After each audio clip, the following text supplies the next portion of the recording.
sack at all.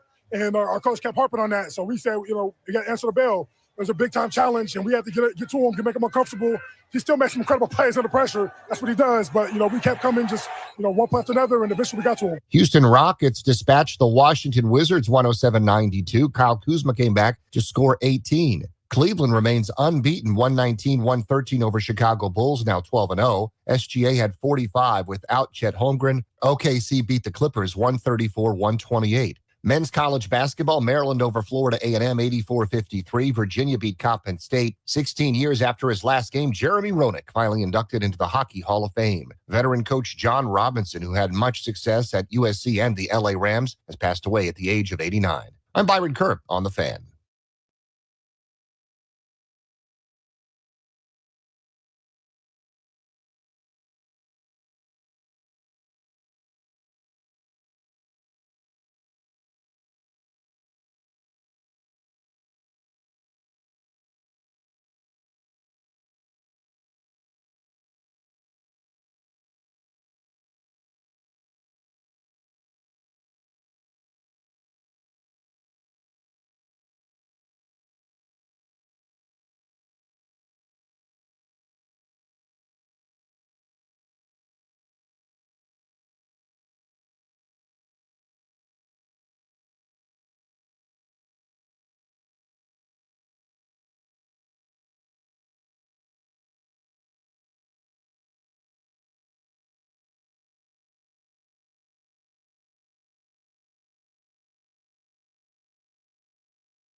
What up, everybody? It is 10 a.m. in the District of Columbia, points north, south, east, and west.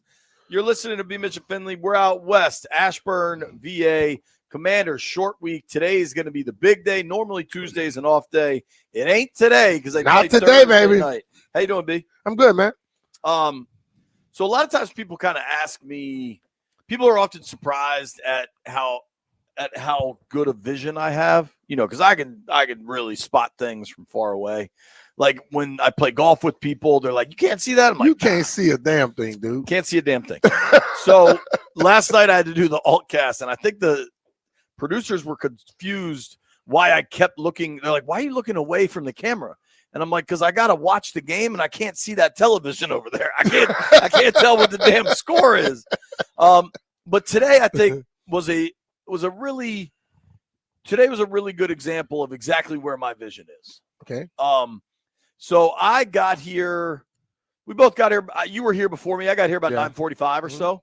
And I noticed your car was kind of parked further back in the actual gravel spots. I pulled up into my usual, I park under this tree spot. You know, by the time all the media gets here, the whole damn thing will be full, right? Yeah, definitely. But I see your car. And then usually, a lot of times I feel like you wait for me and then we kind of walk up together. And so I was getting my belongings, getting ready to walk up. And I noticed you were still back at your car. And then I looked back and a truck had pulled up. And to my eye, it looked like a Tundra, right? And so to my eye, I'm like, oh, it's our friend Greg. You thought it was Greg? So Greg is not black, dog. Well, I walked over there. And as I got closer and closer, I don't see race, B. I could not identify who it was, but like, and Greg is not that damn short. That's what I was like, all right, that's definitely not Greg because this dude is 5'8" or whatever. And then as I got a closer, black dude with a gray beard, you thought it was Greg. As I got closer and closer, with no tattoos, I realized it was Ricky Irvins and not Greg Height. If you know Greg, he's probably 6'1" white dude, and Ricky's probably he is not 6'1", 6 foot. No, he's about my height. About 5'11", 5'10". You think I'm taller than him? Yeah. All right. Well, then Greg's miniature, man. All right. Well, then either way, one of them's a white dude and one of them's a black dude. And I couldn't tell until I got like 20 feet from you. And I was like, all right, B, I'm going to walk in. It was not my best showing. Not my best showing. Oh, man. You are ridiculous. Landfill and Jeff, you've seen my vision, you know, up close. You've seen just how dialed in I am. Does that surprise you at all? No, I think you had poor eyesight, so you adapted to have those really big ears. That is insane. I'm like an iguana. I change, I exactly. Oh, shift. man. Oh, you all are crazy. That's what it is. Oh, I did not know that you thought that was damn Rick or Greg. I saw the truck and I was like, all right, it looks like Greg's truck. And then I didn't know what was going on out of the back of your car. It looked like some sort of land deal or something. It was a deal, man. See, it was a money deal. Well, when I saw that it was a deal, was even more reason why I thought it was Greg. So Ricky and I played this tournament on Thursday. Right. Me, him, and Raven. And Ricky said, "Man, I don't hit my driver no more." So he was hitting this little like hybrid thing. I do love your Ricky impression. And I say, Rick, hit my mini driver. He said, "What?" I said, "Hit the mini driver." He goes, "Man, what's a mini driver?" So he hit it and he hits the hell out of it. Then we get to a hole that was playing 297. Ricky is pin high. Ricky say, "I'll buy that from you." That's awesome. And I say, "Man, I said, you can just take it, go get you one." He said, nah, I man. want that Yours already fixed up. So I noticed I have the exact shaft. You know, I have that extra shaft in my bag. It's the exact shaft that's in that mini driver.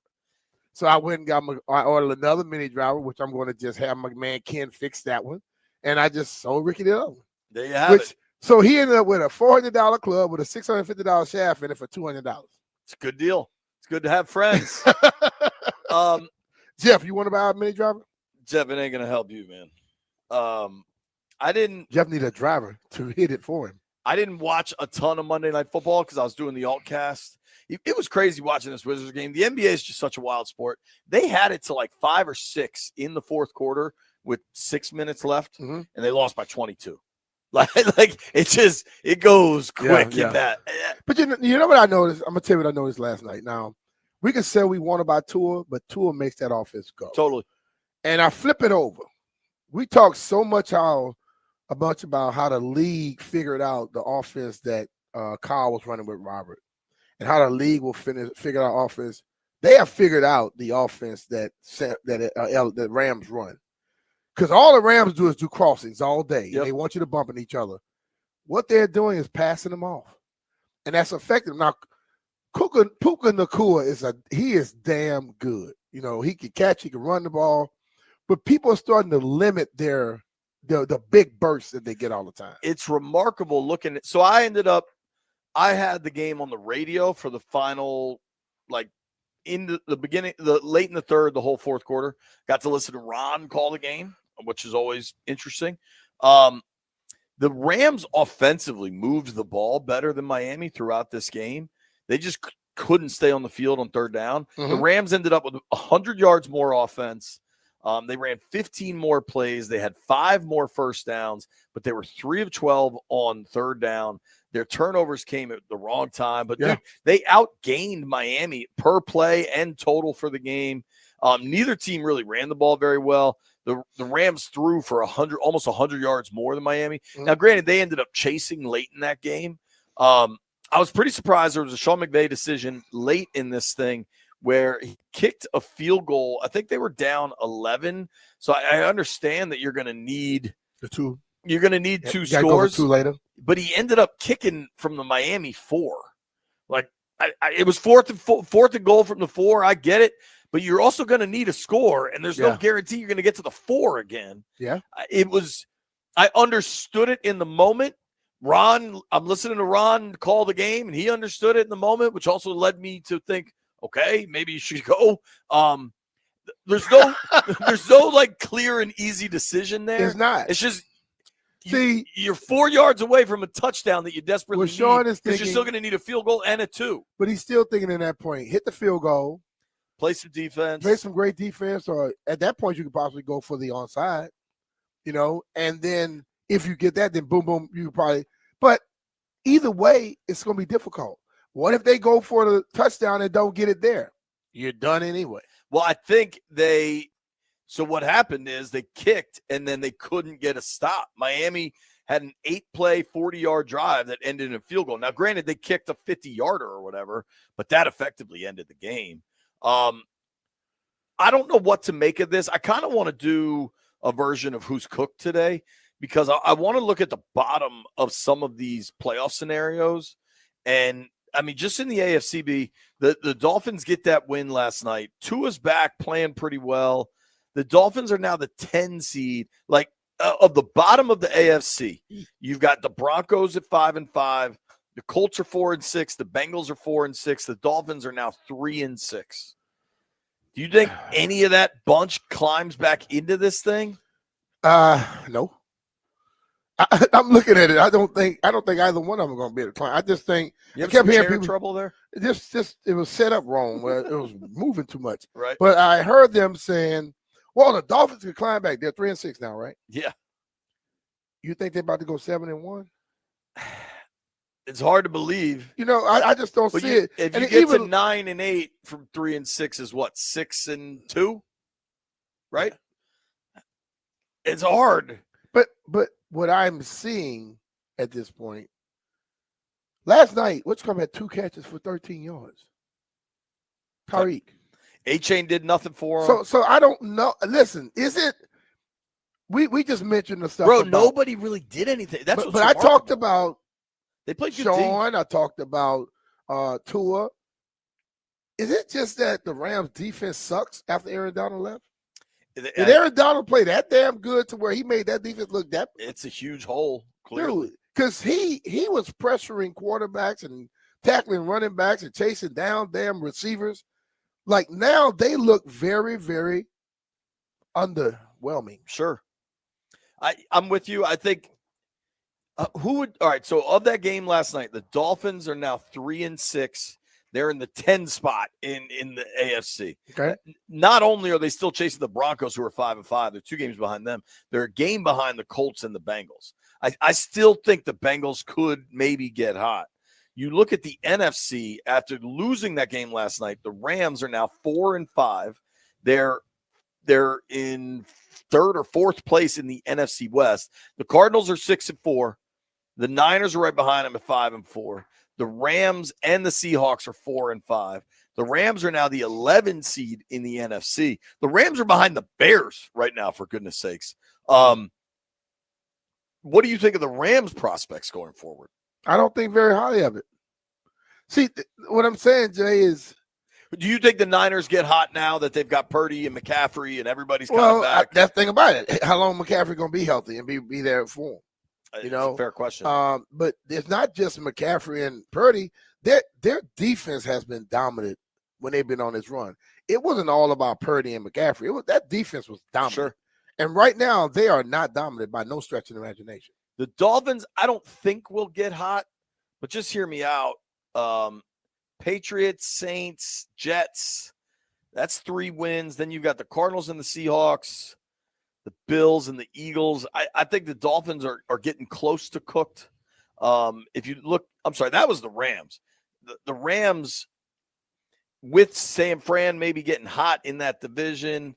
The Dolphins, I'm not closing the door on. They go Raiders, Pats, their next 2. So all of a sudden, they are 3-6. Yeah. They go Raiders, Pats with their next 2 at home.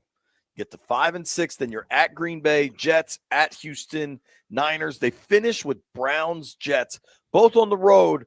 But who knows what by week 17, what are the Browns going to look like? Who's fired? Who's the quarterback? I mean, if Jameis is quarterback, and Jameis may be out there trying to do some things. Yeah, but when Jameis does some things, that could go either way. Hey, they went. Who did they beat? The Ravens. Sure, and then they lost the following week. Yeah, but they like 5 beat turnovers. the Ravens though. So we're talking about a team, the Dolphins, who have not looked good all year. Week 18, January 5th. So you're talking 2025, 1525. Yeah. Who's the quarterback for the New York Jets? Who's the coach of the New York Jets? They got their little coach. They're going all the way through with this now. Well, they have no choice. They have no choice with that, but Ulbrich, it's going to be Aaron. What's my man's name? It's going to be Aaron, and he'll find a way to blame somebody else.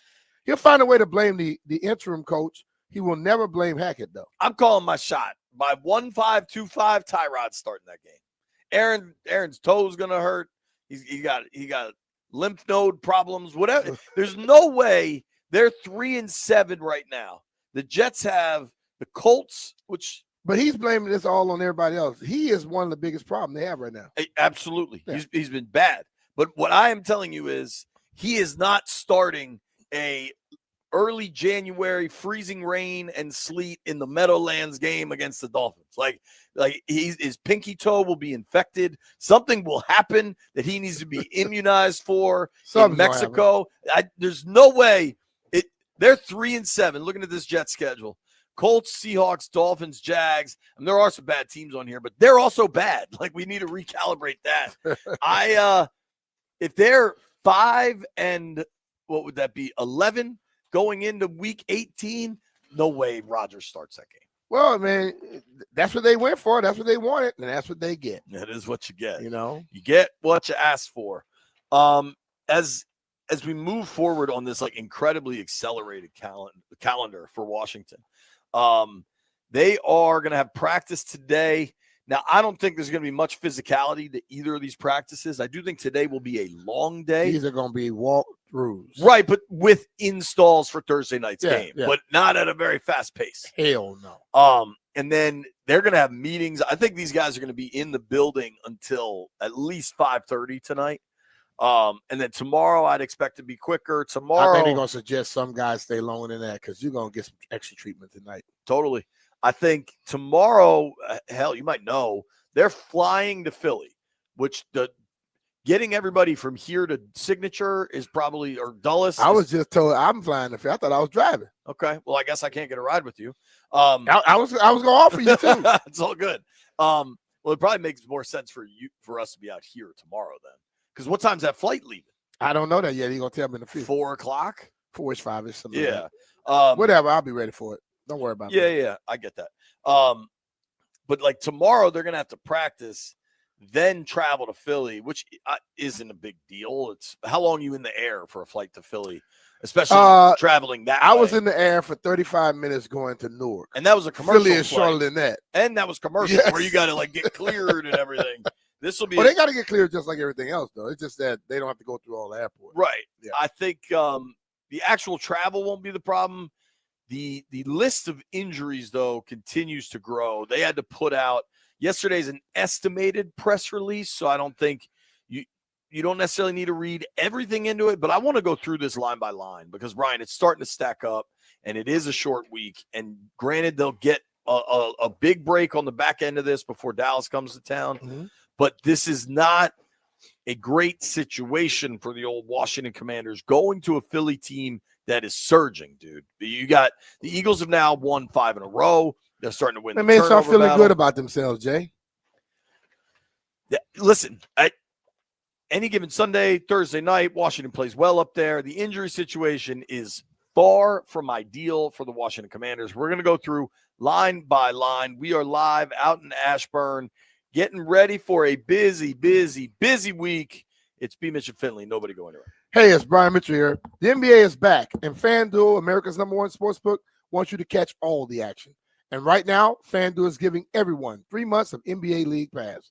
All you have to do to catch every tip-off and buzzer beater is place any $5 bet on the NBA to get 3 months of NBA League Pass, courtesy of FanDuel. Just visit FanDuel.com/Brian to make every moment more this season. Make every moment more with FanDuel, official sportsbook partner of the NBA. FanDuel Sportsbook is the official partner of 106.7 The Fan. You have to be 21 years or older. Present in Virginia. After 3-month free trial, the full price of League Pass will be automatically charged monthly. Cancel anytime. No refunds. Terms, restrictions, and embargoes apply. Limit 1 pass per customer. See terms at sportsbook.fanduel.com. Gambling problem? Call 1-800-GAMBLER.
This update brought to you by Baldino's Lock and Key, your one-stop shop for auto keys and fobs. NFL news, the Chicago Bears are firing offensive coordinator Shane Waldron. The Miami beat the Rams 23-15. Tyreek Hill, a key touchdown catch, and the Dolphins end a 3-game skid. Defensive lineman Calais Campbell, the defense stepped up on ESPN. I think Anthony Weaver called an incredible game. I think the defense, we were hungry. We knew that we had to have this, and we had to play as good as we could play. Their weapons are incredible.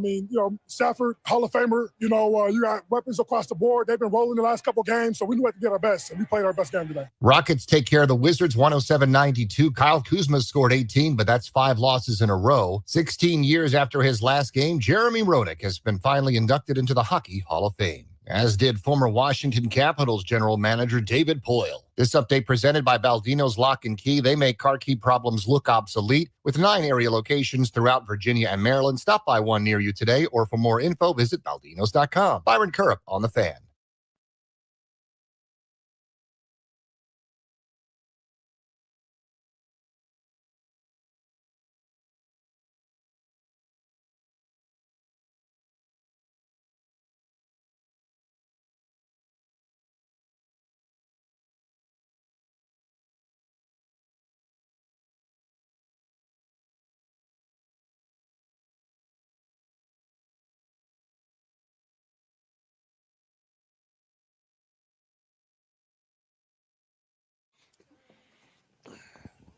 Shout out to Soul Asylum. All right, here's how things work in the NFL. This is largely existed for gambling, and don't let them lie to you and tell you something different. They've been putting out injury reports for 40 years, and gambling only became legal 5-7 years ago. Mm-hmm. So draw your own conclusions with that. Anyway, because this is a Thursday night game, they are obligated to provide a Monday injury report. Normally, your first injury report for Sunday games comes out Wednesday, but the schedule all gets crunched up and sped up, chopped and screwed, like they say in Houston. So here we are. Okay, so Philadelphia Eagles provide their injury report. Linebacker who I love that I wanted Ron to draft and nobody listens to me, Nakobe Dean, kid out of Georgia, has been really good. He was a DNP on Monday, did not practice. Mm-hmm. Keep in mind, nobody practices on Monday. These are all estimations. Mm-hmm. It's just because of the accelerated time. I just saw a little thing with him. He basically read a play, knew what they were going to do, and when they threw the ball, boom, picked it off. Dude, the interception he made was phenomenal. That's what I'm talking about. When he went up that for was it, against Jacksonville. yeah. Dallas Goedert, tight end, they just got back. He's on the injury report with an ankle DNP for Monday's estimated practice. Now, they're probably doing some semblance of a walkthrough, so there's some reality here. But these are our big names for Philly. Darius Slay, ankle DNP. Devontae Smith, and a wide receiver that's really important in that Eagles offense, hamstring DNP. All right, those are your 4 DNPs. Then you got DN Bryce Huff, who has really been a disappointment for Philly this season after coming over from the Jets. There's a lot of excitement there. He was a full participant with a wrist. Jordan Mailata, hamstring. Now, Mailata, I don't know what to expect. That's a big boy right there, dude. Well, he's been on the IR. He hasn't played. Damn. They're just opening his window to return. I'm not sure I would expect him to play this week. It'd be weird to open a window and then have a guy come back on an early week. But if he's ready, he's ready. Was it kind of a situation just like we had with Latimore, where you figure he wouldn't play Sunday, but you hoping he'll go Thursday? So I don't know that answer, and I don't know that answer for Latimore either. No, I know. I'm just saying, but I think that's what people are hoping. Yes, for sure. Yeah. We need to get our Philly guys on the show, whether it's Zangaro or Ruben or something. Maybe we do that for tomorrow, Landfill, and get a better idea what this what these injuries are for the Eagles. I'm just looking briefly at what is this? Bleeding Green Nation. Mm-hmm. He hurt the hammy week 6 against the Browns.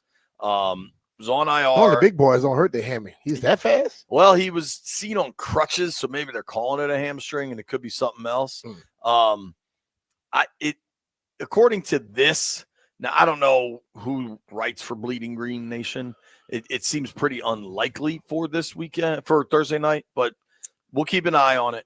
Now, Devontae Smith he played in their last game in Dallas had 2 catches for 14 yards, not a lot to it. The week before, 4 for 87 with a touchdown against Jacksonville. So him being on the injury report is something to monitor. Obviously, A.J. Brown and Devontae Smith combined are a real problem. Let's get to the Washington injury report because it's fairly significant. All right. How many people on it? You want to guess? I'm going to go with 15. Because you could put 46, 53 on it right now, but I'm going to say they got about 15 people listed. 12. All right, that was close. 12 listed. And they're going to have some other guys don't practice just because they are certain ages.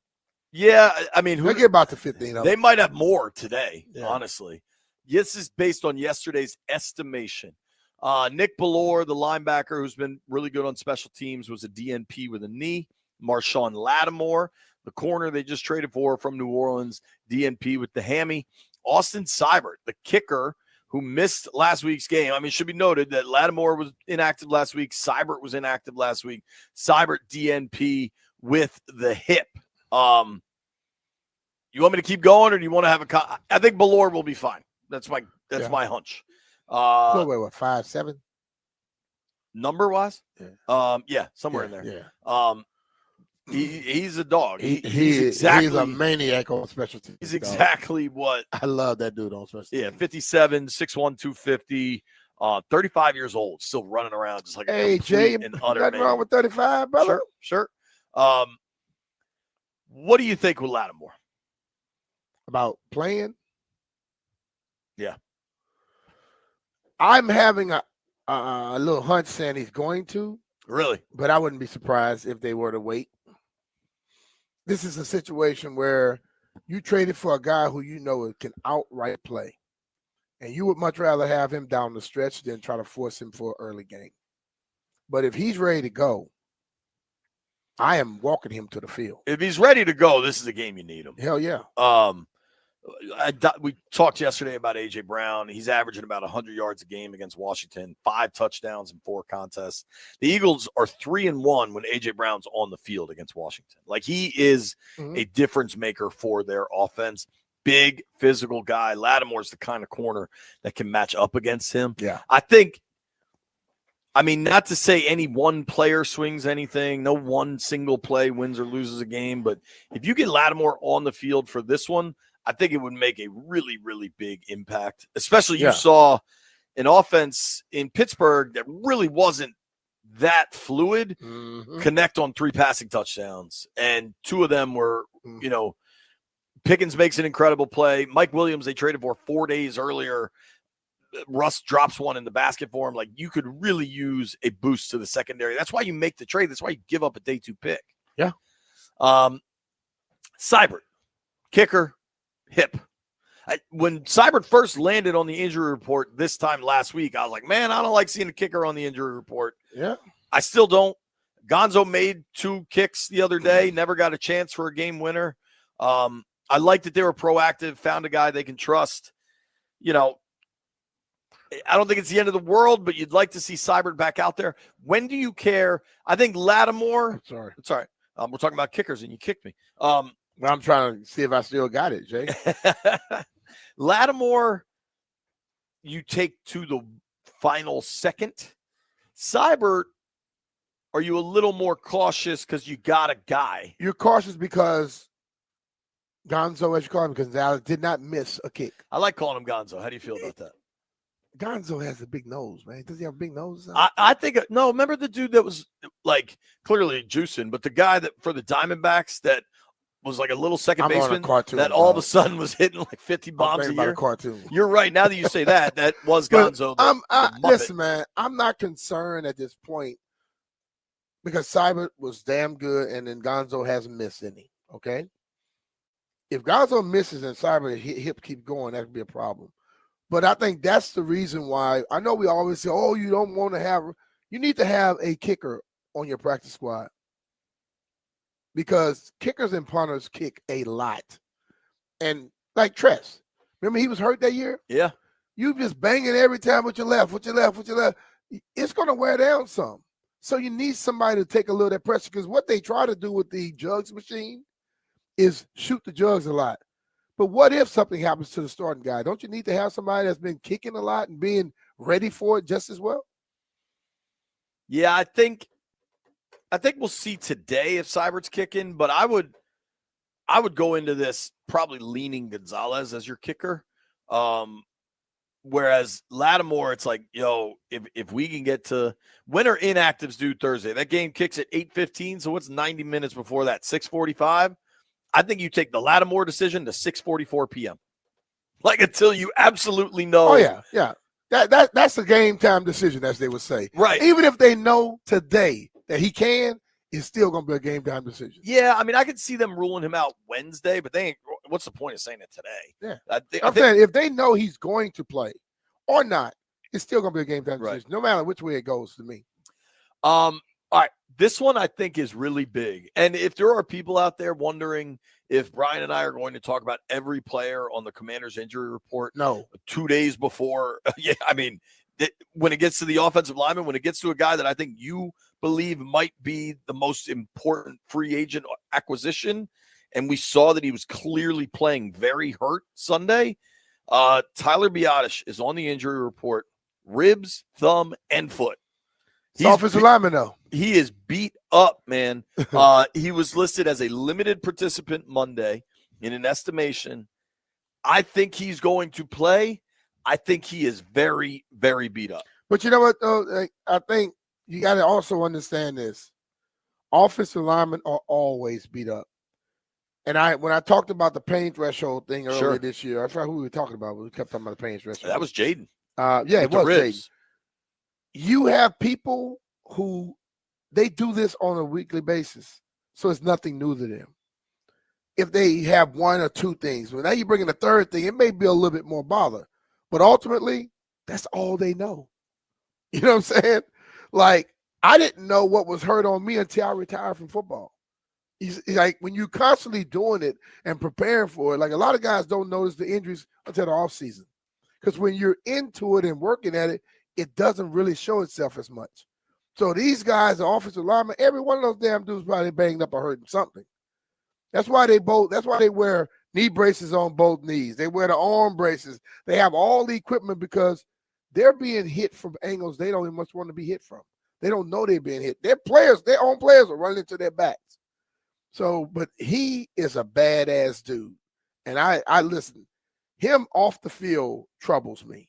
Him on the field, I don't have a problem. Whether he's hurt or not, when he's on the field, he's going to bring it. How does he trouble you off the field? If he's not playing. Oh, I thought you meant like what he does. No. If he's not playing, that is a problem. Dude, I agree. And I like Dieter. I like the backup a lot. I like Dieter because he can play golf too. He bombs it. Biadasz has been fantastic. Yeah. And I think that is a circle to me because we saw him have to come off the field Sunday. Mm-hmm. Like these dudes are freaking warriors, and something was going to the point where he had to come off for a little bit. Now, he barely missed many snaps. Dieter was fine in the couple he was out there, but I'm with you. I think the Biadasz situation is a major one to watch. Kelsey, Damani Dawson, Jeff Bostic, Raleigh McKenzie. You think about how well those offensive line played that was around them. Because when you got an anchor in the middle, and you know he's going to wipe out stuff in the middle and then he can pass all the messages down the line, that's great for your offensive line, man. Well, and so I'm looking at the official injury report here, right? And the only linemen that are listed are Biadasz, Coleman, and Wiley. Coleman is listed on here with a shoulder limited. Now, go back to training camp. He missed some time with whether it was shoulder or pec or whatever that was. He missed some time. Mm-hmm. Now, Wiley wasn't able to go last week with the shoulder. Had a big old wrap on there, was dressed in case there was an emergency. That is your starting center and a tackle on each side. Cornelius Lucas also on here with the ankle as limited. I don't know that you're getting Big Luke back on a short week. He still seems to be moving around pretty gingerly. What I can guarantee you is the two starting guards in Nick Allegretti and Sam Cosmi aren't listed. They are beat up too. There's no way you get to late November, mid-November in the NFL, and these guys have started every game that they're not beat up. I'm going to throw something at people, and I think that makes the other guys want to play. That's all the big dudes. Right. and they get hurt too, huh? So when people say, "Oh, he's small, he's gonna get hurt," everybody's gonna get hurt. It's 100% guaranteed. You play pro football, you will get hurt at some time, especially if you're playing interior offensive line or on the offensive line. I think when you look at this kind of injury report, it's a serious hurt or injured conversation. Yeah, because everybody's hurt. I mean, everybody's beat up. Totally. We haven't talked about a player that in the games he's missed, the team is now 1-2. They have a losing record when Brian Robinson is not on the field. Let's have a B-Rob discussion, and let's have a broader discussion about getting the run game back on track. And does that start behind center? Nobody go anywhere. It's B. Mitch Finley. Hey, it's Brian Mitchell here. Big changes are happening in the DMV. And just like our upgraded football team, now's the time to upgrade the comfort in your home with a Rude HVAC system. I did, and the difference is night and day. My family and I felt the change instantly. And if you don't have a Rude system yet, trust me, you're completely missing out. Plus, there are tax-eligible options for you in the DMV. And if you're in Maryland, you might score some utility rebates. I damn sure did. Head over to Rude.com, find a local pro partner, and get ready for winter. But always remember, if it ain't Rude, it definitely ain't right.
Kick a little something. All righty. We're up on the stream. Been up there for, I know, I'm going to hammer those. I'll finish them all right now. Leadville, you think I can eat 3 miniature Kit Kats during this segment? I mean, probably. That's not that difficult. It's the one food that I can compete with anybody in the world. This size Kit Kat. If you're watching the stream, it's the Halloween size Kit Kat. I can eat. Like, you can put me against Kobayashi. This is the one thing I can handle. Kobayashi will kill you. I don't know, man. Shout out to the stream, youtube.com/1067. I'm going to log in here. Who do you think? B. Mitch. First comment of the day. Don't know. You know this person. Rev T. Debbie. Jupe. Mm-mm. I know. Damn. Commander Tequila. Bang. And he didn't even write. Usually the first person writes good morning or something.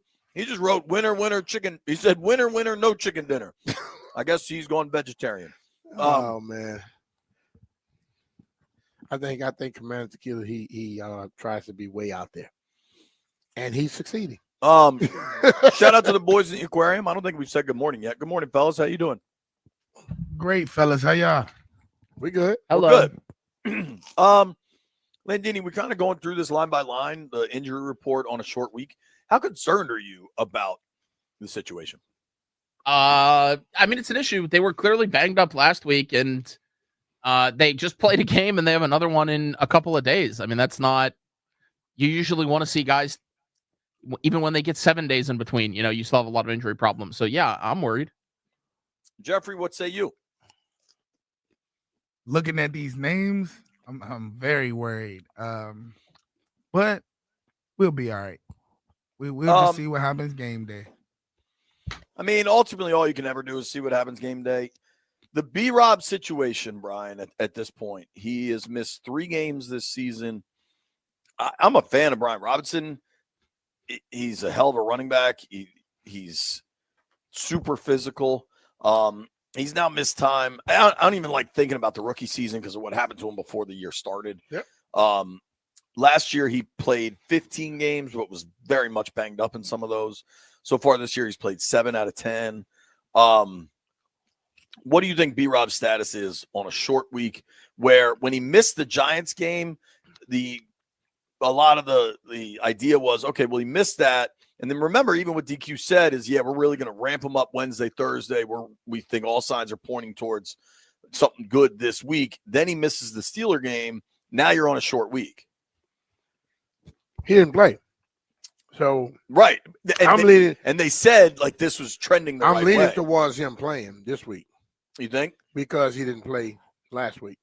And I think that is part of the reason he didn't play, because they were leaning towards having him ready for the division game more than having him ready for the Steeler game. See, I think they were hoping to have him ready for the Steeler game, and then it didn't go the way. If he's not 100% at that point, why play him in that game and then he won't be able to play in those boats? So people are asking me this, like if you're resting guys. I find it really hard to believe in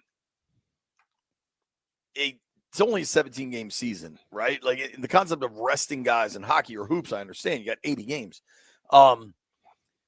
Certainly the division aspect of the Philly game makes it more important. But can you really pull off this dude's only at 95%, we're rested? Like, what is the threshold where it's like, all right, we're going to keep him down?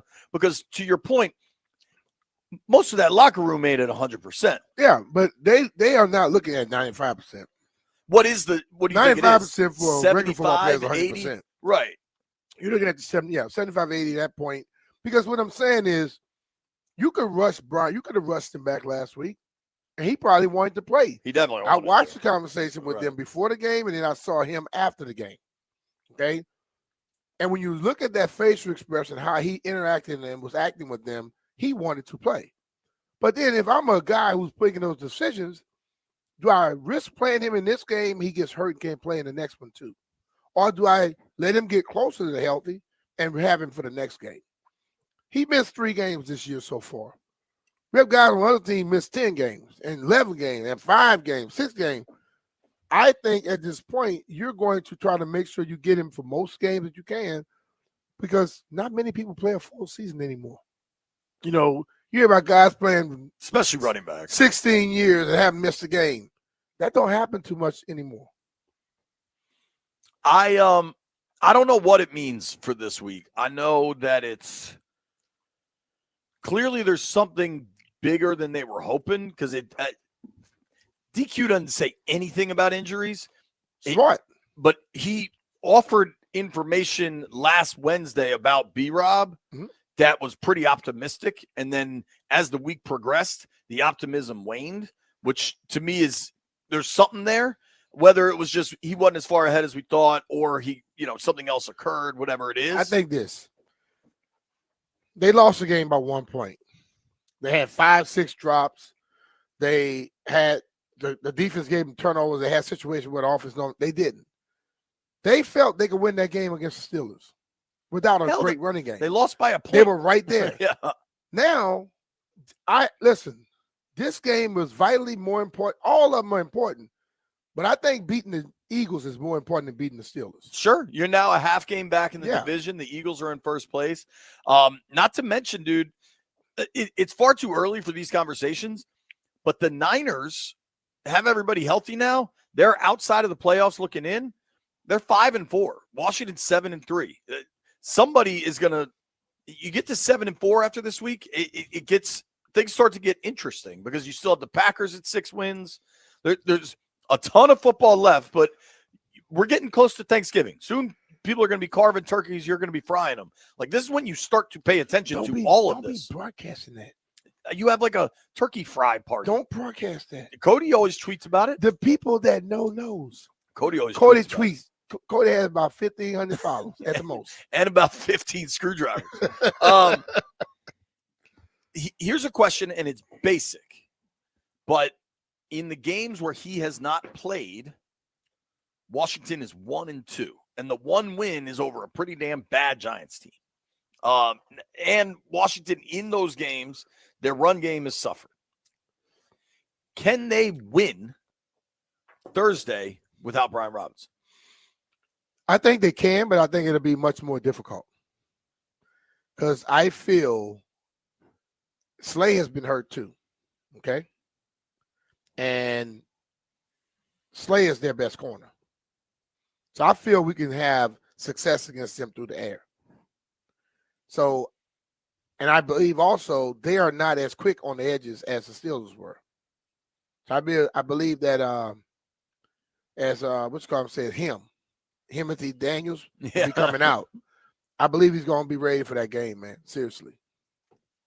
I wonder how healthy Jaden is. I mean, he took some shots the other night. He's still dealing with all this. Now, none of that, when I say that, people jump to far too many conclusions. Like, I'm not talking about ability to play in this game. He's going to play. I'm saying, like, I wonder how beat up he still is. And I think a lot of folks only look at things in binary terms of will he or won't he play. There's a lot of gray area. He's at 13 games. Well, basically 11 games with preseason. They played about a less than a game in preseason. Yeah. He's at 11 games now, and that's like a college season. So This is his rookie season. So obviously he is. But that dude is built different. Mentally. He's mentally different. I agree with that. And even physically, because you watch the things he's taken and come back. You watch in college he did it. You watch in the pros he's done it. You got to have a mental toughness in this league to be able to get through it and get to the next level, to be able to be that guy week in and week out. Everybody deals with it at one point. You question every once in a while. They got a ball game in 2 days. Nobody go anywhere. Barstool Nate next.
This update brought to you by Reynolds, Empower Home Team, Keller Williams Realty. Chicago Bears have made a move. They are firing offensive coordinator Shane Waldron after they went 4-5 and lost to the Patriots 19-3. Miami defeated LA Rams 23-15 on Monday Night Football.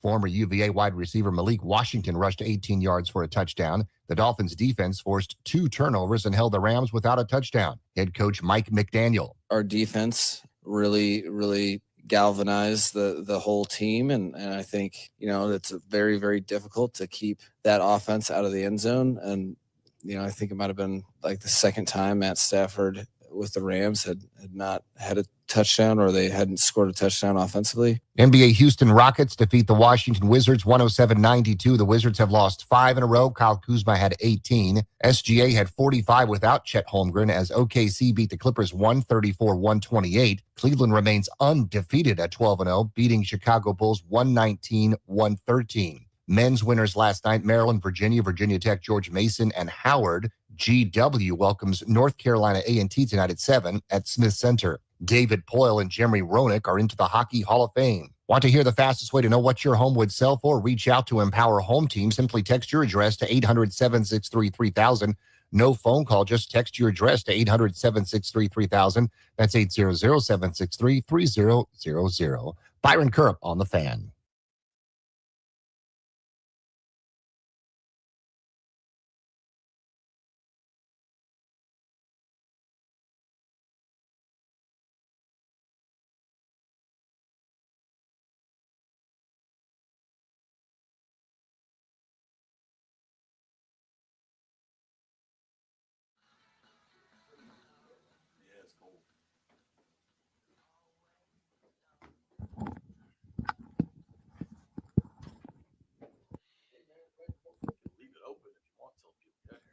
Mitch Finley, 106.7 The Fan. We're cold. I'm trying to make some plans to counter the cold. One guy that's never cold, always hot. Our guy Barstool Nate joins us now. Hello, Nate Diggy Dog. How you doing, buddy? Oh, it's a little cold for you, JP. You gonna be okay? It's cold for B-Mitch. You gonna say that to him? B-Mitch is a man. Yeah, he's cold. So I'm cold. He's a survivor, though, B-Mitch. B-Mitch. Yeah, I'm gonna fight through it. I'm gonna fight through it, man. I'm not gonna talk about it on air. Someone needs to get as Nate sitting in his house in his heat. Yeah. Actually, you're just the guy I need to talk to, Nate. Okay. I've hurt my foot. Oh.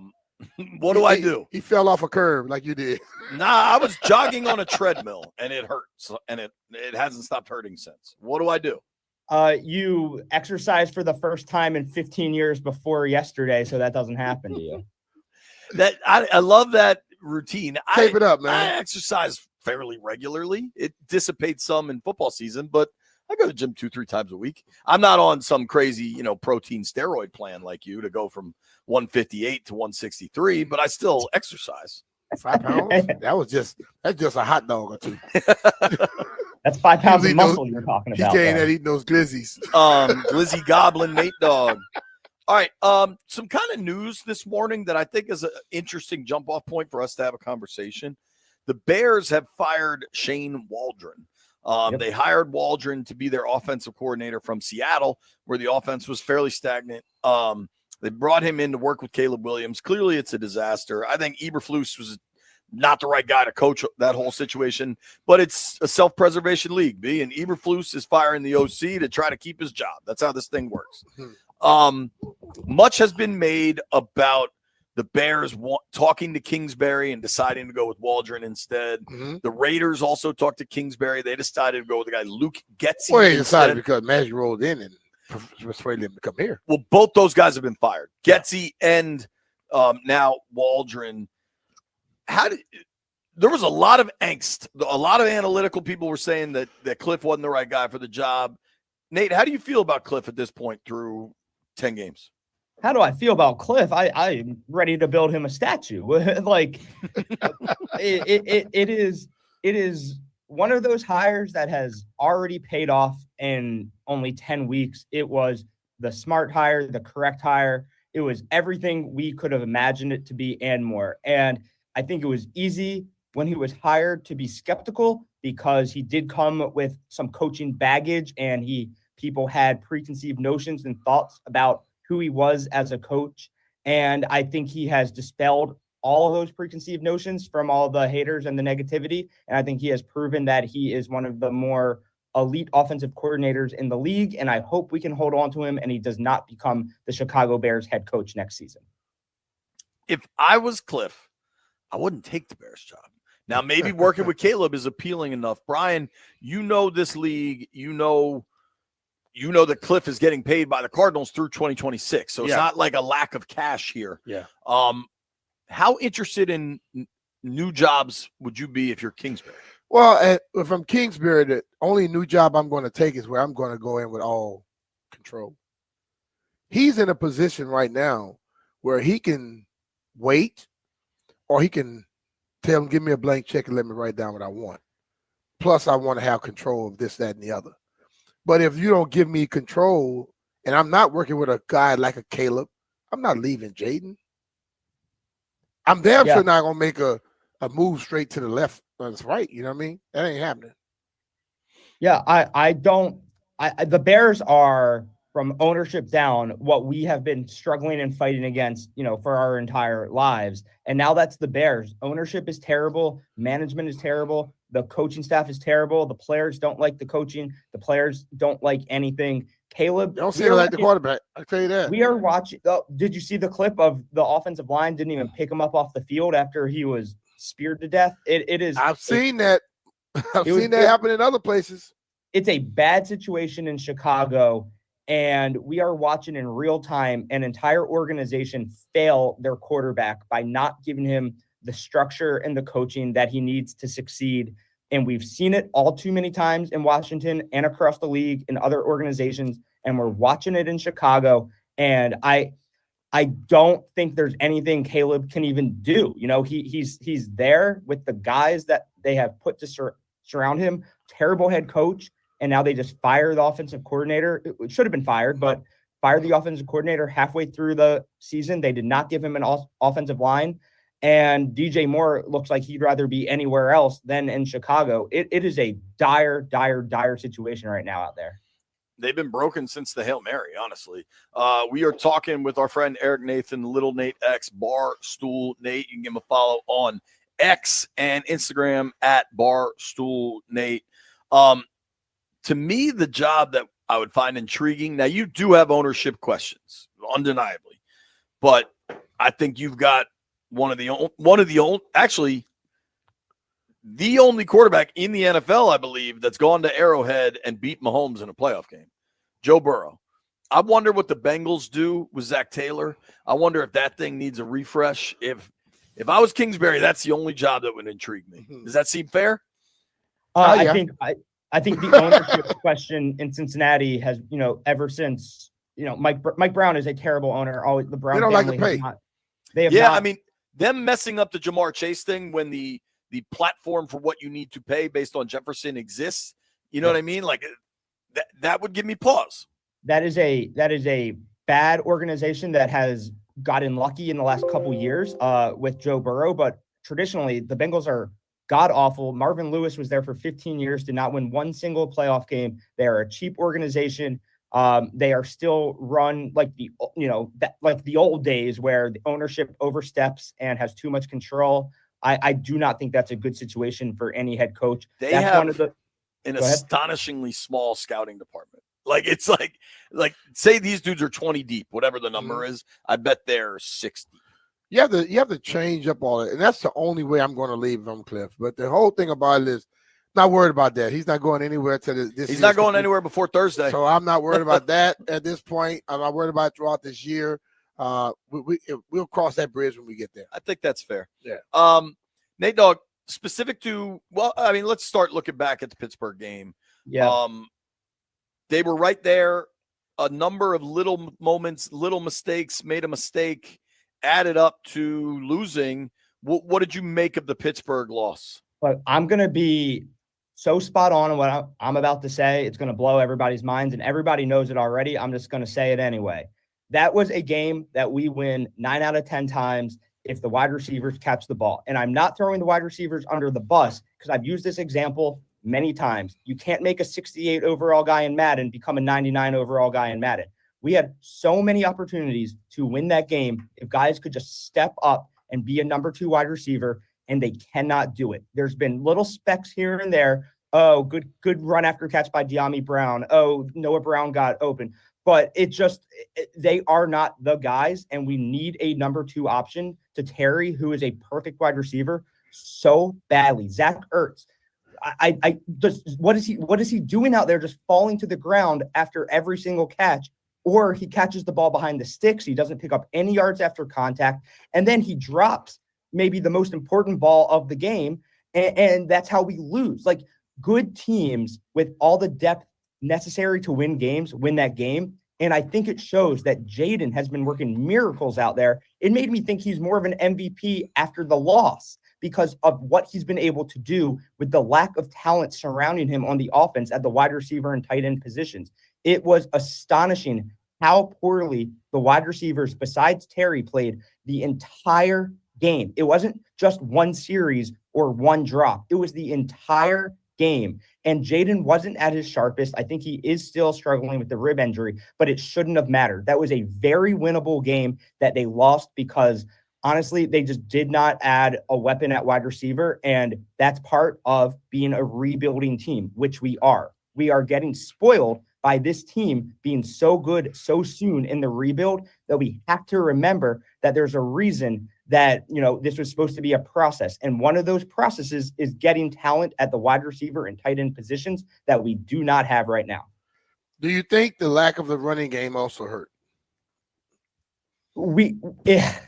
A little bit. I mean, obviously, Brian Robinson is one of the top backs in the game today, but that is not why we lost. We can win without him. We have won without him. He was a running back is way more. The Giants without him.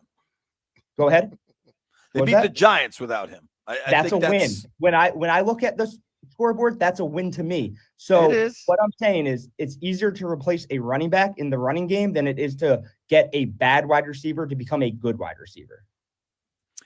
I agree with that, but there are some facts here that they've won 7 games with this receiving core, and when Robinson's out, they're 1-2. That's because Jaden is a miracle worker. Jaden is such an elite quarterback, and he's so accurate that he can turn bad wide receivers into good wide receivers. But sometimes the pumpkin, the carrot turns back into the pumpkin, and that's what we saw against the Steelers. When you play a very good defense like the Steelers, you need your bad wide receivers to overachieve, and they did not do that on Sunday, and that's why we lost.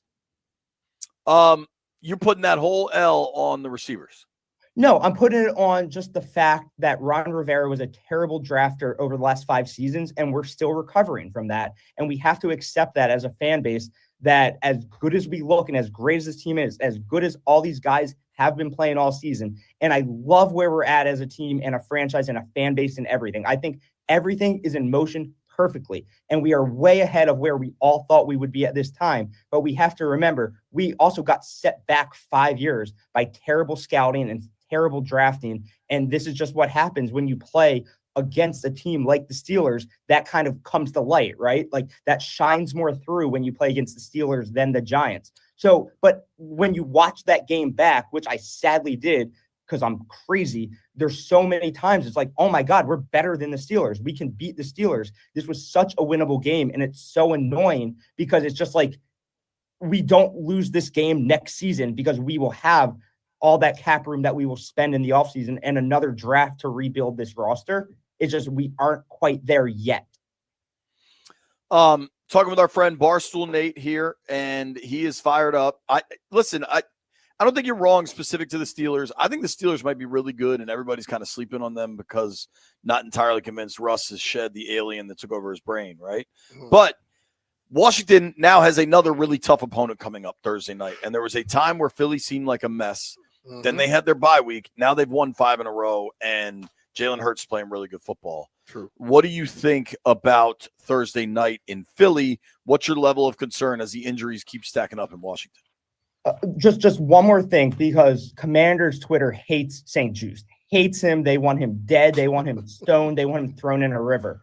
Look, This guy is not Albert Hainsworth out there with $100 million contract laying on the field doing nothing. He's a guy that has been thrown into a situation that he's not good enough to handle, but he's giving 150% on every play. Yeah, he's getting burned left and right, but that's what happens when you don't have a great corner playing where a great corner needs to be playing. But I don't hate the guy because he's doing everything and more that he can. And Commanders Twitter is just wringing him out to dry like he's like the biggest scapegoat and the reason we lost the game. That's not the reason we lost the game. There's many reasons we lost the game. He might be one of them, but he's not giving up on any play. Like, I don't understand the hatred for a guy who's been thrown into an impossible situation. Like, it just, if you're not the guy, you're not the guy, but he is our best option because of the lack of depth at corner. Of all the stuff, like I was asked about the injuries and getting ready for Thursday night. I think Jeff does this too. I think you get too caught up in what people are saying on Twitter. Like, who cares? I think BSJ will be much better served when Latimore gets on the field. He works hard. He's a really good young man. He's a total pro about taking ownership after the losses and stuff. Right. Like, he's the man. And I know what you're saying. Who cares about Twitter? A lot of the fan base despises him, like absolutely despises him. And I got to stand up for him because I just don't think he's doing anything wrong out there. Like, maybe he's not a 99 overall guy. Sure. But what's our next best option? There is none. So we just have to, you play the cards that are dealt. Sure. But that, I asked you if you were worried about the injuries in Thursday night. Now, what you're saying about St. Juice, I don't necessarily disagree with, but I'll ask again, are you worried about the injuries? And Thursday night's obviously a huge game with NFC East on the line. Yeah, of course. It's a short week on the road. Our bye week isn't till week 14, which should be illegal. That is, the first bye week is week 5 and our bye week is week 14. We are a banged up team playing on Thursday on the road in Philly, a divisional game. It's the toughest game of the season, scheduling wise, injury wise, opponent wise, everything. The Ravens game that we played, that was a winnable game. The Steelers game that we just played, that was a winnable game. This is the most worried of any game on the schedule I've been because of everything that we've mentioned. I think it's a winnable game. I don't think the Eagles are heads and shoulders better than us. I think they've definitely, as you said, put it all together. You're not hearing people in Philly yelling for the head coach to be fired quite this second. So yeah, I think this is definitely our toughest game. And I just, I love the resilience of the Commanders. I'm not saying that it's a scheduled loss or anything like that, but it's going to be tough. It's definitely going to be tough. Do you think they can win without Brian Robinson? Yes, I think the Commanders team is good enough to win any given game, even without Brian Robinson. I think the offensive line is a bunch of dogs who understand their assignments. I think that Cliff Kingsbury understands how to change the offense when you don't have your starting running back. And I think running backs in the NFL, as we know, are generally replaceable. And I'm not saying Brian Robinson is just any standard, like whatever throwaway running back, but I fully believe that when you're a good team like we are, you can win without Brian Robinson. It's gonna be a hell of a game. What do you do for that game? You're Mr. Healthy now. You don't go out to bars anymore. What will you do for a Thursday night game? Yeah, so on Thursday night games, I'll come to work. I'll grind. I'll put the company on my shoulders. I'll go home. I'll eat some protein. I'll go to the gym. I'll shower. I'll eat more protein, and then I'll buckle in for the game. And that's basically my routine every day. Nate's full of crap. You don't go to the bar because they like when you go to the rides at the fair. Yeah, you gotta have a certain height. They don't let it in the bars anymore. Get out of town, Demons. Demons, they don't allow you at fairs because they check your ID and you're too old to be there. Hey, I bet y'all ride any ride you can't. You go the three of us should all go ride the merry-go-round. An amusement park. Why don't you come down to Philly and meet us, dude? I'm just so busy on Thursday, I wear a lot of burgundy and gold so I can send people after you. Got to do test and tries on Thursday. Man, Nate ain't lifting no weights, man. He posts. Check out his Instagram. He's showing you somebody else. I don't think he's lifting weights like you once did, but he's lifted some weights. He's out there grinding. I'll give you a little credit, Nate Dogg. Thank you. What are you weighing now? Like almost 170. Dang. I've put on like which I weighed almost 170. I've put on like 15 pounds of muscle this year. I might be the slot corner by the end of the season. Good luck, man. Thank you for the time, Nate. Later, Dogg. dude. Appreciate you. Appreciate you guys. Eventually, one of these days, Barstool Nate is going to move back to the DMV. I can feel it. He might. He wants to come back. He's got a little nephew in town. When he does, he should call Is our his nephew taller than him already? Maybe he should call our friend John Leahy. Leahy is the dude to talk to, whether you're looking to buy, sell, or you just want to have a conversation about what's going on with your house. I think the Federal Reserve just cut interest rates again. It's a very curious time in the housing market process, and Leahy can answer any questions you've got. All kind of great stories when we start talking about John Leahy, just like Chandra. Chandra was in the process of selling her Germantown property so she and her husband could buy themselves a new home. Chandra didn't have the time to do any repairs or upgrades to her property and was worried that she wouldn't be able to sell that condo. John Leahy and the Fine Living Group took care of everything needed to get it sold using their VIP seller system. John and his team were able to get the condo sold above asking price and also help Chandra upgrade to her new home. If you're looking for a seamless home selling experience, reach out to our friend John Leahy and the Fine Living Group of eXp Realty. Go to johnsellsdmv.com and find out your home's value in mere seconds. John offers you flexible fees customized to your needs. And he will take care of you as fast as you need it. Here's the thing with John. He is going to be a difference maker when it comes to buying and selling your home, whatever the questions are. And one of the big questions people have, you can go to his website, use that home valuation tool, and determine how much cash your house is worth. But what if you need to upgrade that thing? What if you need to paint? What if you need to replace a sink, something like that? You're not talking about $100,000, but you need $7,500 to get your house all the way up to market value. Talk to John. He has a plan for you. He can get you up to $50,000 in repairs and upgrades before you go to market, which will make your house irresistible to buyers and getting you more money when you sell it. And then you just settle up on the back end at closing. Stuff like that makes a huge difference. That's why I would call my friend John Leahy today. 301-900-3052. Go online to johnsellsdmv.com, or what's even easier, just Google John Leahy Group and start packing.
Breaking news in the NFL, the Chicago Bears are firing offensive coordinator Shane Waldron. The Bears lost 19-3 to the Patriots and are now 4-5 after a 3-game losing streak. Miami defeated the LA Rams 23-15. Tyreek Hill with a key touchdown catch.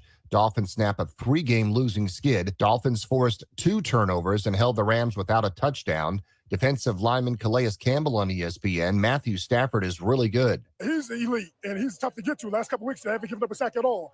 And our coach kept harping on that. So we said, you got to answer the bell. There's a big-time challenge, and we have to get to him to make him uncomfortable. He still makes some incredible plays under pressure. That's what he does. But, we kept coming just, one play after another, and eventually we got to him. Houston Rockets dispatched the Washington Wizards 107-92. Kyle Kuzma came back to score 18. Cleveland remains unbeaten, 119-113 over Chicago Bulls, now 12-0. SGA had 45 without Chet Holmgren. OKC beat the Clippers 134-128. I'm Byron Kerp on The Fan.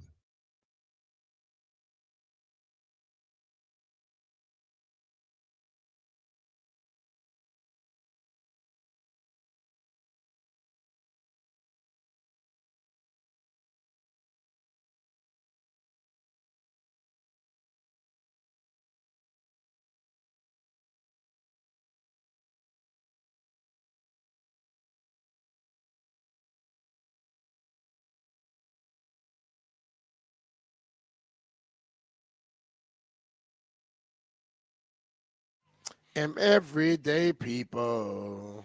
Yeah. All right. I think this is a fair question to ask, Brian. And I think it was a factor the other night. Lampville asked the questions. I just reiterate them. Okay.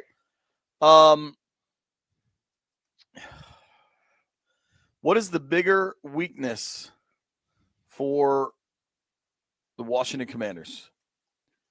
Cornerback or receiver? Maybe receiver too, but wow. I would have to go receiver. I think that you have one guy that seems to be being picked on. The rest of the guys I think are playing okay. Sam still has gotten way better. I mean, so you're saying corner is the problem? Corner is the biggest weakness. I'm saying receiver is the biggest weakness. Okay. Yeah, what is the biggest? I say receiver, but I'm looking at the cornerback, and St. Jude seems to be having issues at certain points. And I understand when they say, yeah, he's there. But if you're there all the time, you got to start making plays and stop giving up plays. When I flip it over to the receiver core, Terry is playing tremendous. Third leading receiver in the NFL. Which Cobb had a great catch in that Hail Mary. But for the most part, those guys are not living. Nobody has jumped and say, hey, I'm the number 2. You know what I mean? So I would have to say that the cornerbacks overall have played a little better. I understand what Nate is saying about St. Juice in that the vitriol that surrounds him on some of these websites is stupid and over the top. But that's just the nature of social media where everybody's a nameless, faceless zombie and can just say outrageous things. Mm-hmm. The corners haven't been great, but they were aware of that coming in. I think Mikey plays with a level of physicality that's pretty unmatched in that position. Mm-hmm. But he's lost some battles. Noah I's lost some battles. See the thing about it, Joe J, you're expected to lose some battles. Sure. But not damn near the majority of them. I think at some point we got to have an honest conversation about Forbes. He played 3 defensive snaps last week, and it does not fall on this. The current people in this building are not to blame for this. That's just such a big miss that it's hurting the organization. And when you miss on first rounders, not to say that that's all you should ever. There was an over-reliance and over-dependence on first rounders, and that was a problem. Mm-hmm. But when you just miss on them over and over again, you're going to have some talent deficiencies. And I think you see that defensively. I think the fact that Gonzalez went 1 pick after Forbes is really a kick in the butt organizationally when you look at same position and what Gonzalez is doing for New England. But at a certain point, that no longer matters, right? If they can get Latimore up and going, I think he can immediately change the defensive back room, Mhm. I don't know that there's an immediate change. Like, I don't see, all right, all of a sudden Luke is going to start playing like Devontae Smith or something. You know what I mean? Like, I think big picture receiver needs to be addressed. I think short term, they tried to address corner, and he's got to get healthy. They clearly, if you look at the structure of the contract and everything, they clearly believe he's going to help them this year. Maybe that's Thursday. Maybe that's next weekend against Dallas.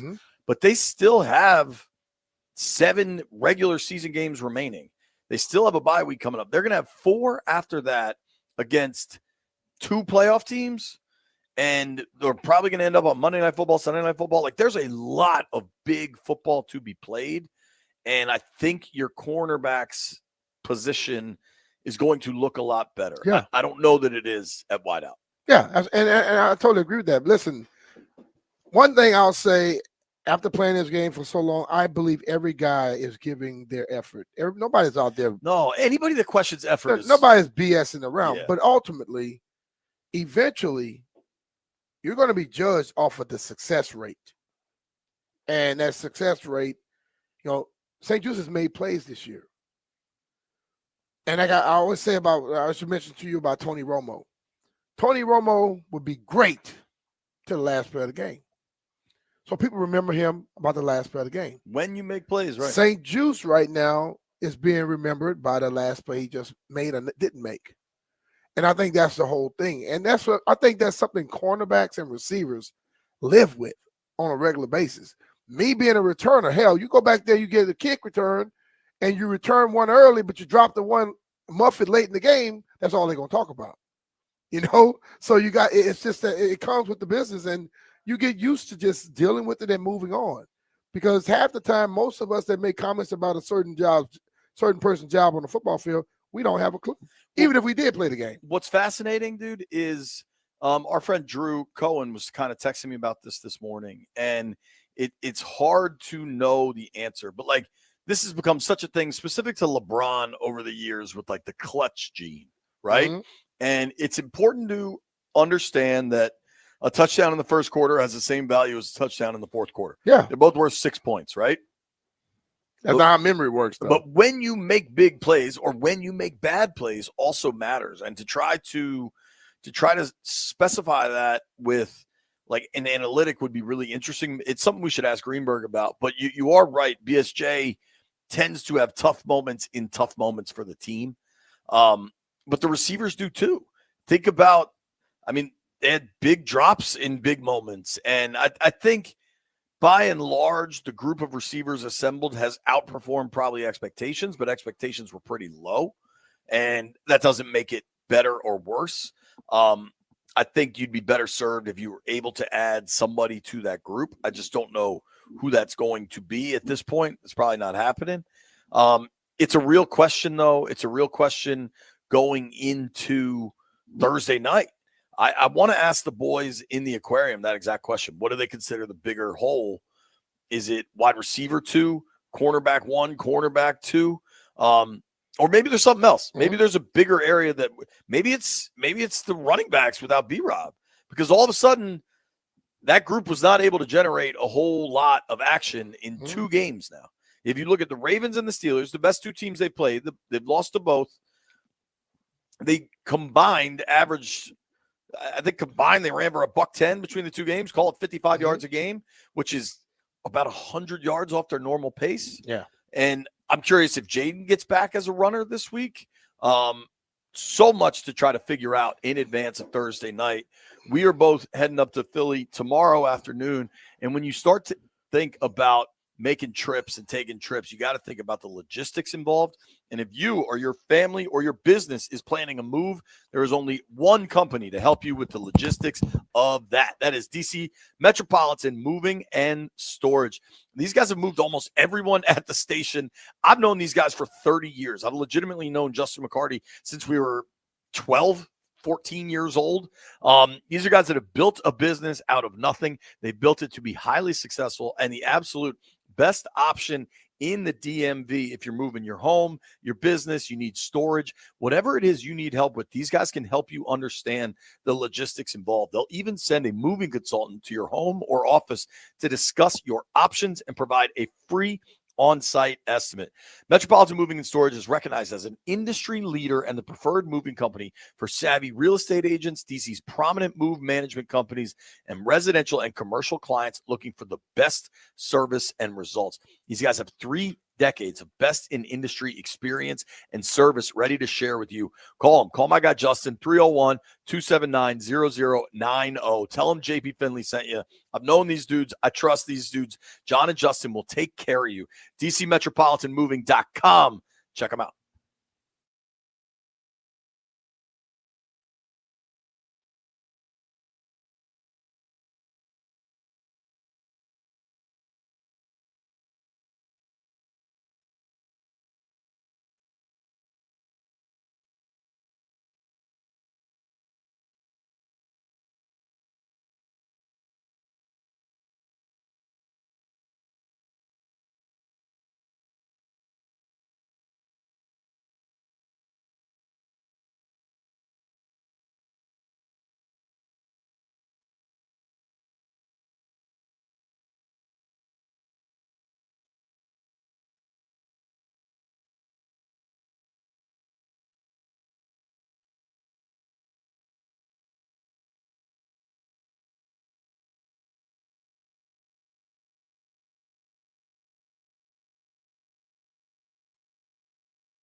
Mitch Finley, 106.7 The Fan. We're out here at the park as the Commanders get ready to take on the Philadelphia Eagles on Thursday. And today is a different plan for the week. They normally will be chilling on a Tuesday, but they're out here today. They have a long day, walk through, get everything installed. And JP and I will be traveling up there tomorrow as we get ready to cover this whole thing. If somebody asks who's the one eating all the Oreos in the media room, I'm pulling my best Shaggy. It wasn't me. Well, look like you're the only one eating them. They're banging. These are candy cane JoJo's, as a matter of fact. I want to ask the boys. Kit Kats and Oreos. Yeah, they're going to add a little something around the waist, dog. Yeah, this is the time of year. Like from here till February. You know, Dr. Evan Rickleman told me, he said, you know what? People gain about 15 pounds from this point right here till the end of the year. I won't get that high. Yeah, you get about 7.5. I was going to say 6, 7. Totally. But for me, with my weight, if I like try to take care of it for 4 days, I can shed that. Like if I say I get to 204, I could get back to 197 within a week fairly easily. Like not eat 8 cookies before noon. You think? Yeah, it's not. Some of it's not that complicated. Some of it's water. Sure. When you go run, that's just water, dog. I want to ask Landfill and Jeff the conversation we had. Landfill, what are you more concerned about, corner or wide receiver after Terry? It's tough. I think that both are pretty significant weaknesses. I think I would probably end up going with wide receiver, though. There were just way too many dropped passes, not great routes being run. I know that Zach Ertz isn't a wide receiver, but he's kind of basically a wide receiver. If there were better options as a wide receiver, maybe they wouldn't have to throw Zach Ertz the ball, so we can just immediately fall to the ground and pick up no yards. It's a struggle on that offense there. Jeffrey, what say you? I have to go with the cornerback position. It seems like I said it yesterday. Anytime the defense the opposing offense needs to make a play, they attack our DBs, and it happened. I think they attack one guy. They attacked 25. Yeah, I didn't want to. I just said DBs because I just wanted to, take some of the heat off. But it is what it is. They attacked 25, and it ended up either a catch or a PI. We need the problem specifically, I think, is the interference stuff, and I think that has become a reoccurring problem where. The good news with Ben is that he's an effort guy, high effort guy. He's giving you everything he's got. And from a body standpoint, he's long and rangy, which you love in a corner, right? Yeah. But the problem is he's a handsy player with long arms that refs now have a preconceived notion he's doing it, and often he's living up to it. He's the guy in a sense where you are cheering for him so much, and then you immediately go to what the hell? Because he is in position. And what I've watched with D Green from back in the day, and I've been watching cornerbacks lately, where whenever that receiver head goes up, their head goes up and their hand goes up to block. When the receiver head goes up with him, he reaches. He panics. Okay, and I talked to Mintown, I talk a lot about it. He said, when I got a defensive back that I know is going to be panics and going to reach out, I know I can get a PI on it anytime I want it. You know what I mean?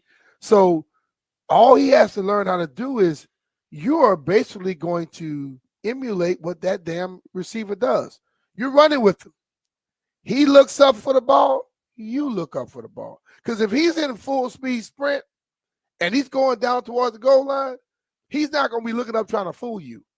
He may try to fool you running about 10 yards from the line of scrimmage when he's stutter stepping, but once he's full speed, he looks, you look.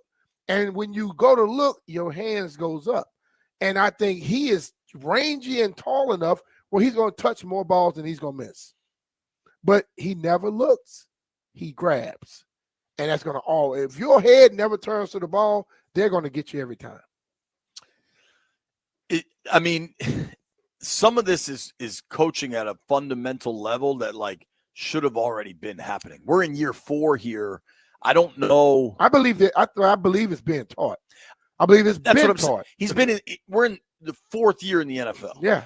At some point, I'm just not sure this stuff's going to happen. He's a great athlete, really hard worker. Nobody at least on this program, is or should question effort, any of those kinds of Never. questions. I Never. really have a tough time with ever questioning effort with pro athletes. When you see what these guys put their bodies through, I think a lot of times that's asinine. But the mistakes are, what is the old fool me once, shame on me, fool me twice, shame on me, something like that. Shame on you. Yeah, no, I think it's fool me once, shame on you, fool me twice, shame on me. Like at some point, it's the same thing over and over and over and over and over and over. And it's problematic. And I think this matchup is quite bad with these receivers that the Eagles will roll out. You really like to think you get Latimore on the field. Your gut seems to be leaning towards yes for Thursday. Yeah.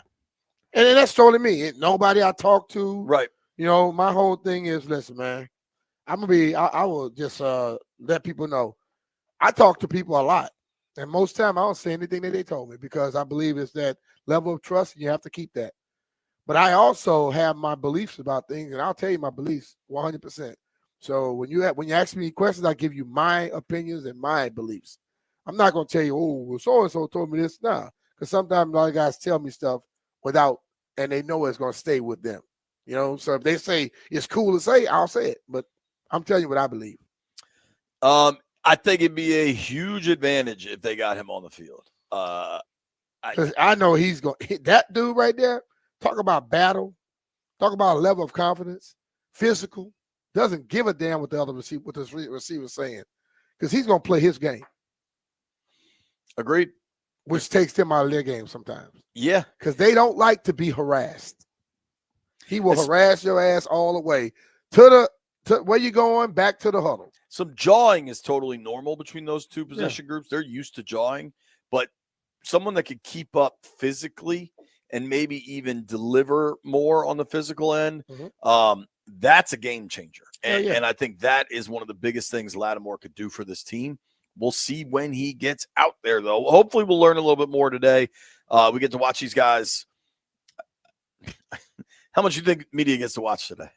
Some stretching. What you're watching is going to be nothing that you can report on. Some stretching. Yeah. We get to, I guarantee you. People tweet send back who is some of the stretching. stuff today. Your bosses will probably say, don't must send that. Don't worry about talking about that. I will tweet a photo of men stretching. No pause. Nobody go anywhere. Mike Jones joins us next.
This update brought to you by Prince George's Community College. The NFL's Chicago Bears have fired their offensive coordinator Shane Waldron after a 19-3 loss to the Patriots. Chicago 4-5 on the season and lost 3 in a row. Miami beat the LA Rams 23-15. Tyreek Hill with a key touchdown catch. Quarterback Tua on ESPN. I think we played complementary football. When the defense gave us the ball, we did our best with what we could do with it offensively. And when we gave the ball away, the defense held them to 3, minimalized the points that they put on the board. And so, I think that was one of the keys to the victory today. Rockets down the Wizards 107-92. The Wizards have lost 5 in a row. Kyle Kuzma had 18. Maryland beat Florida A&M 84-53.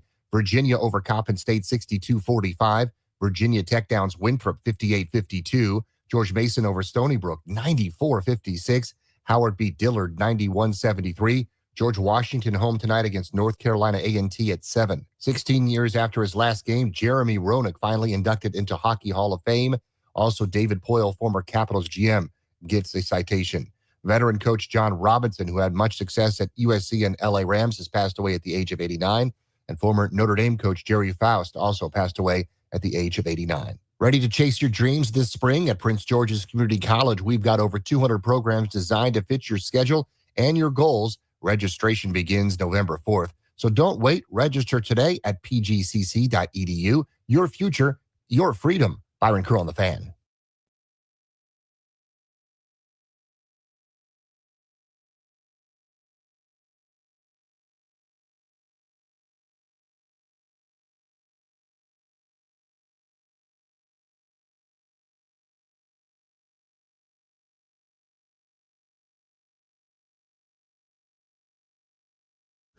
Okay.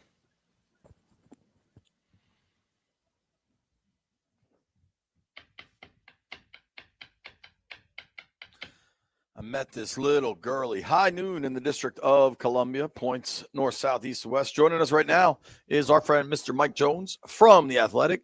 Jonesy, what's up, dude? How you been? How we doing? We are doing quite well, man. Let's start here in Ashburn and zoom out around the league. The Commanders 7-3 through 10 games have looked really good, but now you wonder, the 2 best opponents they've played in the Ravens and the Steelers have both been losses. What'd you make of that Steelers game? Went down to the wire. They lose by a point, but showed maybe some trouble spots along the way. Yeah, down to the wire, like you said. So they were competitive, but I think that, although I think that spot was bad, there still were other things that happened earlier in the game that put them in that situation that, that they shouldn't have been there. And so they had an opportunity to not even leave it up to a last second drive. But look, it's a young team. They're growing. Our expectations obviously have changed from when we went into the season. Everybody was, not expecting that they'd be leading their division. And so now you're hoping that they can really go somewhere. But this is part of being a young team, learning how to win, learning how to put teams away. So they've got to work on that, a little attention to details and things like that. And so, yes, they've had 2 tough games against quality opponents. And now they're about to have another tough test. Basically, this next stretch they're going to have with, divisional games stacked on each other, that'll really be a truth teller for them, where they are, where they're going, and what the expectations down the stretch this season can be. Mike, how big of a plus you think Latimore is going to be for this team? Well, if he can stay healthy, I think it'll be a big plus for them. That obviously has been an area where they have been weak in their secondary, and you kind of have some guys who are being asked to do things that maybe they're not quite ready for. So if you throw a veteran, multiple time Pro Bowl selection there into the mix, then you kind of, bump some guys down from where they are, and they're probably playing more in their roles. Instead of covering number 1 receivers, you got him covering number 1 receivers, and maybe you have a few stops or takeaways where you're getting off the field a little sooner on 3rd downs. And so again, if he can stay healthy, it's going to be a big plus for their secondary. It's not going to fix everything, but when you have a talented guy like that, it helps in your secondary. It also helps your guys up front because the quarterback's having to hold on to the ball a little bit longer while the guy tries to get open and away from a talented defensive back. And then, Mike, specific to this matchup Thursday night, for all the trouble Philly was having, all of a sudden they look absolutely on fire. What do you think going into Thursday night? Commanders have a ton of injuries, short week. Philly seems relatively healthy. Kind of what are some keys you're looking at in this ballgame? Yeah, well, that's the thing. Philly was taking some lumps early on because they were not healthy. They had a number of injuries, and now they've kind of weathered that storm, and they're starting to look like themselves again. Obviously, you got to look up front. You've got to be effective in the trenches on both sides of the ball. That is where it all starts. Philly, yes, obviously, you talk about Jalen Hurts, you talk about AJ Brown and Devontae Smith, and now Saquon Barkley. But, they have a pretty decent offensive line. Early on, they were kind of, dealing with guys, growing into their roles and then also dealing with some injuries. But now the Eagles seem like everybody's kind of figured things out and they're running the ball well. You want to be able to take the run away from them. And it's going to be hard because of Saquon Barkley. But if you can do that, obviously it doesn't mean that everything you're out of the woods because they've got a talented wide receiver tandem and a pretty good tight end. But you just want to make a team one-dimensional, try to bring pressure and get after Jalen Hurts and hopefully force him into some mistakes. Talking with Mike Jones here from The Athletic, of course, covered the Commanders, the Burgundy and Gold for a very long time, has covered the NFL all over the country. Hey, Jonesy, one specific one that I think isn't maybe getting the talk it should, that I think has been really impressive, is how good Dante Fowler has been for this team. You're talking about a veteran that's been in the league a while, only, I believe, has one double-digit sack season on his resume, is on track for another one. How impressed have you been by Fowler? Yeah, it's something that, coming in, you kind of wondered, okay, who's going to be? They don't really have a pass rushing presence. Who's going to be there? And like you said, he has not had a lot of double-digit sack seasons, but he is excelling in this defense with Dan Quinn. Just goes to show, look, he's got ability. It's about fit. So many times we wonder why guys aren't living up to their potential, but how are they being used? What is the understanding of the coach that is drawing up the schemes for them? And you have somebody in Dan Quinn who understands what Dante Fowler is capable of and how to put him in positions to succeed. And so, he's making a difference for them. It's much needed. And we'll see if he can keep this up and where this defense can go once they start. You have him coming off the edge, making an impact. You throw Latimore in there, and then they've steadily improved throughout the, since the start of the season, because I was really like, man, they might have, good offense, but this defense can't stop anybody. But they're definitely getting better, and Fowler is making his presence felt. We said here, Brian Robinson, we talk a lot about him, and I know JP and I, we cover this thing so closely, and we're here all the time. But for someone on the outside looking in, how do you see this team with him and without him? Oh, well, I think when you have him, obviously it all starts with Jaden. But when you have Robinson, it's just another threat. It's a more consistent attack. With their offense, it definitely is when it's at its best, when they're able to run the football and you're able to lean on a workhorse back that's able to get tough yards and wear down the defense. And so when they don't have him, I think that the numbers show that Jaden is, he's still very good, but I don't think that the offense has been quite as balanced, quite as effective.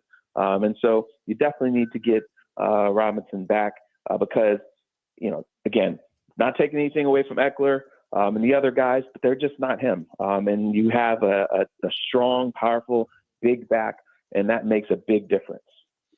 All right, let's zoom out a little bit from Commanders Eagles and talk about the rest of the league. Obviously, you cover the whole league for The Athletic. I'm looking at your Twitter account this morning at by Mike Jones. If you want to follow Jonesy, national NFL writer for The Athletic, you've talked a lot about this Bears situation.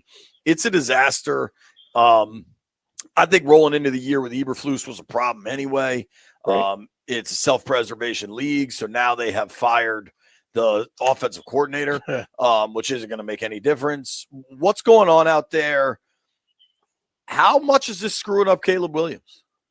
I feel that's the thing, is like you had the opportunity to draft a generational talent, and it's like you got this Ferrari and you're getting Walmart tires and Walmart oil to run in this thing that needs like top of the line stuff. Why in the world would you try to go cheap and stick with Matt, Eberflus, who is, I mean, his track record just says he's not a very good coach. He doesn't know how to evaluate talent, not just players wise, but as far as assistant coaches go, because he hired Luke Getsy to be his offensive coordinator and they fired him. And everybody thought that Justin Fields was the problem. And Justin Fields goes to Pittsburgh and, hey, he's with an offense that understands how to ease pressure on him and not ask him to do too much. And he looks like he's okay. And they're, 4-2. So maybe does get benched though. I think the passing is still a problem with Fields. But I'm just saying, like, you are able to mask some of that stuff. We saw in Pittsburgh, they were able to be more successful and run a balanced offense because they understood, okay, here's what his limitations are. Let's put him in this situation to kind of ease some pressure on him. Whereas in Chicago, they're like, well, we don't know what to do. Let's just have this fool run around the field a whole lot, and see if that works. Now you get another offensive coordinator who might be the one branch off of the Shanahan disciple tree that doesn't know how to direct an offense and build it around a young quarterback and ease pressure on him. Because Shane Waldron must have been asleep in class the day that they said, hey, the run game is a young quarterback's best friend, because they tried to put way too much stuff on Caleb Williams instead of, think about it. The Kyle Shanahan, Sean McVay, any of those guys, Kevin O'Connell, they run the football, they move the pocket, they get the play action attack involved. And the defense there's a little bit of hesitation because you can't just pin back your ears and go after the quarterback. Well, they're having Caleb Williams throw 30, 40, 50 times a game, and he's holding on to the ball too long, and he's trying to scramble and be Superman when it's like, dude, get the ball to your hands quickly, quick reads, run the football. And they weren't doing any of that stuff. And so now we'll see if Thomas Brown, who was in LA under Sean McVay, see if he can help bring some more balance. He's a former running back himself. See if he can help a little bit. But basically, Caleb Williams is going to have to start all over again. I don't see how they bring back their head coach. They need, wide sweeping changes. And then he's going to have to learn a new offense. And we know when a young quarterback has to start all over again and learn a new language, learn a new way of doing things, it can be a struggle. So we'll see what happens, but it's disappointing for him, but not at all surprising, considering what, the track record was there. Well, let me ask you this question, though. But this offense is ran by Caleb basically checking and doing everything from the line of scrimmage. And I've seen this over and over again. So what are they going to do? Take that away from him? Because that seems like something he likes to do and want to do, but I don't see his receivers being very happy with him because he doesn't do anything on schedule. So will the offensive coordinator change all that up? Hey, remember the way they started the season? They would not let Jaden Daniels throw the ball any more than like 5 yards downfield. It was like, quick, get the ball to your hands.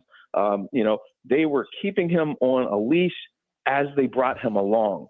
I'm not saying that Caleb Williams isn't smart enough to recognize where a defense is going to go, but you're too young. Kyle Shanahan doesn't even let veteran quarterbacks make a whole lot of changes in his offense because he's like, get to the line, run the play, snap the ball for the defensive set. Let's roll that way. You can't have a rookie quarterback calling basically his own shots and things like that. It's way too much on him. And then as you see, he's holding on to the ball. He's trying to scramble and trying to outrun everybody. This isn't college. You can't outrun these 325-pound defensive linemen anymore. And then, like you said, the wide receivers are frustrated. So the new play caller is going to have to rein them in a little bit and be like, hey, you've got all the ability, but we've got to simplify here. We're going to take some off your plate so that way you have less to think about and you can just execute and operate and see if we can run this thing on schedule. Might be something that he wants to do, but it's probably the best thing for him right now. It's interesting. We're talking with our friend Mike Jones from The Athletic. And I know on a personal level, maybe not when the Bears came to town, but Caleb's a local kid, Gonzaga, grew up in Bowie. Like I want him to find success because whether he deserves it or not, he's become kind of polarizing and all these things. Doesn't look like it's happening. A place where I enjoy the the opposite of success, the spectacular failures they seem quite capable of producing, is Dallas. How big of a mess is what's going on down there? And is this as bad as you've seen it in some time? Yeah, I mean, look, you can't help the injuries. It's unfortunate what happened to Dak, but I felt like Jerry Jones made a huge mistake in sticking with Mike McCarthy as his head coach when he had proven that, okay, maybe you'll win regular season games, but when, the game's on the line, you need creativity, you need some, variety. He doesn't have a counterpunch. And that's why the Cowboys underachieve. And now here you have this year where, everybody's got the whole playbook on them, and McCarthy was not able to evolve his offense. They neglected the running back position, all just bad decision making all around. And so, yeah, this is the bed that Jerry Jones made for himself, for his team, and we'll see what happens. But probably 2 years ago, when Sean Payton was available, that's when he should have fired Mike McCarthy after they wet the bed in the playoffs, and they should have gone a different direction, but they did not. And here they are paying for it right now. Well, where do they go? Because I would think that any coach with any kind of status and wants authority, Jerry won't want them and they won't want to deal with Jerry. So what is he going to do this time? Yeah, that's the big question, because I don't know who's going to want to go there. It's not going to be Bill Belichick. Bill Belichick is not going to stand for Jerry Jones giving press conferences after every game before he even talks. That happens. Jerry Jones talks before the head coach talks. That's just not going to work. And if you were the head coach, now we did see Jerry Jones.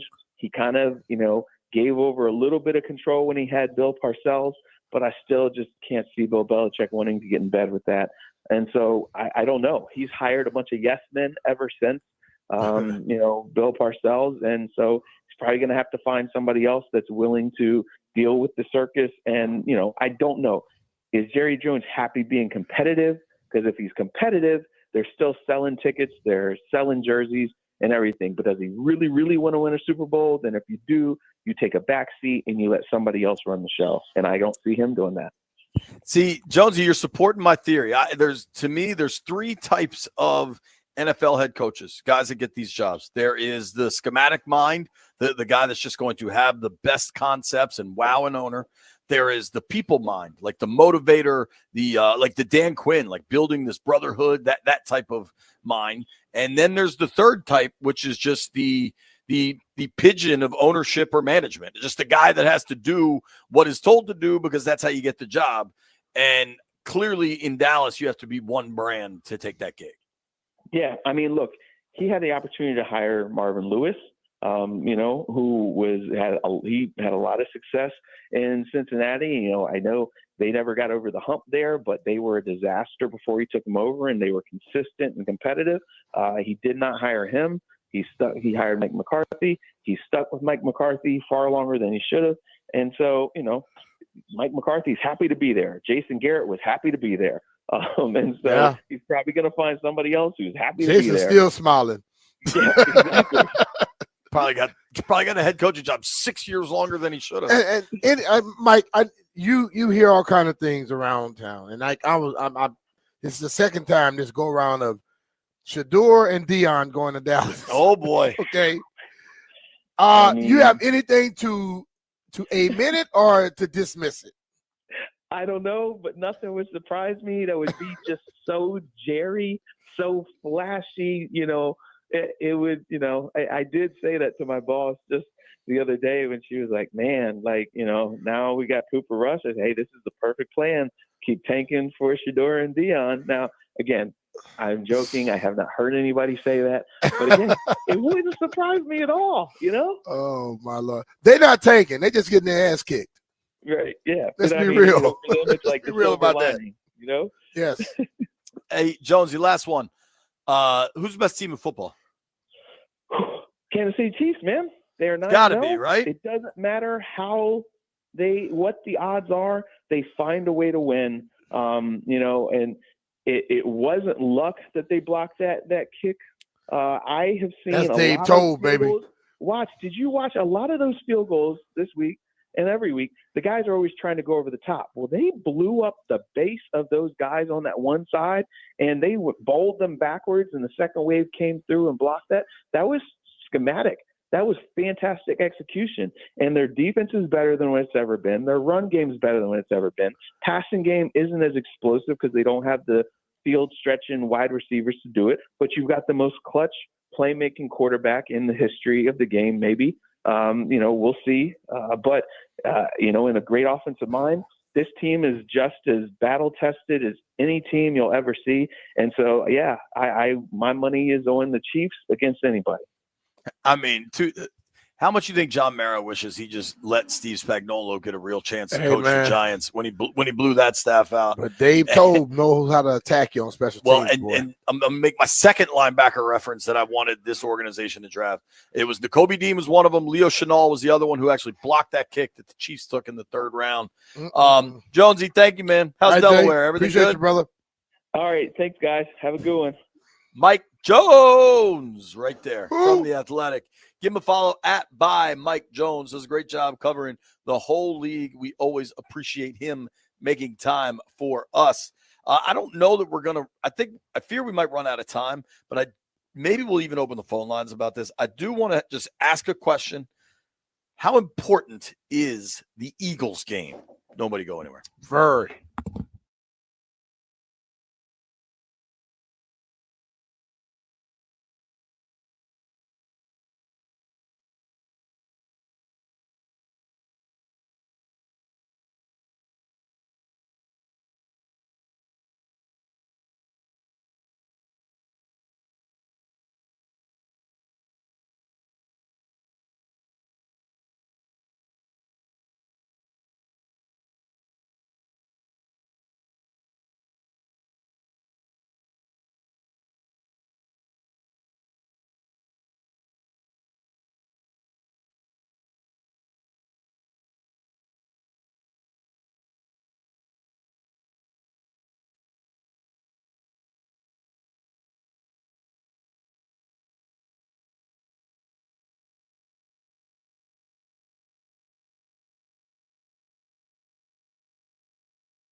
I'm Earl Forsey. Here's what's happening. Commanders have a short work week with Thursday night football coming up after the tough loss to Pittsburgh. Dan Quinn can't wait to see his team get right back at it Thursday night in Philly. Yeah, they're mad. And this game getting here this week can't get here quick enough. So every once in a while, that short week's not such a bad thing. Things flip-flop atop the NFC East. It's the Eagles now in front by half a game. Commanders still at 7-3 would be a playoff team at this point in the NFC. Cowboys QB Dak Prescott set for surgery tomorrow on his injured hamstring, so he is out officially now for the season. Recovery time for him set at 3 to 4 months.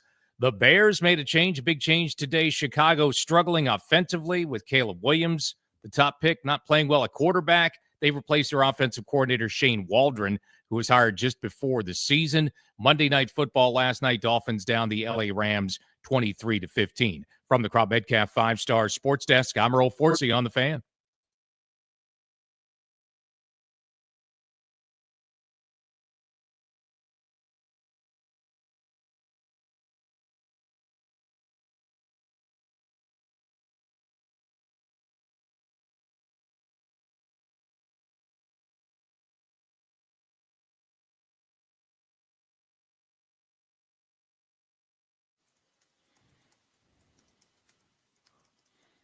Shout out to Seal. I remain.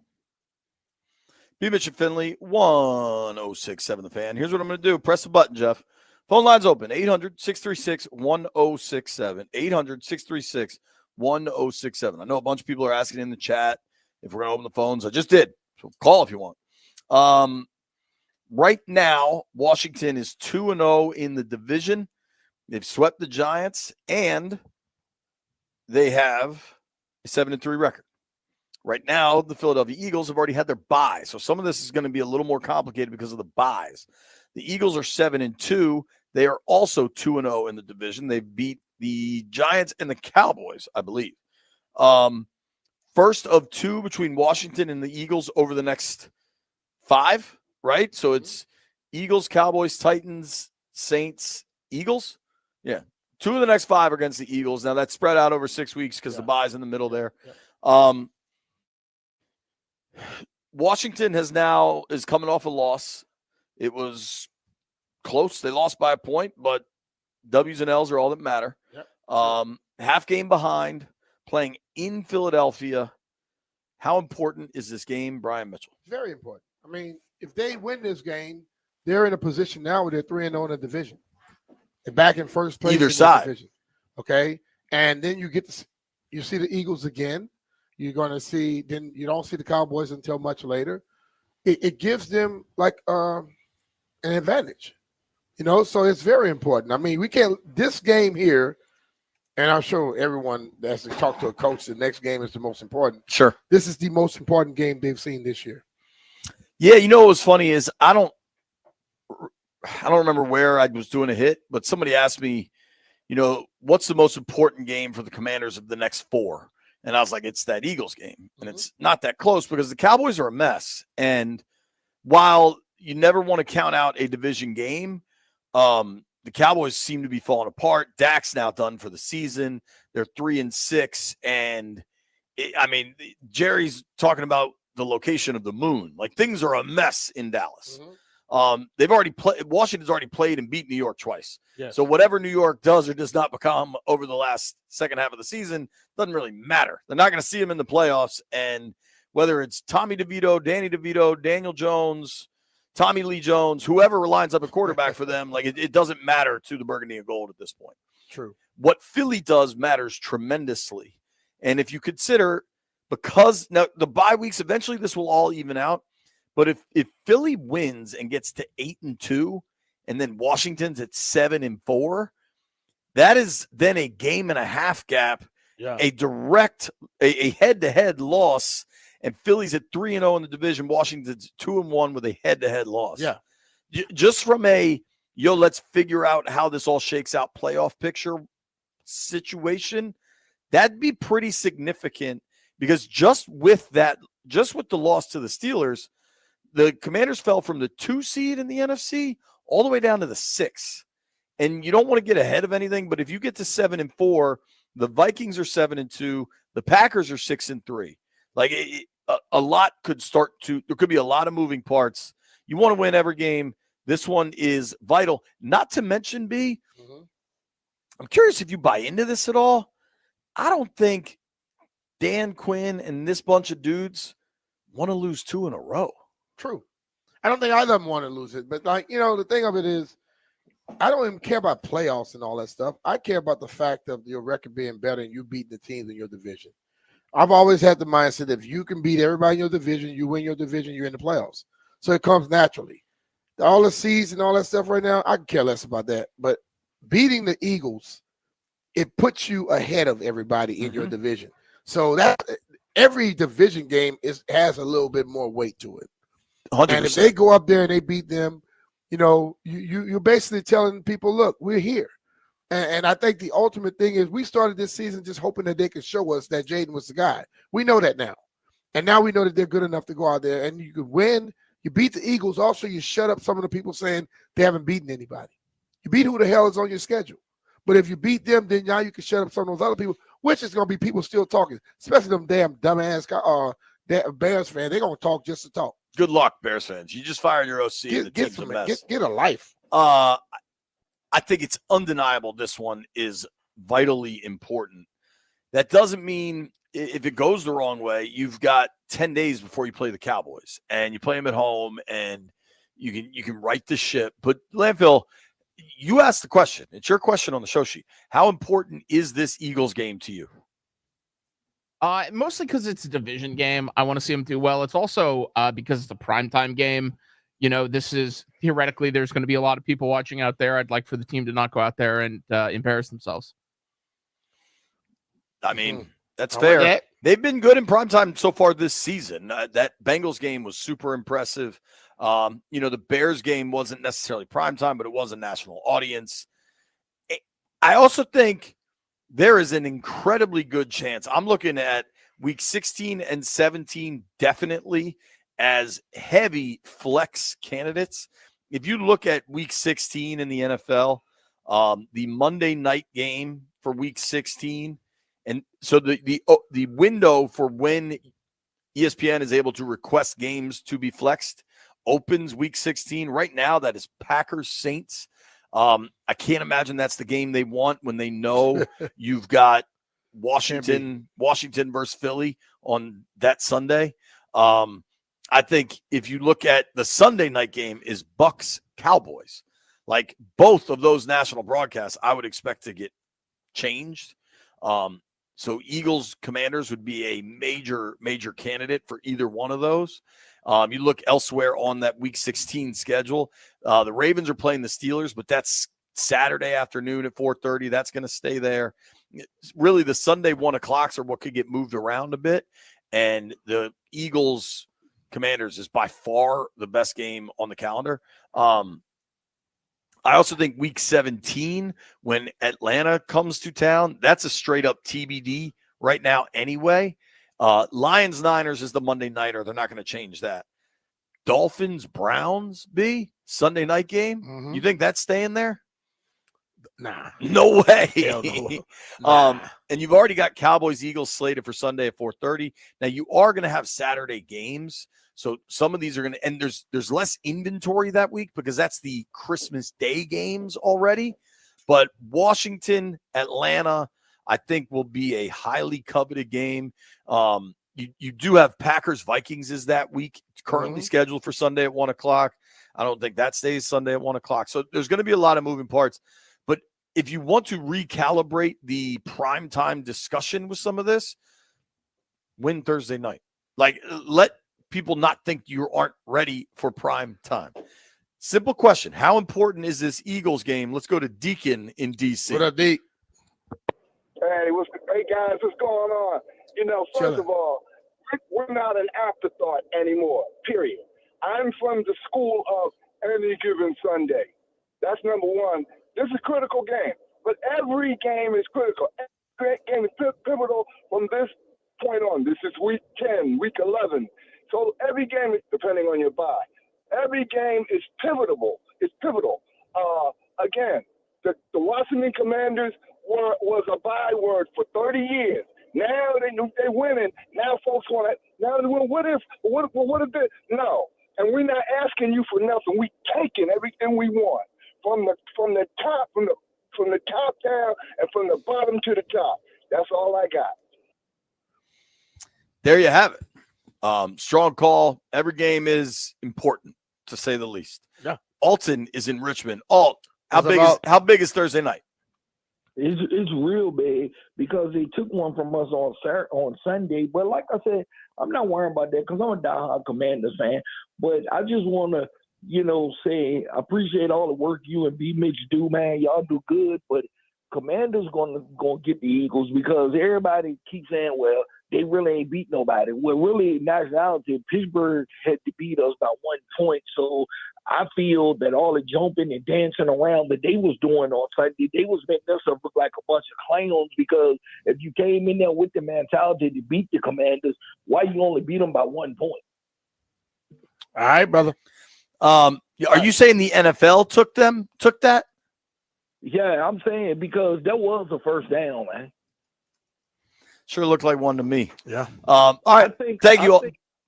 Go ahead. Or maybe they cut you off. Phone lines are open. 800-636-1067. How important is Thursday's game against Philly? Very important. It's easy to say. You only play 17. They're all the same.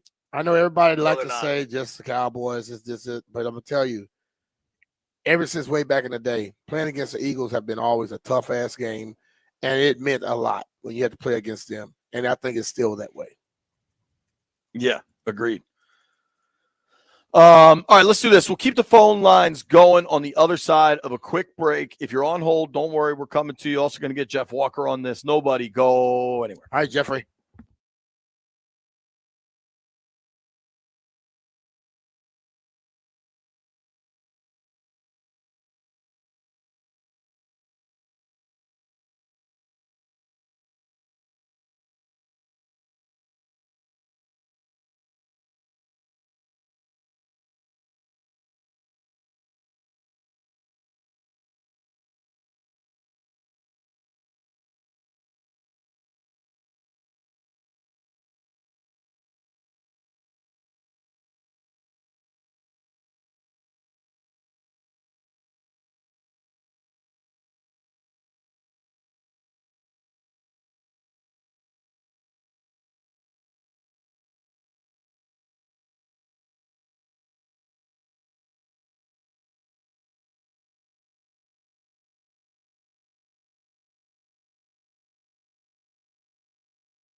Ed.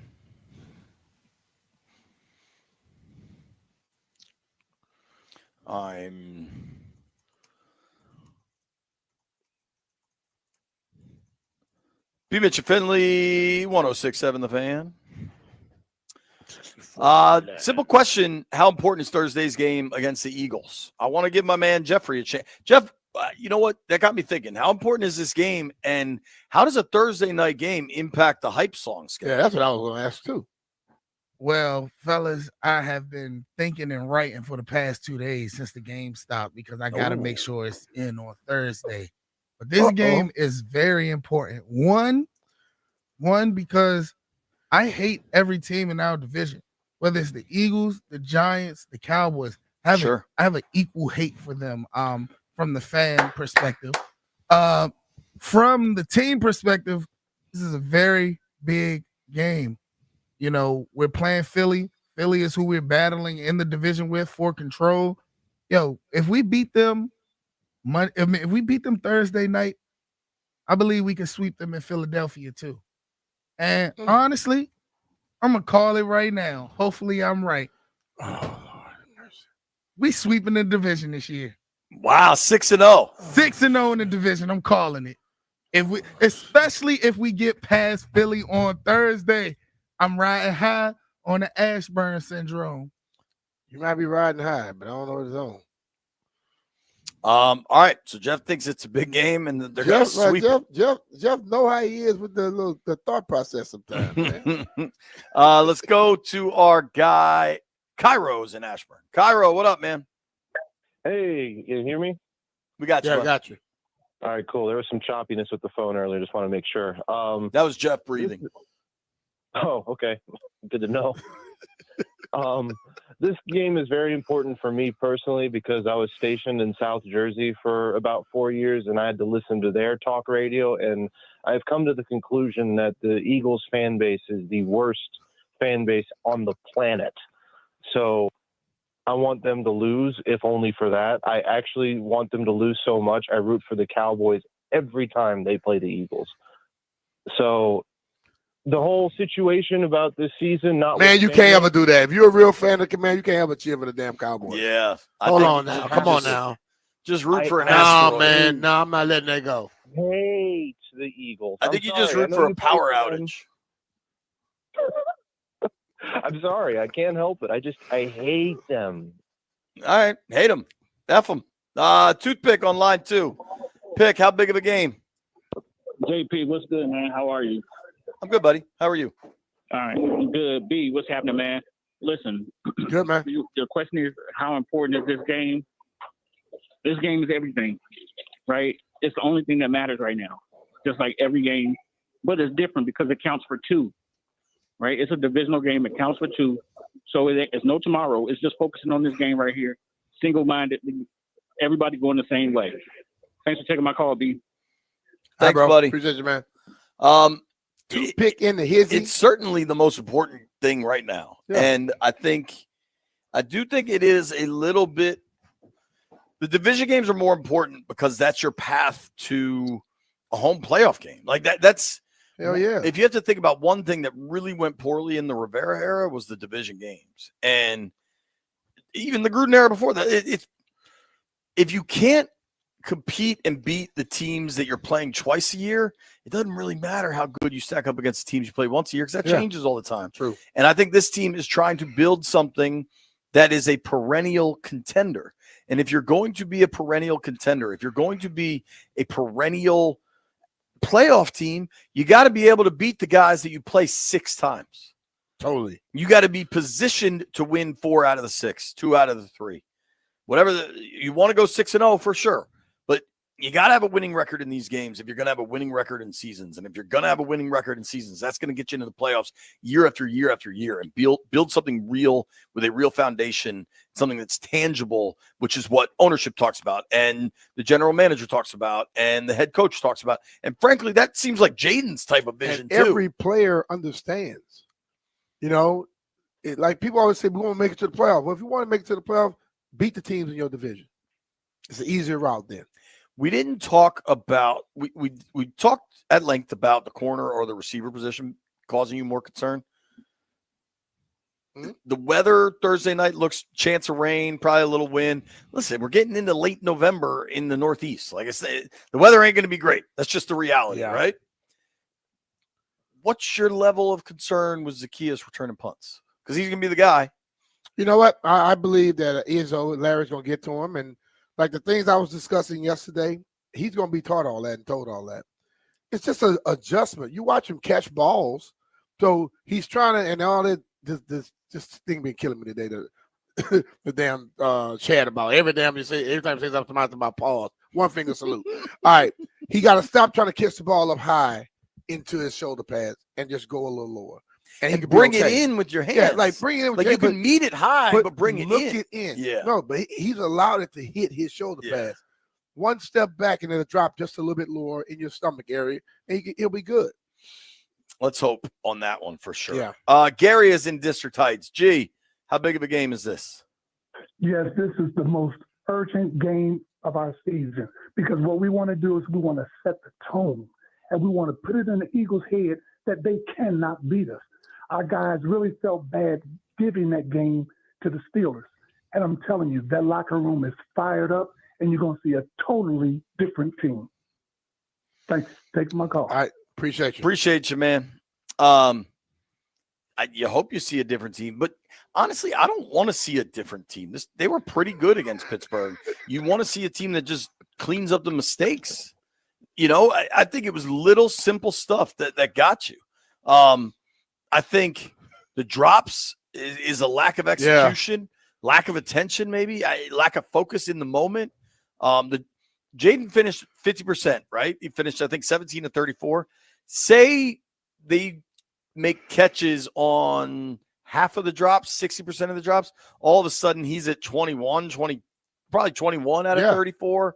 I think if you get turnovers in this game, I keep going back to they had a 10-point lead in the third quarter and then got 2 turnovers and didn't generate points off them. Yeah.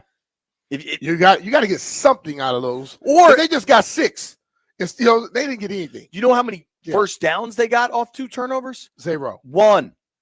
I thought it was 3 and 3 out. It was 4. So they got the 4 and interception, out. and it was a 4 and out because Terry got like the 25-yarder. But then they went backwards. Jaden took a sack on second down, and then the Diami QB throwback pitcheroo that was a disaster. So they had to punt there. And then on that next possession, now granted it was 1st and 10 from their own 1. That's where I think you really missed having Brian Robinson. Was just a banger to at least get you out. But you got to take advantage when you get opportunities. And I was really surprised they did not. And frankly, I think there's a million things, and fans want to point to the first down at the end of the game, and I think the Ertz spot was bad. Johnny Newton can't jump off sides. There were drops or all these things. But when your defense gives you opportunities in the second half of a home game to win games, you got to take advantage. You got to take it. Yeah. And that's on everyone involved. Yeah, and that just comes down to a little bit more mental focus this week. You know, the physical thing is there, but mental focus is going to take you on the other side because when you look at the game that we just lost, it was mental. Not catching the ball, it's more mental. You know, jumping off sides with the game on the line. Jumping off side of that, yeah. And if you heard, Jeff mentioned it yesterday as well. Mike Tomlin said, don't snap the effing ball. They weren't snapping that ball right there. Would have had a chance. Yeah. You would have had a chance. Maybe it's a 1% chance. And in defense of the player don't see it. And you know, I saw that kid's face, man. Oh, dude. That dude was hurt, hard, man. yeah. And you're gonna make mistakes in games. But you know what? When you see that it matters to a person, I get on the other side with it. I'm pulling for him. Dude, and that is a penalty of aggression. That's a penalty of trying to make a big stop. That's not something stupid after a play where you throw a punch or you take your helmet off. You know what I mean? There are stupid penalties, and then there's penalties because you're trying to help your team win. Does it stink in the moment? Of course, but Johnny Newton's got a very bright future. I wouldn't change my opinion there. Barry Sverluga joins us next.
I'm Earl Forsey. We're brought to you by the Reynolds and Power Home Team, Keller Williams Realty. Commanders look for the quick bounce back this week. Short week, Thursday night football in Philadelphia. That's just fine with head coach Dan Quinn after the loss Sunday to Pittsburgh. This game getting here this week can't get here quick enough. So every once in a while, that short week's not such a bad thing. We'll be on a plane here and by Wednesday and get to go battle again in a really tough, good environment against an excellent team. So that'll get your attention in response awful quick. Commanders now trailing Philly in the NFC East, half a game behind. So this one and the one against the Eagles later this season could very well decide who wins the NFC East. Right now, the Commanders, even with the loss, 7-3, would be a wild card team in the NFC. Cowboys quarterback Dak Prescott set for surgery now on his injured hamstring. That's coming up tomorrow. So Prescott officially done for the season. Commanders, remember, play the Cowboys in just 2 weeks, week 12, November 24th. Loss in Washington a couple of weeks ago, obviously broke the Bears. Chicago today replaced offensive coordinator Shane Waldron. After just 9 games, he was hired right before the season. NBA Wizards lose their 5th in a row last night in Houston, 107-92.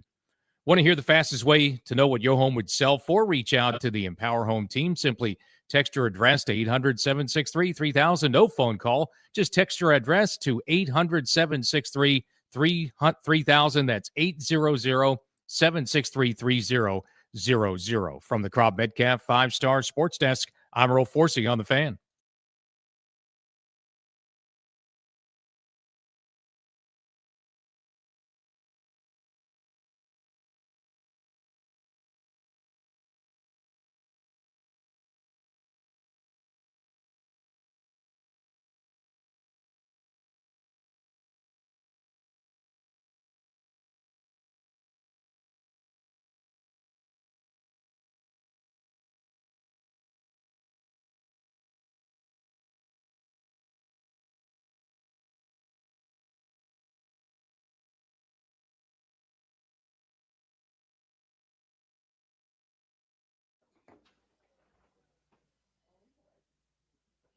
All right, Mitch Finley, 106.7 The Fan, coming to you live here from Commanders Park in Ashburn. And joining us now, isn't that Barry joining us right now, right? Got Barry Svaluga joining us. What's up, Barry? How you doing, brother? Mitch, how you doing? I am fantabulous, man. So your thoughts of the game last week? So this week. It was just a couple days ago. Yeah, 2 days. So here, I think you guys probably come down in a similar way. Like, did they find a bunch of ways to not win that game? They sure did, and a lot of different things could have gone. One of maybe 5 or 6 things had gone differently. Maybe they won. If the spot was better on the Ertz play, if Cosme had made the block on the draw play, if Benjamin St. Juste could cover Mike Williams on what was obviously going to be a fade from Russell Wilson, 100 different things. Maybe they come out on top. But I think the overall takeaway is that because they have played how they have to this point, and because they're atop the division, like what is represented in that game is that the standard here has changed. Like what is expected is different than it was 5 years ago, 10 years ago, 15 years ago. There is like an expectation that the plays are going to be made, the game-winning plays are going to be made, and that has kind of flipped the script in what still has to be seen as an incredibly fast time. Like you're talking 10 games into a new regime's tenure here, and the complete expectation around the franchise has changed and the standard has changed. And I think, does it sting for the fan base that they lost? Sure. But that's also like a new morning in America because it has not been that way here for so long. So it's just that's more my takeaway than any individual play from the game or should they have beaten the Steelers. It's like, oh my God, like there's an expectation around this team now that didn't exist 5 months ago. I agree with that for sure. I wonder, though, before we turn the page to Philly, right, do you think Washington gave that thing away, or did the Steelers take it somewhere in the middle? I kind of feel like I don't feel like it was some sort of epic collapse, right? Did they have a 10-point lead in the second half? They did. They're playing down some linemen. They're playing down Brian Robinson. They're even playing down their kicker. And I know that didn't really come into play, but it might have if they had to line up for a game-winning field goal. Like, I don't think of it, JP, as like a complete giveaway. Like, if they had lost to the Browns or the Panthers or the dregs of the league like that, I would be like, oh man, here we go again. I just feel like that's a well-coached, quality opponent. Did Russell Wilson do a very veteran thing and sell a hard count to a rookie defensive lineman? He sure did, and you could dwell on that part. I just don't come away with like this super bad taste in my mouth for the franchise. Like, oh man, what an absolute giveaway. It's more like they're still putting the pieces in place to learn in those winning times that to come through every time. And this was just a missed opportunity that I think importantly was in a game against an AFC team and not one that's going to likely to affect playoff seeding and that kind of, if they gave it away, if they played that same game against the Eagles, I think that would hurt more and I might feel a little bit differently about it. But because if this becomes a pattern, then that's a problem. It's not a pattern yet. I kind of give them a pass on it. I guess like what I'm hearing from you is like, you know what? Yes, they lost, but I can see the light at the end of the tunnel. Because when we lost last year, we knew it was going to be 2 or 3 more coming. That's right. And now, like, could they lose to the Eagles? Yes, but I don't think they're going to lose to the Eagles 31-7. I think everybody expects a good old-fashioned NFC East game. It's a primetime game that has stars on both sides of the ball that should draw eyeballs. Like, this is what you want. I saw a stat from Zach Berman, one of the Philly writers who a million years ago interned at the Post. So I'll always think he's like 22, but he's probably like 40. He also kind of looks 22. Yeah, right, exactly. He's a young looking fella. But he said the last time that Washington and Philadelphia played each other and both were more than 2 games over 500 was the year 2000. So get your arms around that. Like, these two teams have not been good at the same time. And that's mostly Washington's fault, right? Through, most of those 24, 25 seasons. But this is what you sign up for, man. A divisional game. As we get closer to the holidays, the weather's getting colder. You're in prime time. Like, let's strap it on. This is going to be fun. It should be fun. Are you going up? Oh, indeed. Yeah. Little Acela action, as you know, my preferred way of traveling. You're an Acela traveler. Is fast, dog. Barry's just racking up them points. I know how the game goes. What do you think of Jaden now? Talking with our friend Barry Svrluga from the Washington Post. Does great work. Follow him at Barry Svrluga. Jaden has been so on fire that, against the Steelers, I thought he was good, fine, but not his best. What does it say about, kind of to your earlier point about, you expect them to make plays to win, that Jaden just played pretty well against one of the best defenses in the NFL, and it's, not disappointing, but you're like, oh man, he could have played a bit better. Well, I think if you go back to the beginning of the season and you're told, okay, here's his 10th game, both statistically and visually, and then you're told that's his bad game, you would sign up for that 1,000,000 times out of 1,000,000. Like that, like he still did not put the ball on the ground. He still did not throw an egregious pick. Was he off accuracy wise? Sure. Could that be tied into the rib? I don't know, maybe.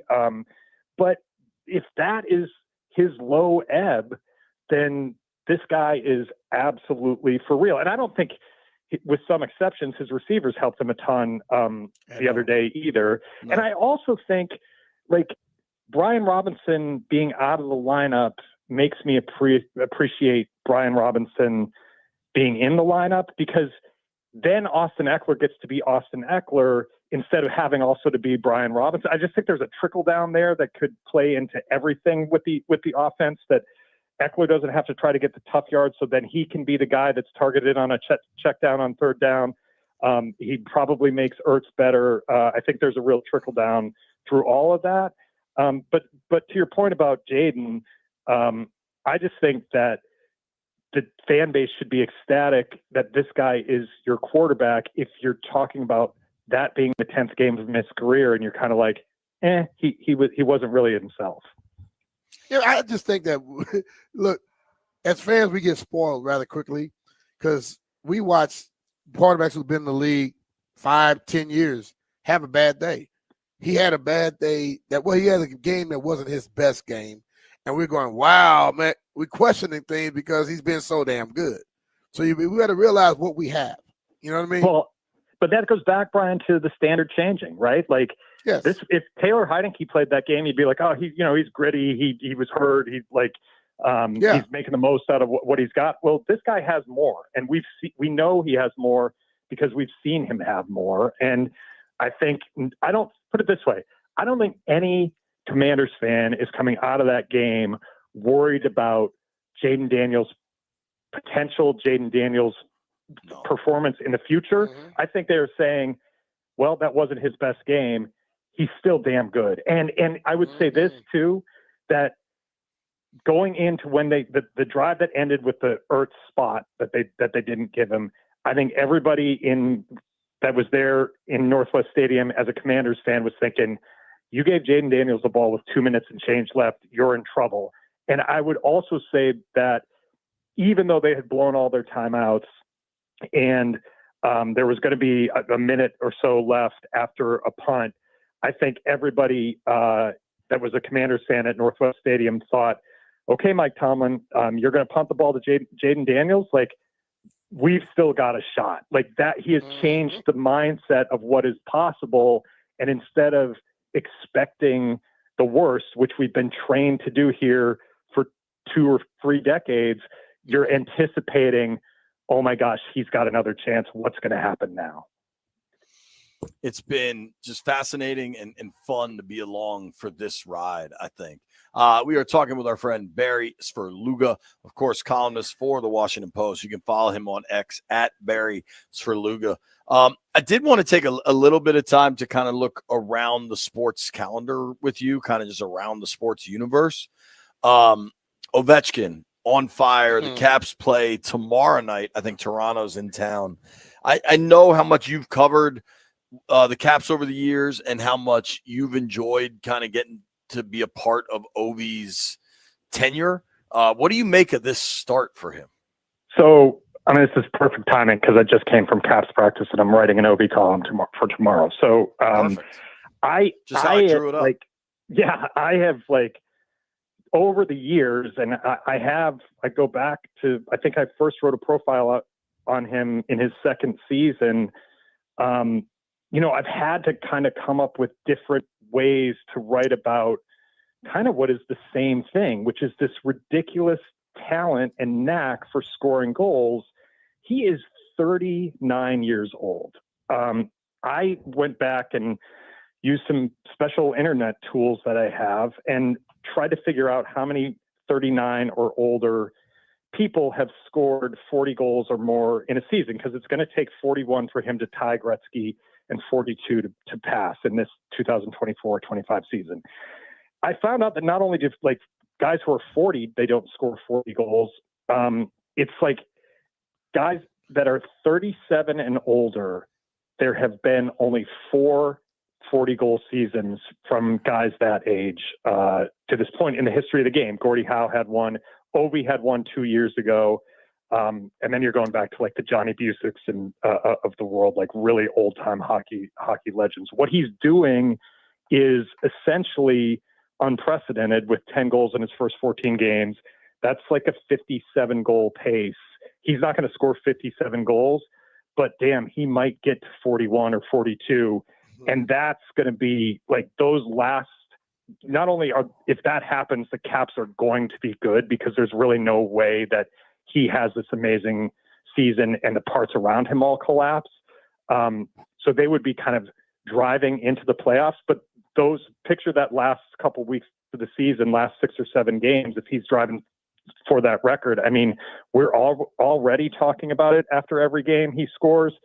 There's going to be some hype in the spring if he keeps up something of this pace. I told JP, I think it was yesterday, that he's been scoring from that same spot since he got in the league. and they haven't stopped him yet. You let him start getting closer, and his energy goes up, because when you get close to making those amazing achievements, you get a lot more energy. It could be a problem for a lot of people this year. He is that personified, Brian. And Tom Wilson has told me this for years. Like, most guys score a goal and they're like, okay, I'm on the board tonight. Like, I can't really, it's hard to score a goal in hockey. I feel good about this. Ovi scores a goal, and this is what Wilson has always said, and he smells the next one. Like, he wants the next one. And you're right about the moment. Like, the 800th goal, that's a big one. Like, all these milestones, like, as he gets closer, he just, he turns it up another notch a little bit. He's that kind of emotional player. And I will also say, Brian, you make a great point about where he's, the office on the left face-off circle. He scored a bazillion on the power play there. But I talked to Brendan Shanahan, who's a Hall of Famer, and is one of the guys who scored 40 goals at an older age. I think he was 37 when he did it in his last season with Detroit. And he said that what you have to do as you get older, and Ovi has done this, is figure out other ways to do it too, because as much as he scored from there and as hard as he is to stop from there, teams can shade that side, particularly on the power play, and make the team go elsewhere. Ovi has gotten to the net more the past year and a half. He has been a little bit more creative. He's had pucks go in off his body because he's created traffic, which is like an old school greasy way to score goals. He should be given credit not only for doing what he's always done and not being able to be stopped, but for creating new ways to create offense and score goals as he pushes closer to the record. How much is Connor McMichael helping? Because he scored 10 goals as well so far. Yeah, so they're not playing on the same line right now. So I think that they're rolling. They've got a really good thing going in the start of the season. I didn't see all the pieces fitting together as well as they have. Dylan Strome is the guy who's finding Ovi the most, and his assist numbers are way up because Ovi is burying the passes that Strome sets him up with. So this isn't the 10 goals in 14 games. If you go and chart them, they're not all from the same spot. They're not all on the power play. They're not all empty netters as they're protesting leads late. I think what's impressive is how many different ways he's done it. And then Strome is really doing they have a great chemistry right now. That line feels like they're on a roll, and the Caps are on a roll in part because you take the McMichael line. They were the first teammates to have 10 goals apiece. They both got there the other night in St. Louis when they just had a beat down of the Blues, an 8-1 win the other night. So Touchdown. Ovi is kind of leading the way, but the Caps have a lot of good things going on right now. All right, last one for you, Barry, and this is kind of a Sperluga special. There's few people we can hit: football, hockey, and then go to college hoops. This kid, Cooper Flagg, the fact that there's already enough buzz about him and it's November and this isn't really college hoop season. I know they're playing games, but we're going to talk to you about college hoops in February and March. But this kid had all the hype coming in. He's from Maine, right? Yep.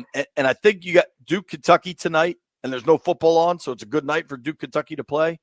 How legit is this dude? Does he seem worthy of all the hype? This is probably the most talked about American basketball player in a few years. Yeah, in a while, right? I mean, I'll say this: it would go back to last summer when Cooper Flagg was one of the kids who was selected to play against the U.S. Olympic team in some scrimmages and workouts.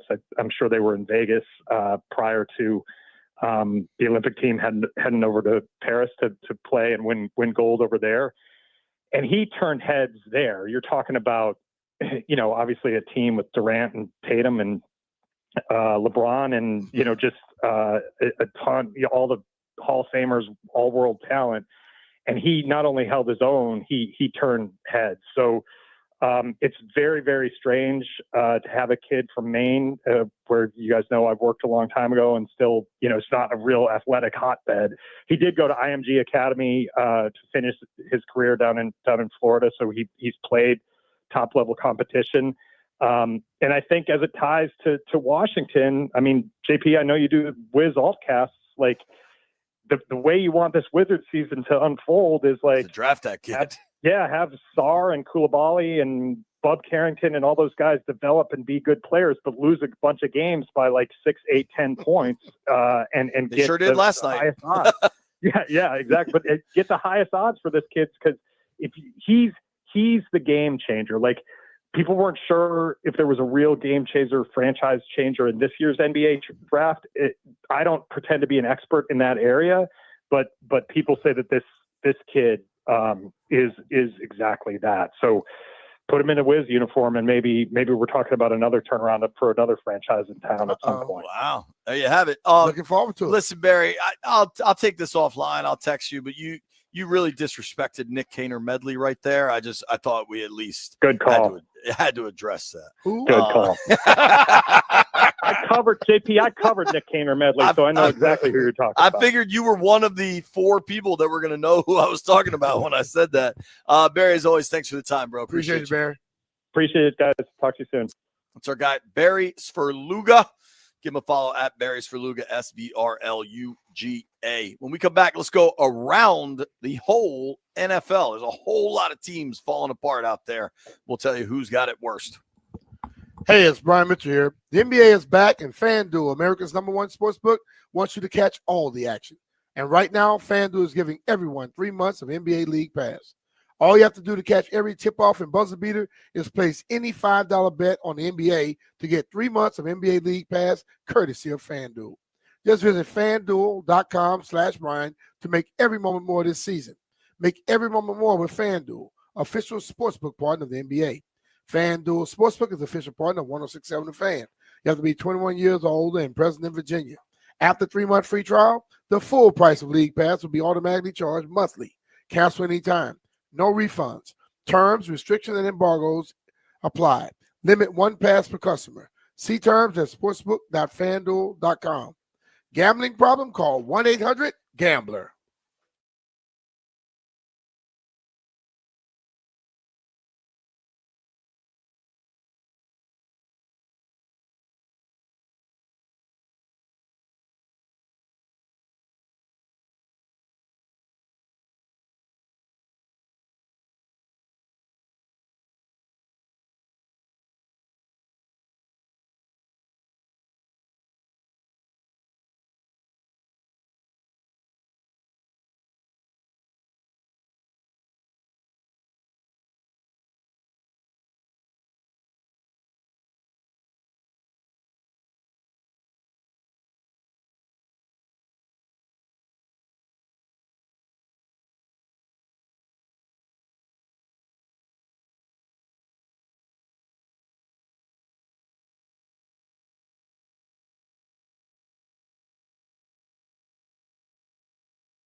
I'm Earl Forsey. The sports update presented by IT Cadre. Trusted insight from trusted insiders, itcadre.com.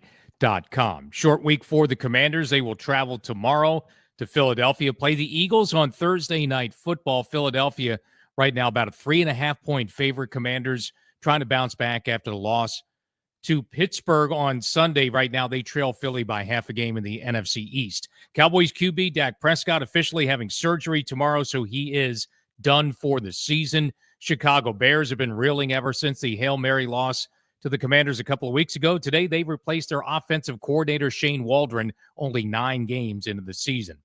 IT Cadre's trusted insight, helping leaders of the nation's most important organizations understand complexity, align efforts, and make the best data-driven decisions to achieve success. IT Cadre, your vision, our purpose. To learn more, visit itcadre.com. That's itcadre.com. From the Crop Metcalf 5-Star Sports Desk, I'm Earl Forsey on the Fan.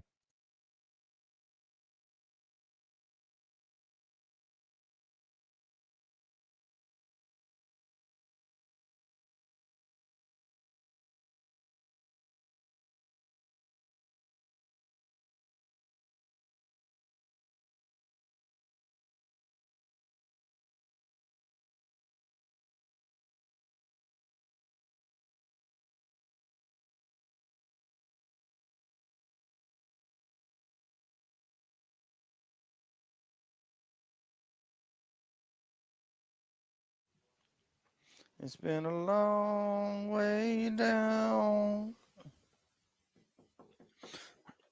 B. Mitch Finley, 1067, the Fan. Tomorrow we're going to take a look at power ranks all over the NFL. Today, let's just take a look at the NFL. Let's go. Obviously, the Chicago situation. B, it's 9 games into his career. How significant is the damage to Caleb Williams, regardless of how much of it is self-inflicted, his own level of play? Yeah. How significant is this level of damage to a young quarterback? Well, it's depending on where it goes from this point. Can someone come in and make him a little bit more disciplined? Because he's not very disciplined. And if you're looking at the frustration of his receivers, they understand. They like this offense, but they understand he's going to do everything basically off schedule. And a lot of times, how many seconds you got to run the damn route? 5, 10? But that's cool late in the game or when a scramble situation comes up, but every play. So I think it could be damaging if they don't get things fixed, but it could not be because he could get somebody in, get him more discipline, and have him doing stuff on schedule, and that work out. Now, is he a guy who loves doing things on schedule? Or will he always be the guy who have to be there for the heroics? When you force that thing, it can become a problem. So Thomas Brown gets the OC gig. Brown has been a hot name since his time with the Rams when he got an assistant head coach title, kind of bounced around since then, a bunch of bad jobs, frankly. He's got a big chance now. You look elsewhere, he didn't do a bad job. I'm saying he was in bad jobs. Yeah. You look elsewhere on that roster, unless I am missing something, Brian, which I don't think I am, if you fire the head coach, there's also the question of who becomes the head coach. They don't have anybody on that staff with head coaching experience. And probably by design, too. Dude, when we talk about self-preservation, this is an elite example of it. Oh, yeah. I imagine in the front office, in the general manager's office, there's nobody else that's ever run their own building either. You know what I mean? Sometimes you got to just try to have new, fresh item, see what's happening. Yeah, man. It is very, very, very interesting how that's all going to shake out in Chicago. If you look kind of elsewhere around the league, Jacksonville's got a mess on their hands. A lot of people believe Doug Peterson could be the next coach fired. The Jags are 2-8. Let's run through a quick version of who's cooked, okay? Okay. Jags done, 2-8. I think so. Giants done, 2-8. Yeah. When I asked Dunn about the Giants, do you think next training camp, you tell me who's still there? Daniel Jones. I think Daniel Jones may be out. They're looking for a quarterback. Brian Daboll. And the thing about Daniel, he has an injury They got to bench him. So if they play him, he gets hurt, they got to pay him $29. So I think they're going to bench him because they're trying to They better preserve some money. I think they have a bye, so it gives them a little bit of time to come back next week. Like, oh, we really want to see what Danny DeVito can do. Is Daboll back next year? Nah. What about Joe Shane? If I'm if Saquon keep running, no, because that man already told you he's gonna have a heartache, man. So no. My thing with Daboll, watching him enough because the Giants are always on national TV and they always play the Commanders twice a year, et cetera. Yeah, I think he comes up with really, really good offensive concepts. I really do. But he does not seem equipped to handle bad situations. He seems quite emotional and reactionary. Until you can handle that, I don't know that you can be an NFL head coach. I can't stand coaches who expect players to be much more together than they are. Right. And most coaches tell players what they have to do and got to keep it cool. He loses his cool every damn game. And he blames players too much for me. That would be a coach I know I would have had an argument with. Panthers all of a sudden showing life. They've won 2 in a row. Bryce Young all of a sudden. Bryce Young is playing better too. So now I'm not saying cooked in like they ain't making the playoffs, but all of a sudden the Panthers feel like they might have. I liked Canales. I liked the hire. What do you think of that Carolina squad? I mean, they're not making playoff this year. Hell no. And my thing is, how sure are you they're gonna make them next year? So listen, this is the one where I'm gonna have to say, I'm gonna get my popcorn ready. They gotta prove it to me. Sure. But how different do you feel about Bryce Young now than maybe a month ago? I just had 2 games. I can't give you. I think I'm still where I was. Okay. You have to prove it to me. I think that's fair because the track record has been so long, Yeah. so low. What do you make of everything going on in Dallas with the sun? You and I have covered enough games down there. I've seen that sun be a factor. I remember it was a factor to Kirk Cousins. Jerry's defense that our guys know when and where it's going to be, and they should account for that. Yeah. Dude, yes, but you can pick your side of the field, but things just happen in football fields. You don't always win the toss. Yeah, you don't. But see, I just see it as an excuse by people. Green Bay has been. Every other stadium seems to go north to south. Green Bay Stadium is set east to west. And right around 1:30, 1:45, that sun is going to be right there in the middle of the field. And you're going to have a punt coming to you. Do you know how to catch it? Are you going to look in the sun and get blinded? Or are you going to sit there and look kind of sideways to catch the ball? I had to learn how to do it up there. I didn't play Green Bay very often. So people that go to Dallas consistently, and if the players are there consistently, it's on them. Because a lot of times you build stadium, you're not going to move the stadium. And when Green Bay built that stadium, do you think they were thinking, let's do it like this so our players will know and the other teams don't? Because when I first went there, I said, Coach, this sun going to set right here. He say, you better learn to catch the damn ball. John Harbaugh. And I caught the ball. You know what I'm saying? So that's an excuse for me if the players are complaining for that. Who finishes with the better record? Okay. The New York Jets are 3-7. The New England Patriots are 3-7. I assume they have at least one more game against each other coming up too. Uh-huh. Who finishes with the better record? Well, I'm pulling for the Patriots. You know I'm not pulling for the Jets. I'm aware. So I'm going to go with the Jets. I mean, the Patriots, though. I'm going to still go with the Patriots. I just think that dude is so full of himself that he just can't get out of his own damn way. The Pats are largely a young team, young head coach, some good defensive players with a young quarterback that's going to make mistakes and run around, but he's going to inspire an offense. You know what I mean? Guys are going to want to make plays for him. Yeah. You hope he's able to stay healthy because some of it's a little reckless, et cetera, right? When you've already dealt with the concussion, worries me a little bit. But there's you could see a building motivation for that team. They're going to play all the way to the end of the season. Yes. Aaron Rodgers is not going to be playing all the way to the end of the season. I already told you, I don't think he starts week 18. Yeah. It's freezing rain in New Jersey. You think Aaron Rodgers is going out there? You give me a bunch of young guys who are trying to prove a point, and you give me a bunch of spoiled-ass pompous dudes that don't give a damn, and I will take those young guys trying to prove a point every day. right now, if the NFL draft order was determined this moment, Jacksonville would have the number 1 pick. The Giants would have the number 2 pick. Then Tennessee, Cleveland, Vegas, New England, New Orleans. Then the Jets. Who do you think finishes the season with the number 1 pick? Who do you think finishes the season with the worst record? Jaguars have the worst right now? The Jags and the Giants are both I think it's going to be probably the Jags. The Jags right now, like, they feel that they have their quarterback. I wouldn't feel it. Keeps sounding like they're going to shut him down. They just haven't said it. They now, you know who's number 1 in a lot of draft pick things right now? Cornerback, receiver. Travis Hunter. Travis Hunter. Yeah. So you get Travis Hunter on your team, yeah, they can help out. He's a baller. What would you want Hunter to do in the pros? I like him at corner, but I will damn sure be playing him at receiver. I will play him at receiver too. But listen, I understand everybody starts getting worried about people getting hurt, this, that, and the other. He's not going to play as often, but he's going to get an opportunity to play. I guarantee you that. Who would you take as the first quarterback? First who? First quarterback off the board. Quarterback? Kid I from haven't looked Miami? at Ward. Yeah. I'm about to say I haven't looked at a lot, but Ward is the best quarterback in college football right now. I agree. I think he's playing at a really high level.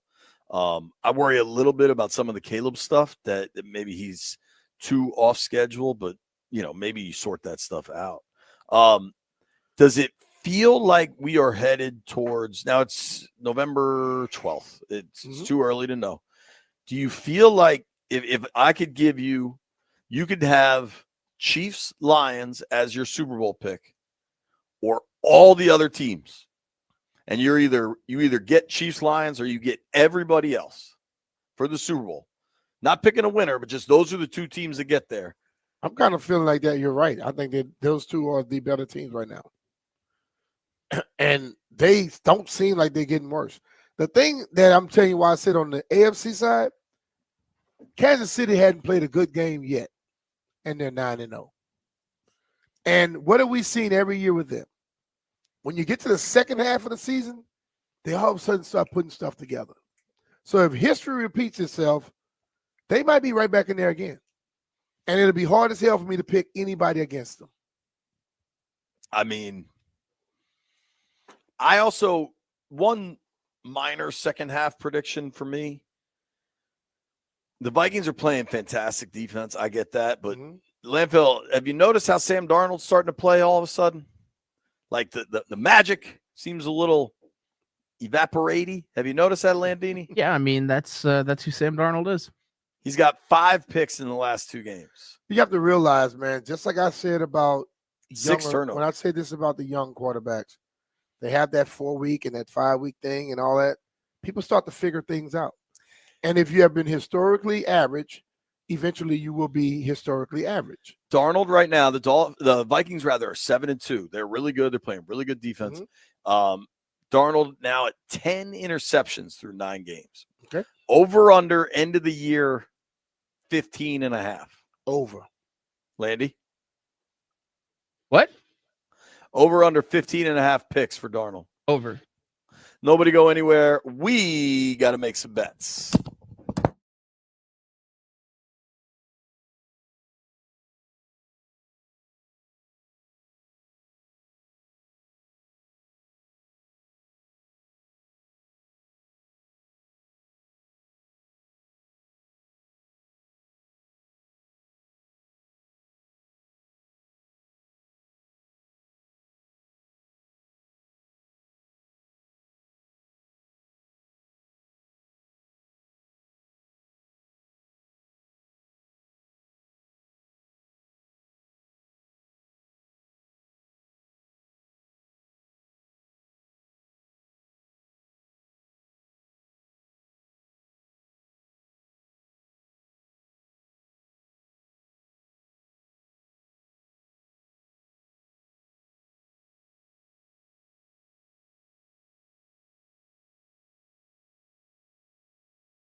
You know what stinks about today? We didn't get Wendy Knows Sports because we were in Ashburn. Oh, man. And Wednesday was in studio.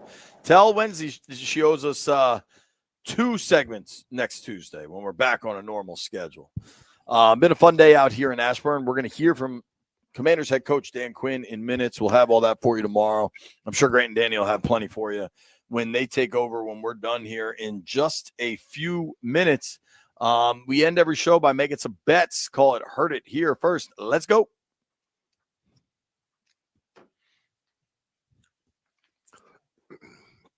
I'll gather around.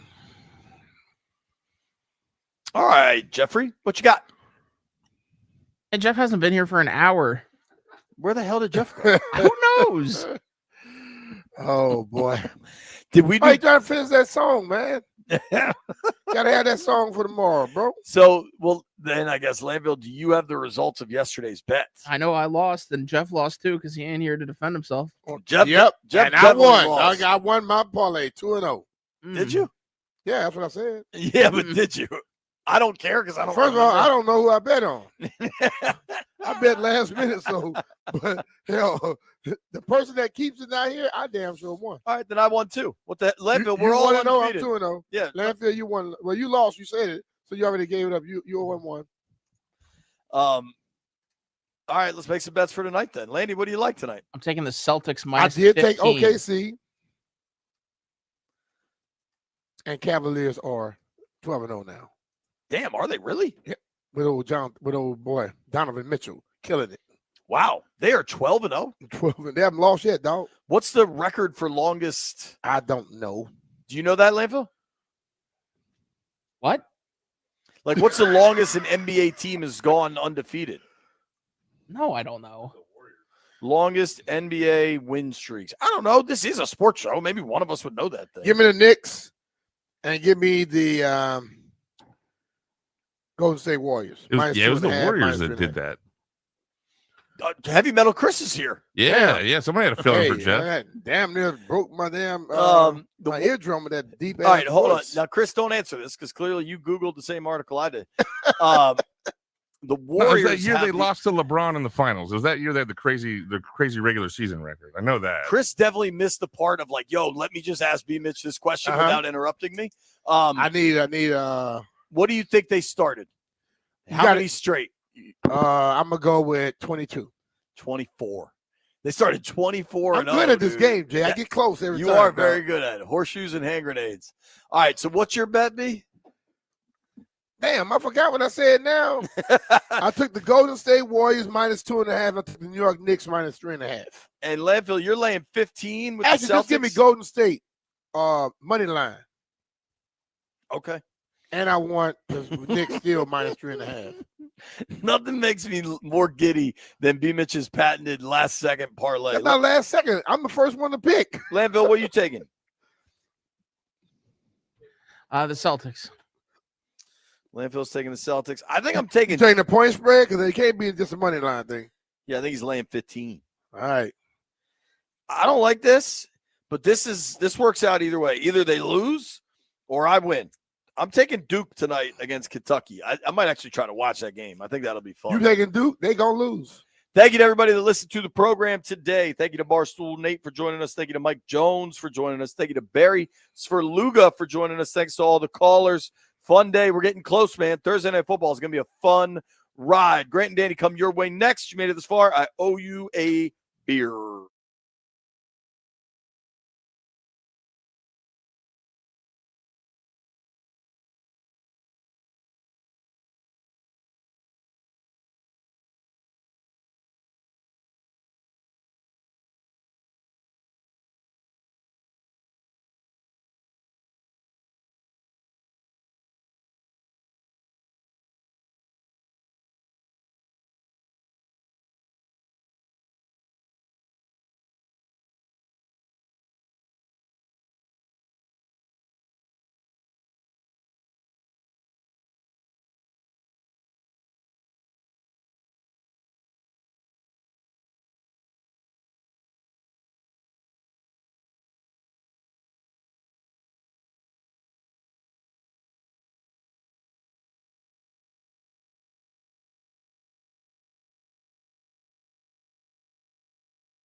I'm Earl Forsey. This sports update is presented by IT Cadre. Trusted insight from trusted insiders, itcadre.com. So a quick turnaround. That's a good thing for Dan Quinn and the Commanders this week. No need to wallow in the mire. No need to really dwell on what happened against Pittsburgh. They bounce right back, get back at it Thursday night in Philly. I'm fired up about it. I can tell you that. It's cool. It's like better than the alternative of like not talking about big games. So like this is what like division games should be, man. Like an absolute blast. Like Philadelphia and Washington battling for it. Like, hell yeah.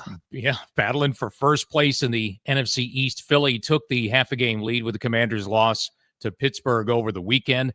Cowboys QB Dak Prescott, he's set for surgery tomorrow now on the injured hamstring, so Prescott officially done for the season. Probably puts the Cowboys out of the mix in the NFC East. Cooper Rush, now the starting QB. Commanders, of course, play the Cowboys in 2 weeks, November 24th, and they will close out the season in Dallas Week 18. NBA Wizards fall in Houston last night, 107-92. Fifth straight loss for Washington. They'll be back in action tomorrow in San Antonio.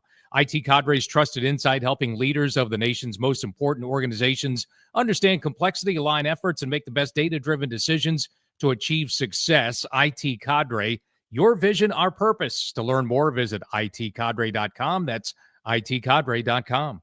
From the Crop Metcalf 5-Star Sports Desk, I'm Earl Forsey on the Fan.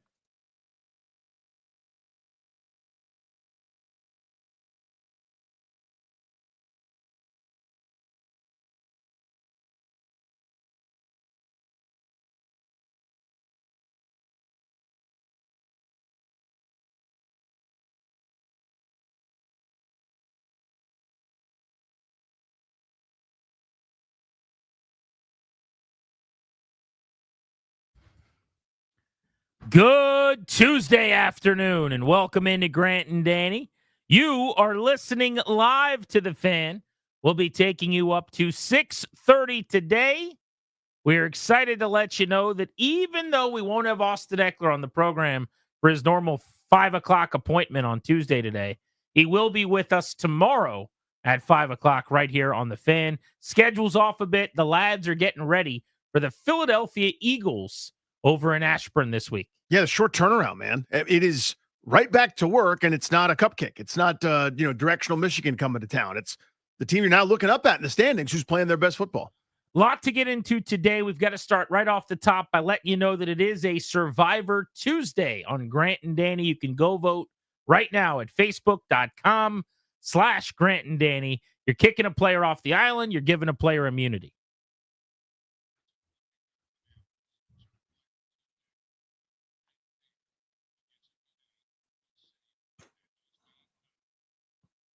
You guys know the drill. We've been playing Commanders Survivor since it was Redskins Survivor. Years and years of this game on this show, where every single week you kick a player off the island and you keep somebody around, whether they had a good game or not. The way this theoretically should work is whoever has the worst game gets sent home. Whoever has the best game gets immunity. Terry McLaurin is immune based on last week. He had 2 touchdowns. This week, 5 catches for 113 yards. He'd be a candidate for immunity again. He'd be just fine. But you can't be immune 2 straight weeks. So you're voting 4 different players on offense, 3 different players on defense, and 1 specialist. Here is who is eligible to be voted for today. Jaden Daniels, Austin Eckler, or Sam Cosmi on offense can be sent home or given immunity. On defense, Bobby Wagner, Frankie Louvu, and Jeremy Chin. And then specialist Austin Seibert, the kicker, who didn't kick this past week. I would say he is probably going to be voted off today based on the recent trend where you guys boot whoever's hurt and unavailable off the island. He has had a fantastic season. He's done more than you could possibly have hoped for. Didn't play in the game. What if he survives? It'd be unbelievable. I mean, last week, B-Rob, who couldn't play in the game because he was hurt, got sent home because he wasn't available, and you guys did the can't win Survivor in the tub bit. I know that this is way more interesting sometimes to me than it is to folks that are just minding their business, living their lives. But in years past, it wasn't until you got down to like week 16 where it was a hard choice. Now it's nothing but hard choices. It's a byproduct of how much better this is. I think immunity is actually way more fascinating this week because some guys played well that are listed here, including Eckler having 2 touchdowns, which is normally a one-way ticket to immunity. But Jeremy Chin had 2 takeaways. He was great. He had an interception. He had a fumble recovery on the goal line. So those are a couple of ideal options there. Cosmi was pretty good on the offensive line. Jaden Daniels did some decent things this week. Bobby Wagner and Frankie Louisville are always very solid, had some stellar moments. So it's up to you guys. Go vote, facebook.com/Grant and Danny if you want to participate in Commanders Survivor. Big news in the NFL is tangentially related to the Commanders in this regard. The Bears fired their offensive coordinator, Shane Waldron, today after just 10 months on the job. They are replacing him with Thomas Brown, set to take over. Thomas Brown was the offensive coordinator of the Carolina Panthers last year when the number 1 overall pick, Bryce Young, fell on his face. So they are saying, Shane Waldron, you're doing a terrible job with the number 1 overall pick, and you're ruining his development. So they fired him to hire the guy to call the plays and run the offense for Caleb Williams, who called the plays and did that for Bryce Young last year. Other than that, the Bears are a complete disaster. And I think it's just a nice opportunity from DC, looking from afar, Danny, to acknowledge that that used to be Washington, that very easily in a different era, in a different multiverse, with Dan Snyder still the owner here, would be the Commanders, where we're down on Jaden Daniels and the coordinator's getting fired and everyone wants the head coach gone. And they did these things out of order where they should have let the GM pick a new head coach to pick his own quarterback, but they didn't do any of those things correctly. And now the fact that it's not us, it's the Bears, bro, it feels good sitting here watching that. It is nice. And they've got a competent GM, by the way, that's demonstrated competence, right? Where they've spun it and present assets for future stuff, added, young talent, a bunch of picks. He's made some good moves. This is not the mark of a good general manager, this situation. Well, and that's where I was going to go. I mean, remember, this is the ultimate mea culpa here. I'm sitting there all offseason going, how could people not do what Chicago has done, surrounding this young player with all the talent? And the thing I underestimated that I should have given more credit here in Washington and less credit there was you can add DJ Moore and Rome Odunze and Keenan Allen. That's nice. Now, Keenan Allen's not the same Keenan Allen. We're finding that out, I think, over the course of the season. But if it's Eberflus, Waldron, Thomas Brown, you can bring in Jerry Rice and Tim Brown and Terrell Owens, and you're not getting completing 4 passes. They look like they have never practiced offense when you watch them play. They're bad. It's horrendous. Everything is basically, all right, Caleb, survive. Good luck, man. Run around and see if you can make something happen. So I want to get deeper into the comparison between what Washington did for Daniels and what the Bears did unsuccessfully for Williams in a minute. But just the details on the news here that they're moving on from Waldron. This is the first time that the Bears have made an in-season OC change since they first assigned the title offensive coordinator as an organization in 1970. They have not done this. They don't fire assistants, and really they don't like firing head coaches in season. It's just not their way. Caleb Williams was 16 for 30 on Sunday for 120 yards. And it was the second time this season, week 1, he threw for 93 yards, where he went for 120 or fewer through the air. I went back and I watched that game on Sunday night just because I couldn't believe the box score. He got sacked 9 times. They were 1 for 14 on third down. That was their worst third down performance in 12 years. Whatever you think it sounds like, it was worse than that. Longest play of 12 yards. Couldn't string anything together. It was a disgusting offensive operation. He's been sacked 18 times in the last 3 weeks, Sam Howell-esque. The 3 highest pressured games of his season, all 3 of those were losses because the first of the 3 losses, remember, was here, the Hail Mary game. And over those 3 games, 3 L's, they have 27 total points and 277 yards per game, which was 3rd lowest in the NFL during that span. If you look at their season rankings on offense, 24th in scoring, 28th in rushing, 30th in passing, 31st in overall offense, and 31st on third down. Completely broken. So now the question is it Caleb Williams? Is it just the coaching? Is it the play calling? Is it the personnel? How much of this does each person have to bear the brunt of? But yet Adam Schefter today publicly suggesting on ESPN that they at least considered benching Caleb Williams to go to Tyson Bagent. That was part of the last 48 hours was figuring out, do we stick with Williams right now or do we bench him? Can you imagine? Which I think is a joke. I mean, that's insane But nothing they do makes sense, so I guess it shouldn't shock me that you would potentially bench the number 1 overall pick for Tyson Bagent halfway through his rookie season. All the promise.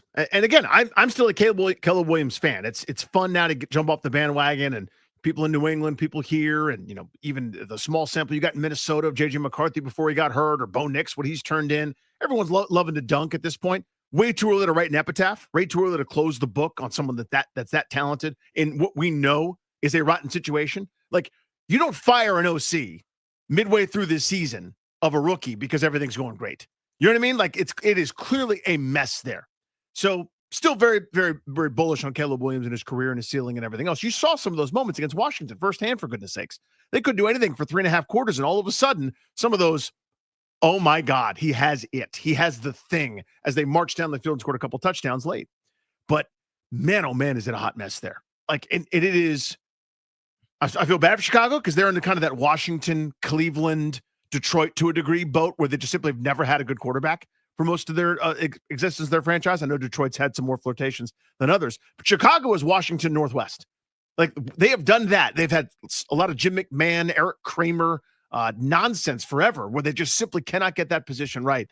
And when they think they've got it right, still things are going wrong, so terribly wrong here over the last few weeks. Yeah, with Williams, I think everyone wants it to be either that he's bad or that he's a victim. Like this binary thing. And the answer is that both things can be true, which is to say that he's not bad, but he also isn't just a victim, that he is contributing to the problem. 9 sacks don't happen without your quarterback not helping you. And you see that. I think you saw it here in Washington, for those of you that paid close attention to that game, in a way that has not been the problem or the case with Jaden Daniels, who gets the ball out, who processes things very quickly. Williams loves to hold the football and occasionally makes incredible plays. You referenced 1 or 2 late in the game where he would, kind of roll out. He's rolling right, still rolling. He's at the sideline, throws back to the middle of the field, breaks like 3 rules in the process. First down, huge play. Now they're set up to go take the lead. Mm-hmm. But there's so many times where that's the holding penalty that puts you behind the sticks because you put undue pressure on your line being somewhere where you weren't supposed to be, or where that is a sack that you took or an interception thrown against your body.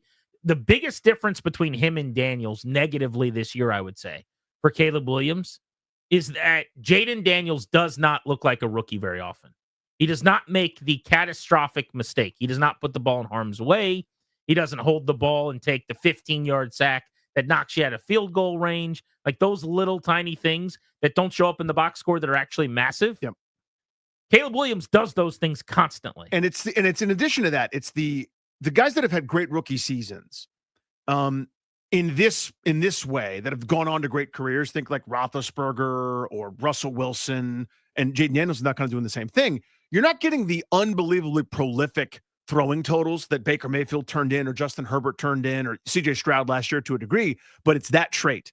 It's the sort of Alex Smithian rookie year where I'm making very mature. Now, Smith didn't have this his rookie year. He turned the ball over a ton, but I'm talking about later career Alex Smith, where we might miss a couple things here and there philosophically, but I am not going to ruin it. I am not going to be catastrophic. I'm not going to make the horrible mistake. And it's, the Cousins adage of you're not going broke taking a profit. You see these mature quarterback decisions from guys that are wise beyond their years to then build to maybe be more prolific one day. Well, Daniels has also just been way more accurate too. Yes. I think that's a big key.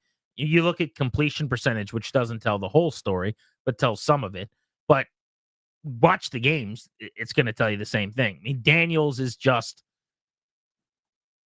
a more accurate passer at this point of his career, or has been more often for this sure, season, without question. Now, that's as much kind of kicking dirt on Caleb Williams as I'm going to do, as I'm willing to do right now, because there's also a lot of good. And my normal rookie axiom, my normal adage with rookie quarterbacks, which has now been kind of blown out of the water this year because Jaden Daniels is not a normal rookie. I expect the bad. The bad is normal. I just need enough good to feel like this guy's got the goods and can be the guy ultimately. And with Caleb Williams, I think he's on track and showing that. Like, there are some spectacular plays and some huge moments and some big time throws that you really, really like. And there are games, frankly, where he plays well, but they are sandwiched in and around a lot of bad decisions. But their offensive line is horrific. And I think that's where you would say Washington did such a better job than the Bears. We talked about the wide receivers and the weapons for Caleb Williams and saying, I think I went on record and saying that's the best situation any quarterback has ever had who was drafted number 1 overall. What I should have said was that's the best wide receiver and pass catching room or skill position room to throw the ball to hand the ball to that a young quarterback has had. Because it's not like a crazy take. When you pick first, you're normally a 2 to 4 win team that was the worst in the league. The only reason the Bears picked first was because of a trade that they made. They were not the worst team in the league. They weren't even close. They were almost a playoff team last year. They were effectively like a 9-win, 10-win type team on paper that needed a quarterback, that had an elite defense, that had massively improved at wide receiver, that had a good tight end and good running backs. What I did not properly account for was how horrendous their offensive line is. And that was a fear for Washington fans going into the season, was that the Commanders' O-line would be debilitating and hinder Daniels. And it hasn't. In fact, the opposite has happened. The opposite. Their line is good, and it's elevated him. That has not happened for Caleb Williams. I also think it's true maybe that Daniels helps the O-line play better, whereas Williams makes the O-line worse. Yeah, I don't think he's helping them. You know, I think both of those things are true too. But that's been a big, big problem is the O-line play. And then Shane Waldron was just not a fit or a good hire, or I don't know how we got here, but that was a broken situation. So what's funny is Kingsbury interviewed for the Bears job. Kingsbury interviewed for the Raiders job. Kingsbury interviewed for the Washington job. Those 3 gigs. Yep. The Bears chose Shane Waldron, who they have since fired. The Raiders eventually settled on Luke Getsy, the former Bears OC, who they have already fired. And the Commanders ended up getting Cliff Kingsbury, which my hand is up. My hand is up. I was not giddy about. I thought, okay, let's see what happens. I don't hate the hire. He's a smart enough guy. But your boy was not thrilled. I wanted Kubiak. He was a, second option, so to speak. But remember, he actually was taking the Raiders job at one point while we were at the Super Bowl. They had agreed that he was going to be the OC. The report was Kingsbury to the Raiders, and then something fell through, and he came to Washington. Think about how much the world would have changed if he went to the Raiders or the Bears, and Washington ends up with, say, Getsy or with Waldron. I mean, maybe we're having the Daniels-Williams conversation from the other perspective. Like the idea that they landed Kingsbury, and Dan Quinn gets full credit for it. 100%. And the staff that they built with basically 4 quarterback minds in the room. Kingsbury, Brian Johnson, who was the Eagles OC last year and play caller, Tavita Pritchard, who's their quarterback's coach, and then David Blau, who's the former Lions and Bears backup quarterback. Everything comes back to Chicago, it seems like. Those guys, though, Danny, all being in the building, it's night and day the way the Commanders basically insulated their quarterback with coaching. We just kept looking at the wide receiver rooms and going, oh, man, Caleb Williams has it made.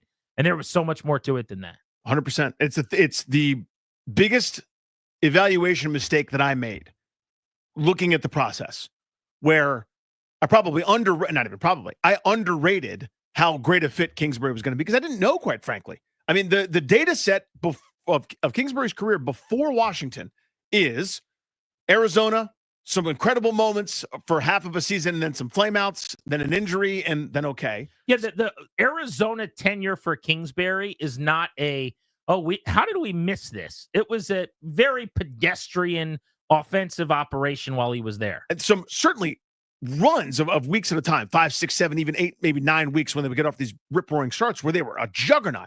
But then you look at, college coaching, and yes, some pretty prolific offensive numbers, but, I don't know. Like, is this going? Are the adjustments made? Did he grow as an OC? Does he not know what he doesn't know yet, or whatever? And coaches can improve too. That's something that we've heard a million times from a million different coaches. Is you learn from some of your experiences what didn't work and can you apply it? I mean, Dan Quinn famously wanted a self-eval, right? Like, where did I go wrong in Atlanta? How can I be better at this? That mindset, I think, is kind of translated here to Kingsbury. You sort of mentioned it, the quarterback room that is surrounded. I think Anthony Lynn being part of the staff is old school smash mouth, run the ball this way, here's how, is a different departure than what if we had 17 wide receivers? Can we try that? And it's a nice marriage that's happening. Well, if you think about the best ways to help your young quarterback to get off to a fast start in their career, and just list them all, knowing what we know now, not what we thought before the season, having a solid offensive line probably at the top or near the top of that list. Yes. Advantage Washington, right? Having a coaching staff that is buying in total belief of you. And by the way, we haven't even talked about this. Matt Eberflus is going to get fired. They will have a new head coach who inherits Caleb Williams, and he's going to have to learn a second offense now in 2 years. Like, this is the old school Redskins playbook. This is the Dan Snyder era, how to screw up a quarterback in 500 pages playbook. And we're watching it play out while Washington's got the QB, where everything right now is 72 and sunny, and his career seems to be taking flight.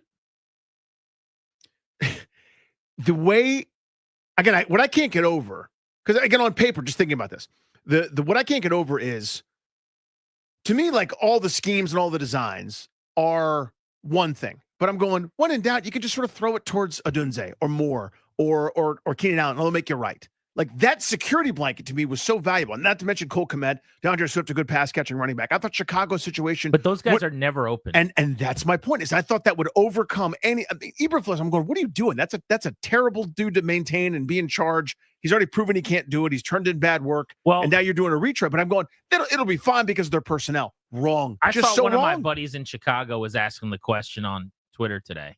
Like, who do you put the most blame on? And it was owner, team president, GM, head coach. I think that was the four, basically. And my first thought was it's got to be the GM, because he chose to keep Eberflus. Poles. But if that wasn't Poles' decision, then whoever dictated that he needed to, it's their fault. When you have the number one overall pick and you're getting a terrific prospect like Caleb Williams, the choice, if you wanted to go Drake May, Jaden Daniels, whatever direction they wanted to. Obviously, it was always Caleb Williams for them. Any offensive-minded coach on the planet that's not a head coach already would have taken that job. The reports back then were Ben Johnson wanted the Bears job, just as an example, and would have left and come over in the division. They stuck with Matt Eberflus. Basically like their Rivera, right? They stuck with their defensive-minded Jag.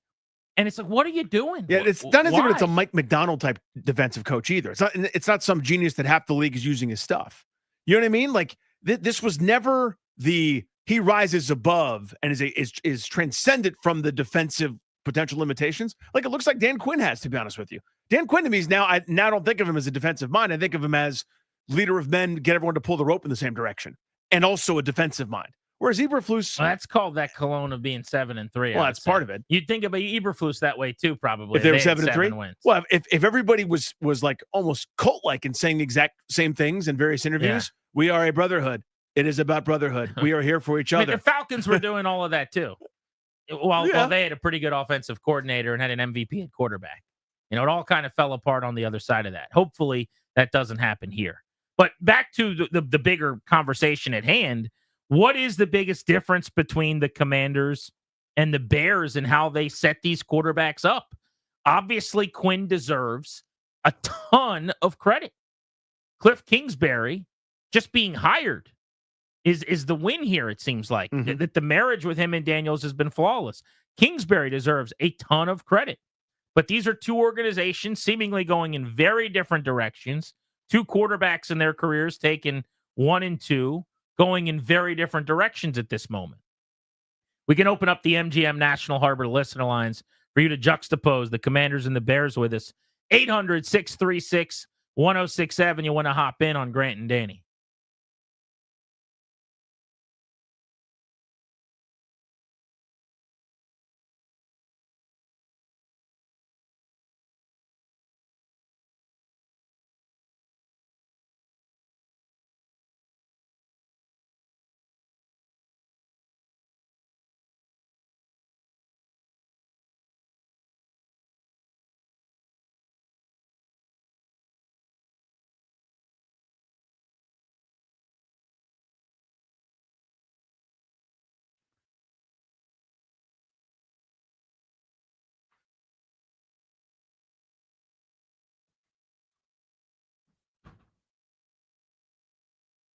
Hey guys, it's Grant. The NBA is back, and FanDuel, America's #1 sportsbook, wants you to catch all the action.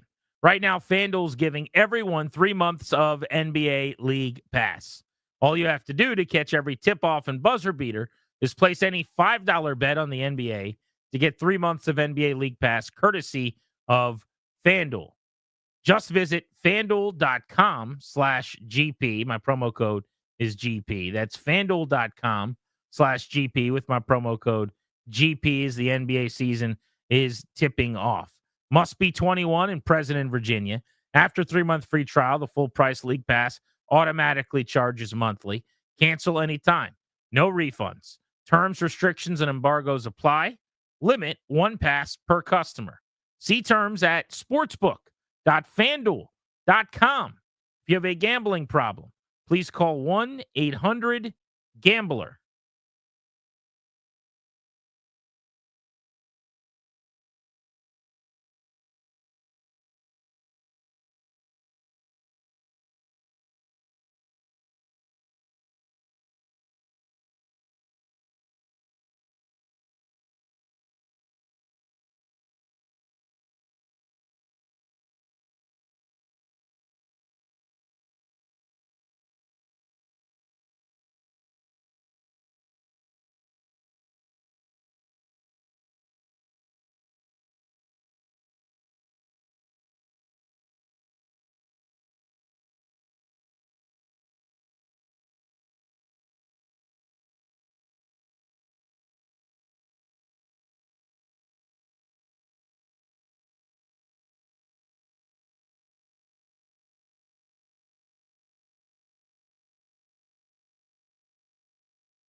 I'm Rolf Forsey, and here's what's happening. Start with the Commanders news. With a short week, Thursday Night Football in Philadelphia, Dan Quinn said running back Brian Robinson will practice today. Of course, he's been out the past 2 weeks with a hamstring injury.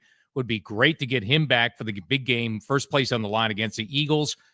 Quinn also said that new corner Marshawn Latimore will not practice today. He is yet to practice with his new team, of course, due to the hamstring injury.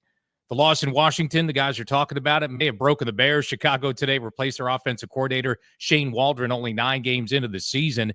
Adam Schefter said today on ESPN, their morning show, it's his guess that quarterback Daniel Jones has played his last snap with the New York Giants. New York's on its bye week. This week, head coach Brian Daboll was non-committal on Monday when asked about his starting quarterback moving forward. Giants are 2-8, tied for the worst mark in the NFL. Jones 3-13. Since signing his big contract before last season. From the Crowd Metcalf 5-Star Sports Desk, I'm Rolf Forsey on the Fan.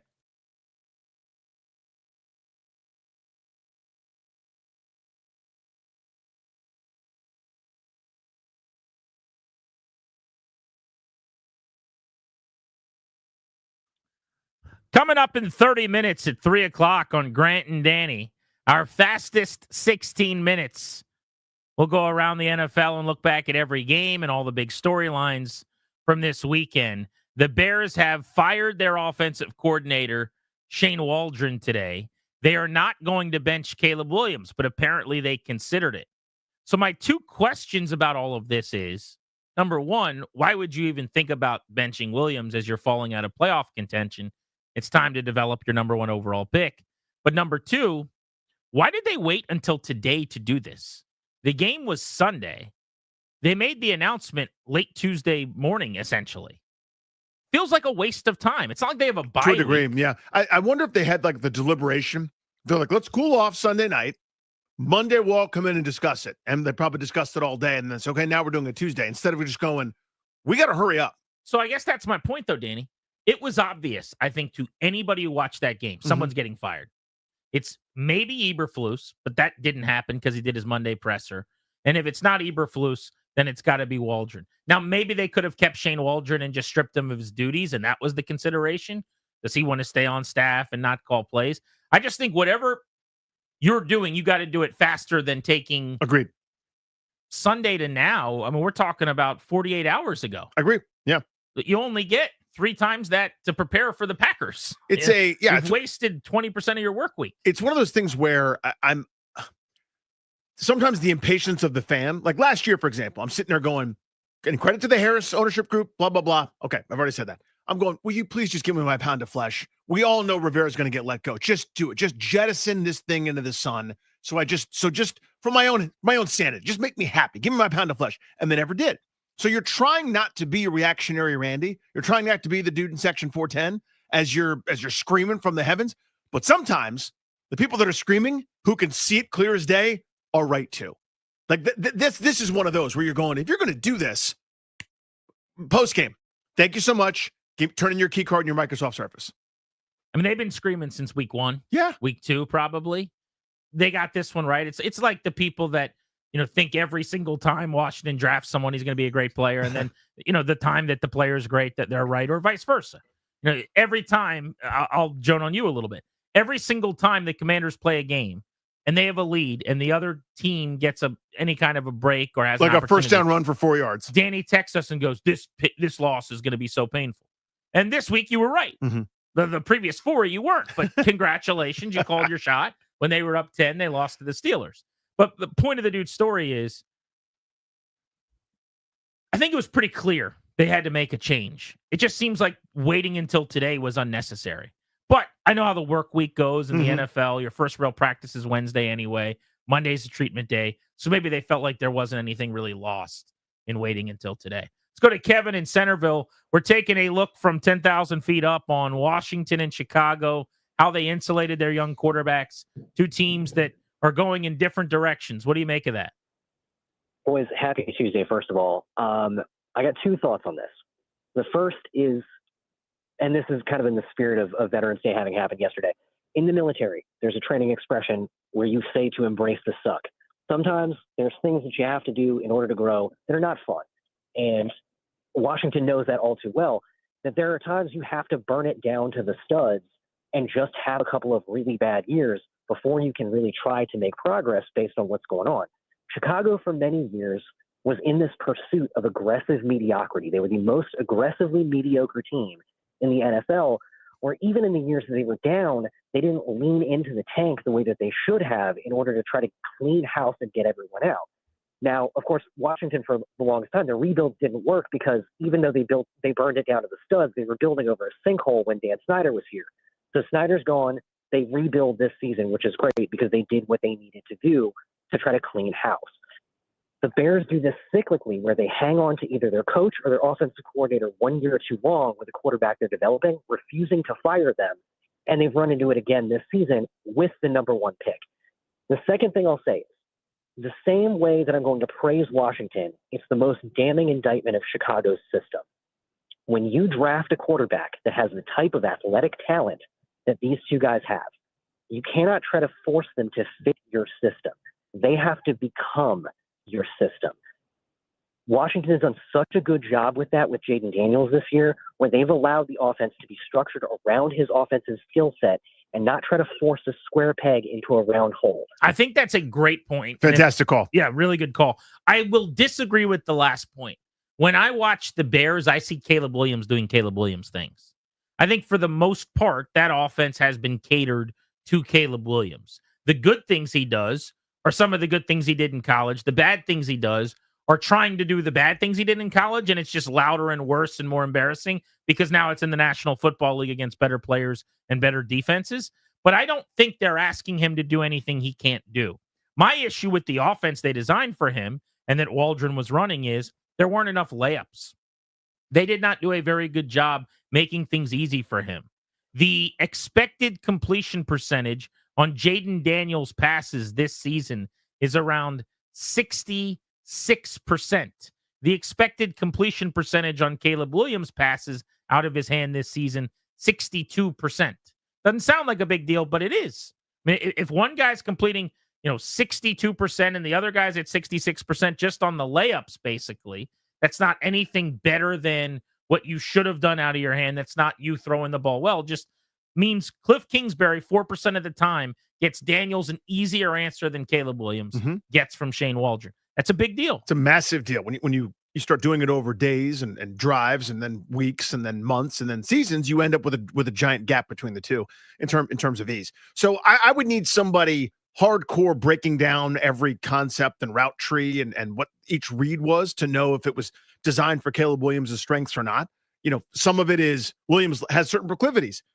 True. Is he also running for his life because the protection failed? Or is he's supposed to be a 5-step drop and he dropped back 10 steps? Like, I don't know what I don't know here. I do know that when you check him out, the offense doesn't look good. It looks like nobody's open, and it looks like he's just sort of got to improvise and hope that something happens. Here's the other possibility, and I think it's too early to say this, and I don't actually think this yet. But it is absolutely possible that Jaden Daniels is just exceptional and Caleb Williams is not. That's on the table. It is very possible that despite what we thought pre-draft, despite what everyone ranked these quarterbacks to look like, that Jaden Daniels was actually the guy that if he was in Chicago, Matt Eberflus would be on his way to Coach of the Year. The Bears would be right there with the Lions in the NFC North. And if Caleb Williams was here, Kingsbury would be on the verge of getting fired, and we would think that Dan Quinn made a mistake. Like, that is also very, very possible, is that Caleb Williams just might not be that good. Now, I'm not ready to say that, and I don't actually think that's the case. I need a lot more time. But I will tell you, I liked Drake May a ton. The Jaden Daniels, Caleb Williams debate was always interesting to me because Daniels is just more prolific and dynamic as a runner and is a great passer. And the Williams style, that Mahomesian style that everyone loves, is not really for me as a prospect because it tells me you need to be out of structure. And that has been the problem to me is when he's in structure, he does not look like he can operate the offense as effectively as he needs to. Let's go to Chris in Hyattsville. What's up, Chris? What's up, Grant? Yeah, I echo a lot of what you just said. And because we had so much invested in the upcoming draft, I spent a lot of time looking at these guys. And it was clear that Williams excelled when he was able to go off script. but he had really terrible numbers by comparison in the pocket, and his sack rate was pretty bad compared to Daniels. And I feel like those were just conveniently overlooked because of the popularity, that former Heisman Trophy, and just his sort of Q rating. One thing I will say though is, like, I think the league or teams should try to normalize benching players without it being punitive, and saying like, hey, you're taking a break you're taking a step back to learn the game, learn the offense, and not continue to try to bang your head against the wall, which is what he's doing right now. So I think that's an interesting point. It's just the perception is different than the reality there. I get what you're saying. It would be great to live in a world where you could bench a guy and it's not a referendum or an indictment that he's never going to be good, or that he's a bust, or that you don't think he's there right now. I think who you go to is different. Like, I don't feel like Anthony Richardson's done forever in Indianapolis. I've seen Louis Riddick and some analysts that come out, and they're talking about the Colts' decision like they're a bunch of idiots and how dare them and what on earth are they thinking? And I'm a little surprised by that, because prior to actually getting the opportunity, Flacco had been really good this year and Richardson had been really bad, and that's a playoff caliber team. And everyone said he needed to sit, and now they're actually doing the thing where they're letting him sit and learn. This is different than that to me. Number one, Flacco stunk, so they're going to bench him, and I'm sure go back to Richardson anyway. But this is Tyson Bagent is the option. You're going to another young guy, their Heineke, like, absolutely not. Their folk hero in the fan base, their Tommy DeVito. That's not the way to go about it in Chicago, as far as I'm concerned. And it's hard to go backwards. Like, if you started Williams on the bench and then halfway through the year you go to him, and he's struggling, one thing. To start him, see him play poorly, and then bench him, to me, that's a whole different thing. You're putting an obstacle where there wasn't one before. Yeah, I mean, the adversity is already there. Like, we're already stuck. We're already in a bad spot. I don't know that makes it better. You're trying to dig your way out, and I don't know that does that. The Commanders do not have an OC problem or a quarterback problem. They have a Eagles problem 2 days from now, though, against a banged-up offensive operation. How do we feel about the game? About 48 hours away from being in Philadelphia, broadcasting live. Let's talk about that next on Grant and Danny.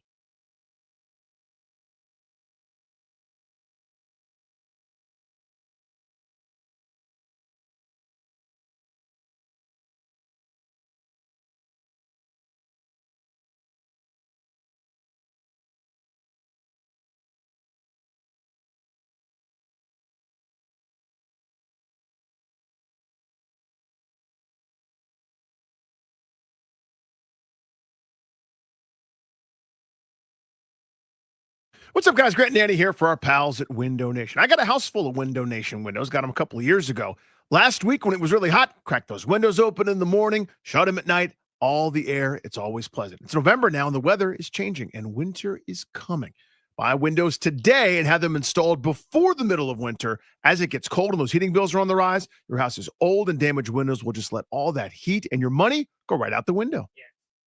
Going to be a frigid winter. Energy costs are going to be at least 10% higher than last winter is what they're saying. So fixing those old windows before winter is a priority. It is a critical time to check your home's windows.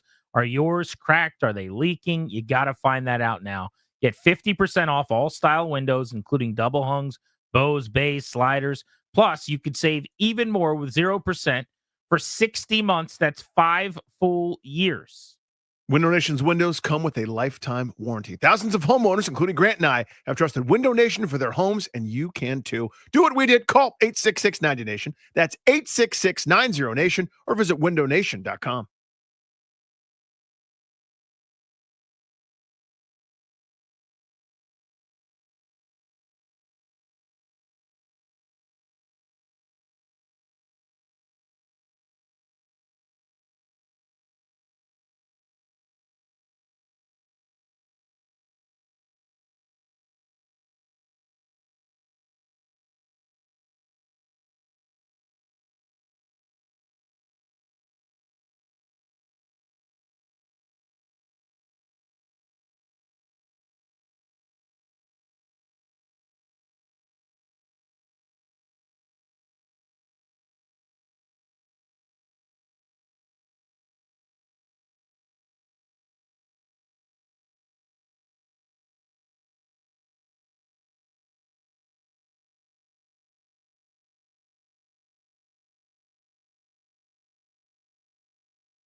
Feels like the Commanders just got beat by the Steelers by a point. Now it's time to get ready for the Eagles. That's what happens on these short weeks. You don't think about it enough until you're in the middle of one. Like, I'm still tired from watching the Commanders-Steelers game. I'm not ready for Commanders-Eagles. I know. Can you imagine having been a player going through the car crashes? No. And what team's more physical than the Steelers up front? Imagine being Bobby Wagner or Frankie Louvu throwing your body around, or Johnny Newton, Fedarian Mathis, or somebody on that defensive line who down in and down out, Deron Payne is just slamming into guys, getting landed on bottom of a pile of 8 human beings, and your bumps and your bruises, and you can't walk upstairs on Monday night. You're sleeping on the couch in your living room, and you're getting ready to hop on a train and head on up to Philadelphia for a game tomorrow. You're traveling. In general, I think Washington's schedule, I would say, did them some favors this year, right? I think on the whole, no doubt, positive. They had the easiest travel of any team in the league. In terms of miles traveled, it wasn't even close. I think this is the cost. This week is paying the piper. Maybe a late bye week as well. But, I mean, if you were to pick any, of the, how many teams they played so far? 9 teams, because they played the Giants twice, right? Of the 9 teams that they've played, who would the worst team to play right before a Thursday night football game be? Probably Pittsburgh. Maybe Baltimore's a 1A, probably 2. Oof. I think Pittsburgh brings the wood a bit more. The only reason I'd say the Baltimore is because you're probably losing the game, and so you're at risk of losing twice in 5 days. But I think what you're suggesting and getting at is the physical toll of playing a team. Yeah, it's more like playing the 2005 Gibbs Redskins. That's like the Steelers, and I don't even think it's close. Yeah, I mean, just laying the wood, then it's like, okay, turn around and go run with Philadelphia. That is a tough ask. This is the get through it, gut check, all the rhetoric. Now it's like rubber meets the road here. So when the schedule came out originally, and it's hard to think back to the spring, but the night it comes out and they do some big show and they did the reveal, I think they were like cutting into cake or whatever they did this year. The part of the schedule right away that you look at and you go, uh-oh. Yep. The oh boy, like tug at your collar, go, yee. Yeah, the danger field, right? It's this week. Yeah. It's Steelers into Eagles, right? And it would have been even more the case if you're coming out of Eagles, getting ready for the Cowboys at home.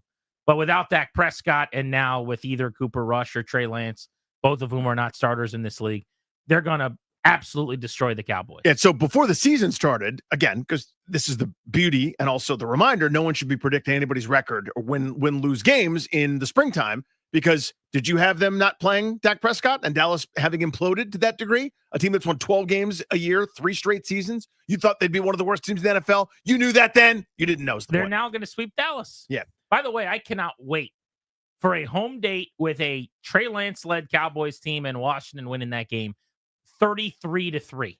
That is going to be awesome. So, but before the season started, I went, hey, let's look at November. Giants, who they historically have tons of trouble with, and they won by a score, eked that one out. But that Giants, Steelers, Eagles, Cowboys, so that's going to determine their season, right? If they're hovering around 500, if they're okay, if they're 4-6, whatever, kind of in that range, they win a couple of those games. Hey, we could sniff postseason. Obviously, now it's gone way differently than nearly everybody thought, outside of a few homers. But that stretch no longer is the exact same. But this little 2-piece, this is tough. This ain't easy. I was just thinking about it today. They just played. They're getting ready to travel tomorrow, let alone preparing and game planning and walkthroughs and practices. I'm not ready for the game. I'm not ready. I didn't do anything. I sat in the press box and I ate a hot dog. My guy, Bobby Wagner, playing 70 snaps, getting into 55 collisions. How's he feeling right now? It was not that different than me in terms of age. I mean, a couple of years, Yeah. He's in slightly better shape. He's than in better your boy. condition than that. Don't beat yourself up on that one.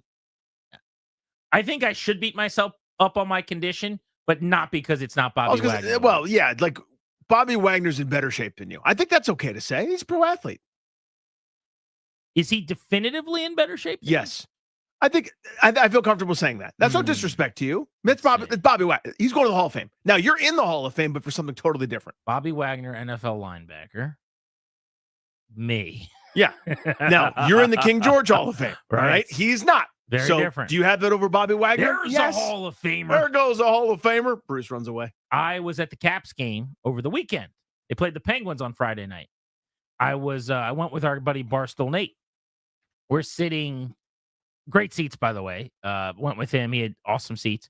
And we're sitting down, and the guy right behind me, who has a very Australian voice because he's from Australia. Okay. It's like, you could do it better than I could, but he's like, hey, mate, is that you? Are you Grant? You know, you could try. Oh, my God, are you Grant over there? Yeah. Look at that. And I'm like, hey, man, what's going on? He's like, huge listener every day from Australia. And he listens on the Odyssey app like every single day. He lived here at one point about a decade ago. And he was here visiting with his buddies, and he was at the game. And we talked throughout the whole night. Could have been a cooler guy. In fact, if I ever go to Australia, and let me be clear, Obama style, what? I will not be going to Australia until I can teleport there, or it doesn't take 17 hours of flying to get there. Now, Australia looks beautiful, but they take everything that can kill you and go and ramp that bad boy up. They do. I'm less worried about that than you. That's all I can think about. I like the beautiful, and I like the kangaroos, and I want to hold a little baby Joey. You mean the Joey? Yeah, I want to hold the little baby Joey and smooch its little face, and smooch its little, like little toes, and see how he bounces around and whatever else. I'm going to go to Australia one day when I can get there without flying for 17 hours. But if I go there, I'm actually going to look this guy up. He was a cool dude. I liked him. Got his email. We've been in touch, right? Point of bringing this up is he's like, you know what bit you're going to bring back on the show? He's like, you guys don't talk about that as a Hall of Famer anymore. I was like, well, it wasn't like a weekly thing. Danny made the Hall of Fame. It was a thing. I made the Hall of Fame. It was a thing. Yeah. But he says how whenever he sees people in his life that, like, instead of saying like, oh, what's up, sport? He's like, there's a Hall of Fame. Because that guy's a Hall of Famer. Look at it. That's great. Yeah. That's a good bit. Is you related to Nathan Walker, former Australian captain? Nathan Walker. Eagles defense is good. Yeah. I don't know if you're up on this, people. Yeah, it's annoying. They have turned a corner. They are top 10 in the NFL now. You know who's a great coordinator? Vic Fangio. Everywhere he goes, the defenses suddenly just mysteriously get a lot better. It's funny. I wonder how much of it is them just not playing anyone lately. They've had a soft month or so. Their quarterback schedule, as they have climbed the standings and shut everybody down, has been pretty awful. Cooper Rush, Deshaun Watson, Trevor Lawrence, Daniel Jones. I think the only tough game against the Bengals and Joe Burrow. But more on that matchup with Philly's defense coming up as the show goes on. Let's go around the NFL next. Our fastest 16 minutes. You're listening to Grant and Danny.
I'm Earl Forsey. This sports update presented by IT Cadre. Trusted insight from trusted insiders, itcadre.com.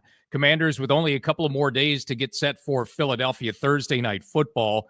A walkthrough today in Ashburn. Possibility they could be getting running back Brian Robinson back in the lineup out 2 weeks with a hamstring injury. He did participate today. New cornerback Marshawn Latimore, though, not practicing with the team today.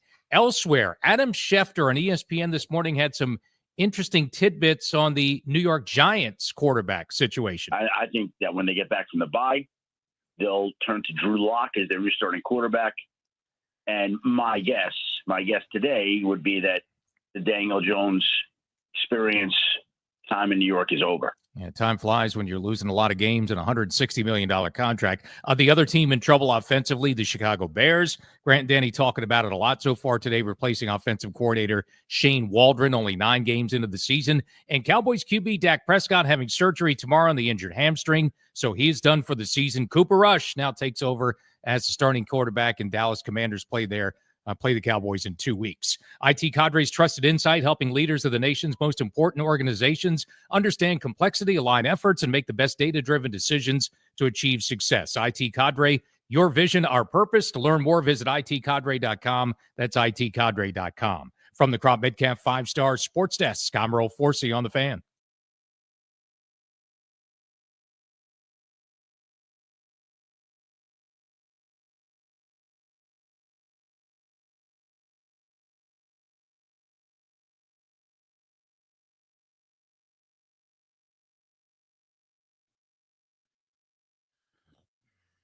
Welcome back to Grant and Danny on the Fan. We've got you until 6:30.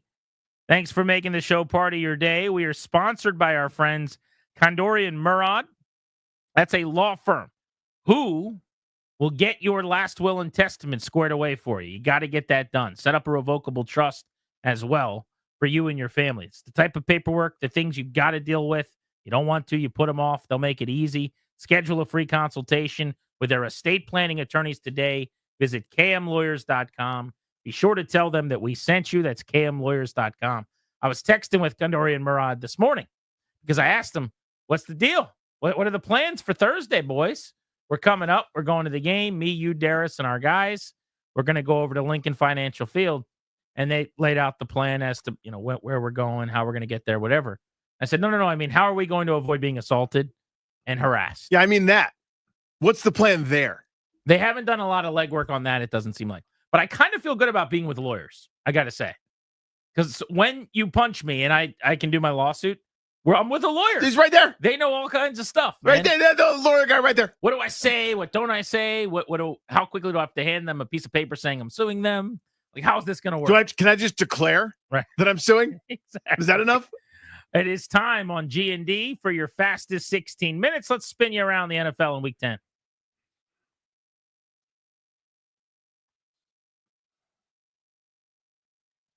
We will start you off with the Giants and the Carolina Panthers. This was the Germany game held early on Sunday morning because morning football is the best.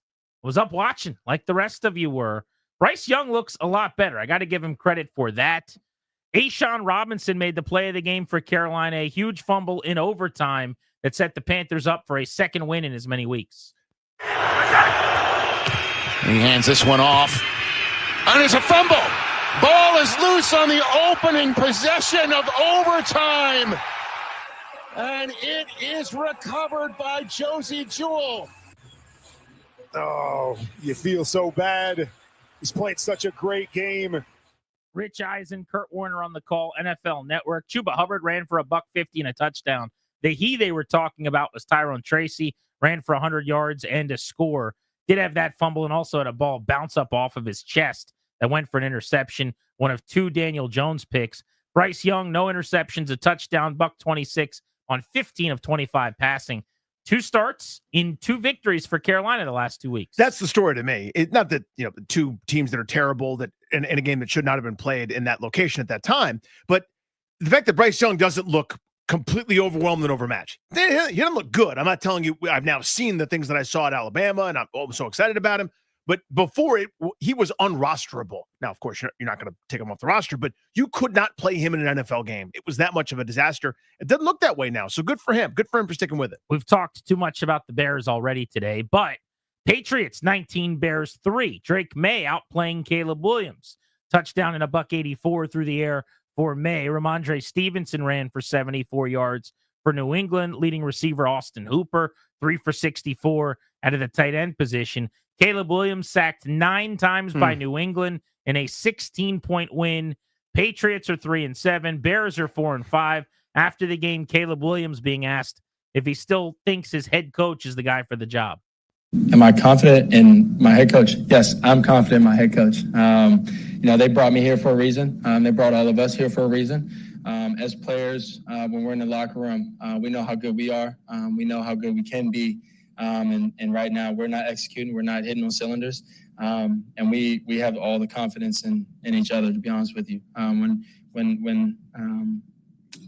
I've been in some locker rooms, and I'm a young guy, I know, but I've also been in some locker rooms that you're losing, and it's pretty rough in the locker room. And obviously after a loss, it's pretty rough. Gross. Listen, you get upset by New England. They're professionals too, but not like that. Not that way, where your offense manages 3 points. You did what you're supposed to do. You held New England under 20. That needs to be a double-digit win. That needs to be a 27-19 kind of win at minimum. They managed 3 measly points. Oh, that's so pathetic and gross. Bills 30, Colts 20 in Indianapolis. Josh Allen threw for 280, was intercepted twice. Did not have Amari Cooper or Keon Coleman. His leading receiver was Mac Hollins, 4 for 86. Khalil Shakir, 6 catches, 58 yards. James Cook ran 19 times for 80 yards and a touchdown. Allen also plunged in for a score. He is now number 2 all-time to Thurman Thomas on the rushing touchdowns list for the Buffalo Bills, who got a defensive score in this game. Joe Flacco was picked 3 times. Taron Johnson's interception returned 23 yards for a tutty on CBS. Down in 10. Flacco to the air, and he's picked off. Taron Johnson. Johnson on the return. Johnson at the 10. Johnson at the 5. Takes it in. A pick 6. Basically a 2020 game after multiple possessions ended in interception early for Flacco, including that pick 6. The Colts were just in a toilet, and they tried to dig their way out and played pretty even. But credit to Buffalo, man. They are still without really the guy that they think is going to be a huge difference maker for them in the receiving game in terms of Amari Cooper. And Coleman is kind of nursing his way back, and they're still chugging right along at 8-2. I think you got to swallow your pride a bit. Doesn't mean you made the wrong decision at the time.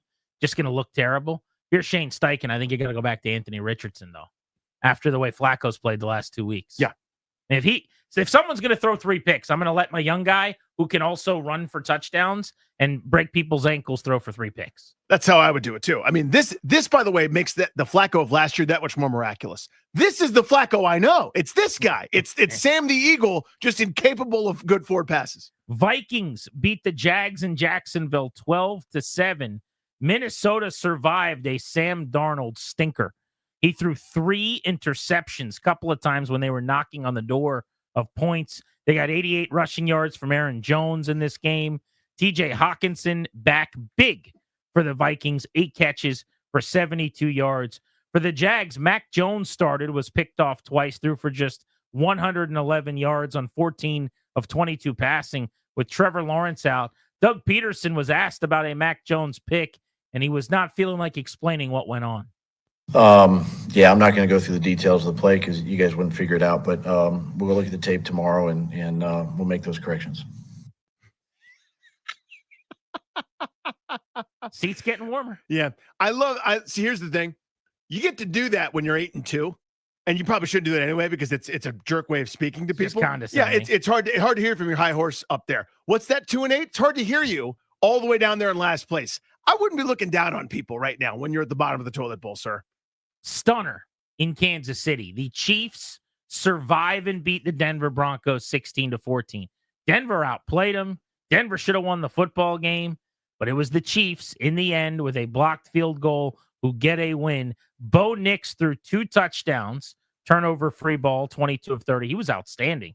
He's had a pretty strong rookie year, by the way, considering how deep into the draft he went. He was the 6th quarterback, I think it was, off the board. 5th quarterback? Let's see. 3 in the top 3. Michael Penix, Bo Nix, right? McCarthy. And then next. 6th quarterback. Yeah. In the top 12. That's right. He was taken 12th overall. Wild. He's been very, very good. But it was Kansas City again. They're inevitable. Patrick Mahomes, 266 and a touchdown. Kareem Hunt, their leading receiver, with 65 yards. Travis Kelce, 8 for 64. Also caught a touchdown in this game. Here was the field goal block. It was a chippy, by the way. 35-yarder. Easy money on CBS until it wasn't. Kick to win it. Oh! Blocked! The Chiefs have won! The Chiefs have won!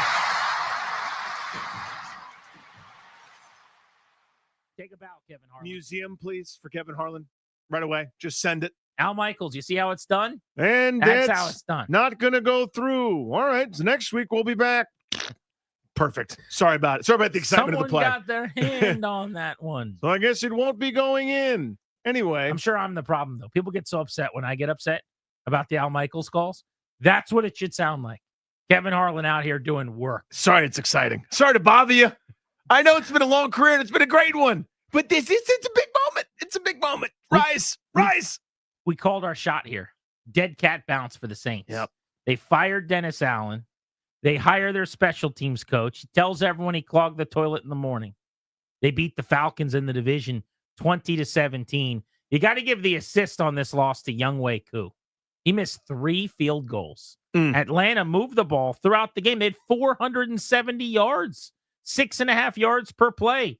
But you missed 3 field goals, going to lose a football game a lot of the time. Drake London, 8 for 97. Bijan Robinson ran for 116. Kirk Cousins threw for 306. For the Saints, Derek Carr, 2 touchdowns, no picks. And Alvin Kamara, the leading rusher, with 55. Breakout game for Marquez Valdes-Scantling, who went for 2 tutties on 3 catches and 109 yards. Robinson ripped off this long touchdown, but it wasn't enough. Go climb the ladder. 5-inch advantage there on Taylor. A big play to keep this drive going. Now it's Bijan Robinson. Hits the hole. Stays on his feet. Speeds down the sideline to the end zone. Touchdown Atlanta. Silly Joe Davis on the call with Greg Olsen. And that dude is good, both Joe Davis and Bijan Robinson. Note on Marquez Valdes-Scantling, a very Deshaun Jackson, like 3 for 109 and 2 touchdowns. It's been a disastrous season for Chris Olave, who's eligible to come back in week 15. Tua's gotten all the headlines this year with the multiple concussions, through the course of his career. Olave's dealing with something very, very similar. And, your first concern, obviously, is his health and him, whether he comes back or not this year. But it's just another log on the pile of a disastrous Saints season that a guy that was so unbelievably promising has just been derailed that way. 49ers, desperate for a win, got one. At the horn by a field goal, Jake Moody from 44 yards out. He had also missed 3 kicks. It was not a great day for field goal kickers around the NFL. In fact, he had such a bad game that Deebo Samuel went over to him on the sideline and was jawing and yelling at him, so the long snapper got in the way, and then Deebo swatted at the long snapper. And he was swinging on his special teams unit after their 3 misses. Brock Purdy played a heck of a game. Threw for 350 and a couple of scores. Christian McCaffrey was back, ran for 39 yards, went for 68 on 6 catches as a receiver, 7 for 93 to lead the way through the air. Juwan Jennings, 7 grabs for just shy of 100. But here's your storyline. Ricky Pearsall, 46-yard touchdown 10 weeks after he was shot, remember, in the chest. Had the Brian Robinson incident right before the start of the season. He is coming on strong for the 49ers at 73 yards in the game. Together, here's Purdy looking to rip it. Oh, good catch and throws. Pearsall. Ricky Pearsall trying to beat his man in the end zone, and he is in. Touchdown, San Francisco. That's our guy, Kevin Burkhardt, on the call. Got to give Tampa credit, man. Despite Evans and Godwin being out, Danny, they are in every game. They took the Niners to the mattress. What I was literally about to say, they have lost 5 of 6. And you're going, they're melting down, they're falling apart. Have they lost 4 in a row, too? And it's 4 in a row. The only double-digit loss there was to the Ravens in Baltimore. No, actually, that one was at home. But the Ravens, throttled them, but then, they came back a little bit. They've lost a 1-score game to Atlanta, a 1-score game to Kansas City, and a field goal at the Horn to San Francisco. So they are, and they're getting their bye week now. There's still an opportunity for them. There's still a road where they can come back in this division, even without Chris Godwin. So it's a tough road, but Giants, Panthers, Raiders out of the bye. after you get some rest, get some guys healthy. In theory, maybe Mike Evans comes back. But that team is tough and playing well, other than the fact that they can't stop anybody and they're so beat up. Nobody's talking about the Chargers in LA, but they are 6-3. Jim Harbaugh is going to do the thing again where he shows up and the team makes the playoffs right away, it looks like. Pretty much. Justin Herbert is not asked to do a whole lot. He barely ever throws the ball, but he's been efficient. He's not turning it over. I saw somewhere he's in the top 5 all-time in interception percentage. He just doesn't throw picks. Threw for 164 and a score. They got 55 yards rushing from Gus Edwards, 50 yards rushing from J.K. Dobbins, the 2 former Ravens with a Ravens executive who's come over to be the GM, and Horowitz. They've got Jim Harbaugh, obviously, John Harbaugh's brother. So it's a whole Baltimore thing they got working there. But it was about the defense, too. And Will Levis, decent line, $175, 2 touchdowns as a passer, but just 17 points for the Titans. And their final touchdown came in the final minute of the fourth quarter in a blowout. So really, they scored 10 in the competitive portion of the game. Justin Herbert likes his new head coach. Yeah, well, I really appreciate it.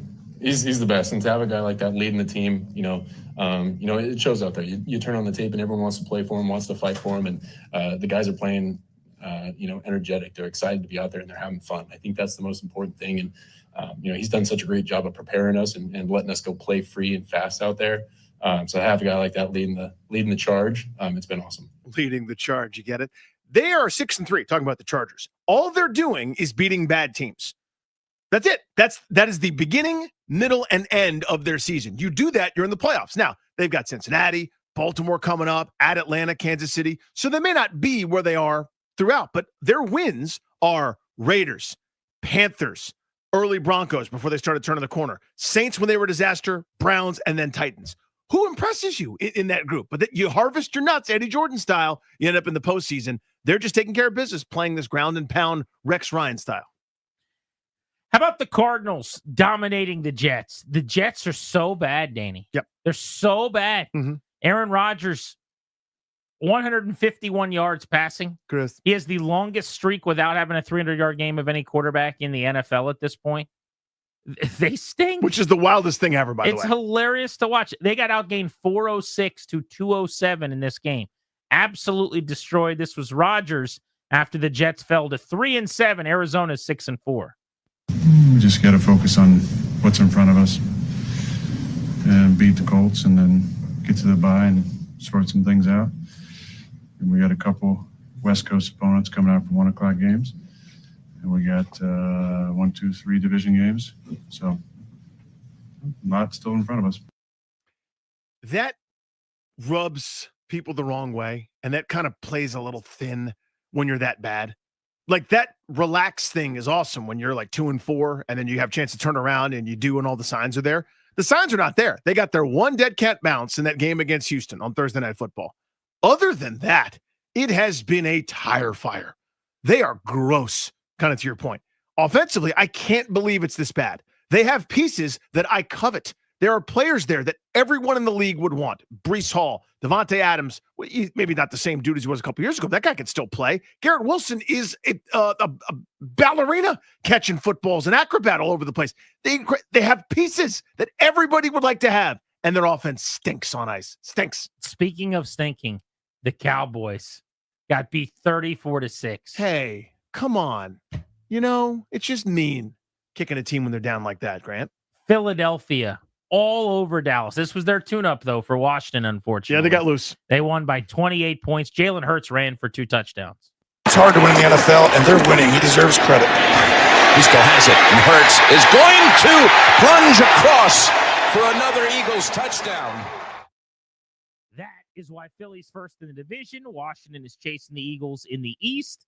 We got a first-place matchup set for Thursday Night Football. We'll be there. More details on our trip next on Grant and Danny. Plus, if Washington can get one of its reinforcements back, Marshawn Latimore, Brian Robinson, Andrew Wiley, let's rank them in order as to who would be the most the least likely to help them get a win in a return. You're listening to G&D.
I'm Earl Forsey. We're brought to you by Prince George's Community College. Commanders only with a couple more days to get set for a big game, first place in the NFC East on the line in Philadelphia. Running back Brian Robinson, who's been out 2 games with a hamstring injury, is practicing with the team today. Just a walkthrough for the Commanders in Ashburn. New cornerback Marshawn Latimore, though, not practicing once again today. Cowboys QB Dak Prescott having surgery tomorrow on an injured hamstring, so he's officially done for the season. Bears made a big change today, replacing their offensive coordinator Shane Waldron just 9 games into the season. Wizards fall in Houston last night, 107-92. Their 5th straight loss. Wiz back in action tomorrow in San Antonio. Looking to get ahead and save money? Winter registration at Prince George's Community College started October 28th. 4-week fast-track online courses starting December 16th. Perfect to fit your busy schedule. Give yourself the gift of education at pgcc.edu. From the Crop Metcalf 5-Star Sports Desk, I'm Earl Forsey on the Fan.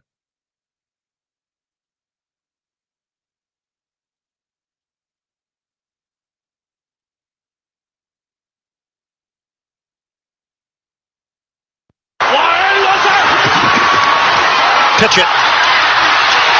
Touchdown, Eckler. The Commanders cash in.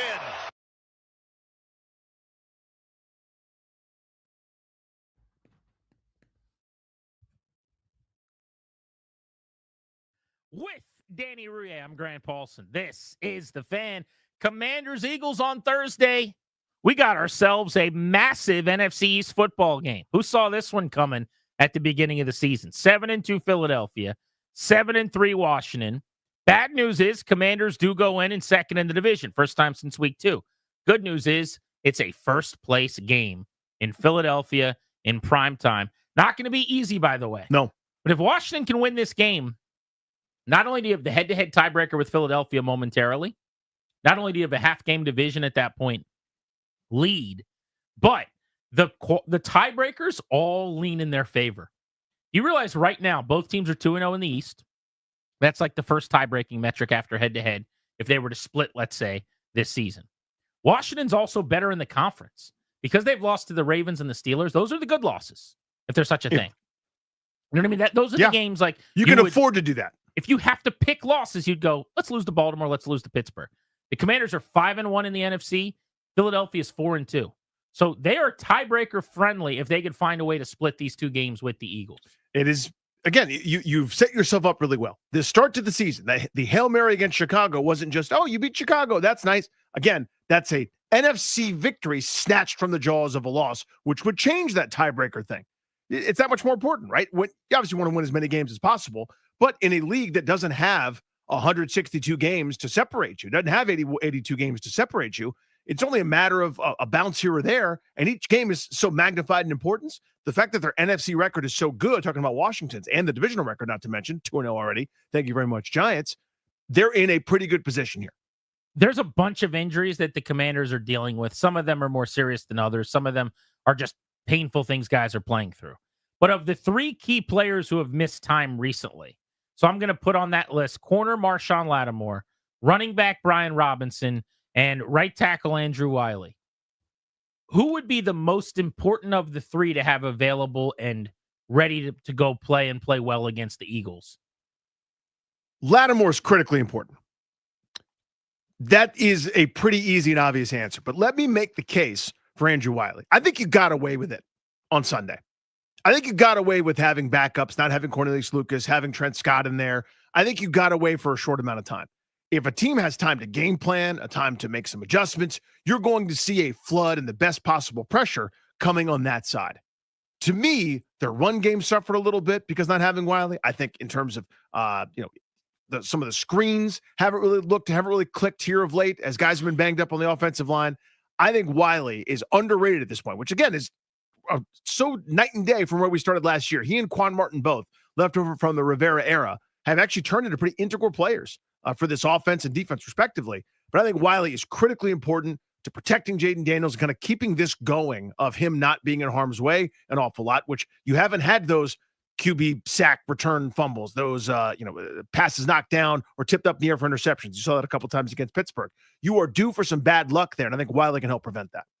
The one thing about Wiley missing this game potentially would be that the Eagles' pass rush has not been very good. We talked to Jay. It's been a Gruden. disappointment, honestly. Yeah. Gruden was on the show yesterday, and he basically said Josh Sweat is just okay, which he's had some huge games against Washington in the past. But this is a guy who, other than 1 year when he had the monster 2022, he's never had more than 7.5 sacks. He does have 5 already this year. Had a 2-sack game a couple weeks ago against Jacksonville. But he's not TJ Watt, who you just had to deal with. I worry some, though, about would they go into that game feeling like Trent Scott could just deal with him and they don't chip as much. They don't keep a tight end in as much. Like when you're dealing with TJ Watt, you know what you have to do. I have to help this guy or else TJ Watt will wreck the game. Is it possible that they say with Josh Sweat, well, let's just let him rush and we won't have as big a problem? I mean, if it's him against Coleman or him against Wiley, I could see him making a play or two. I just don't think he could take over the game. And the other guy is Bryce Huff. I can't believe how ineffective he's been. And I haven't watched every one of their games. I'll be frank in saying I'm just looking at the numbers and kind of hunting box scores. I wanted Washington to sign Bryce Huff big time. I was a huge proponent because of all of the metrics on him as a pass rusher with the Jets last year. Not just the 10 sacks, but how often he won one-on-one, 20-plus hits on the quarterback. He has had a brutal first season in Philly. 9 games. He's now not even starting every one of their games.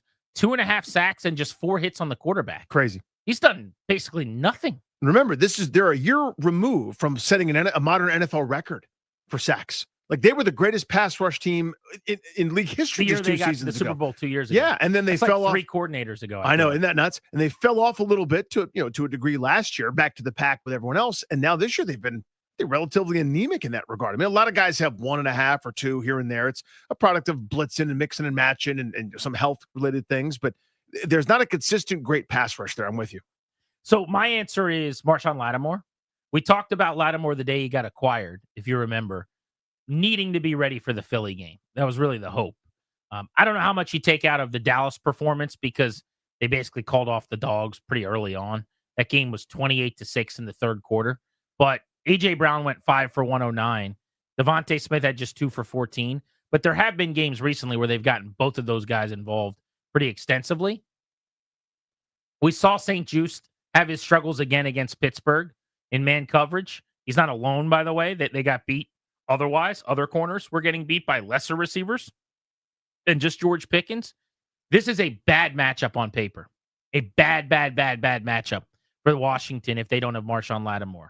Because they can roll 3+ receivers at you in 11 personnel. They can split out tight ends. They've got size. They've got a physical wideout that you don't have anyone who can cover him in A.J. Brown. They've got the shifty, smaller guy that gives them fits in Devontae Smith.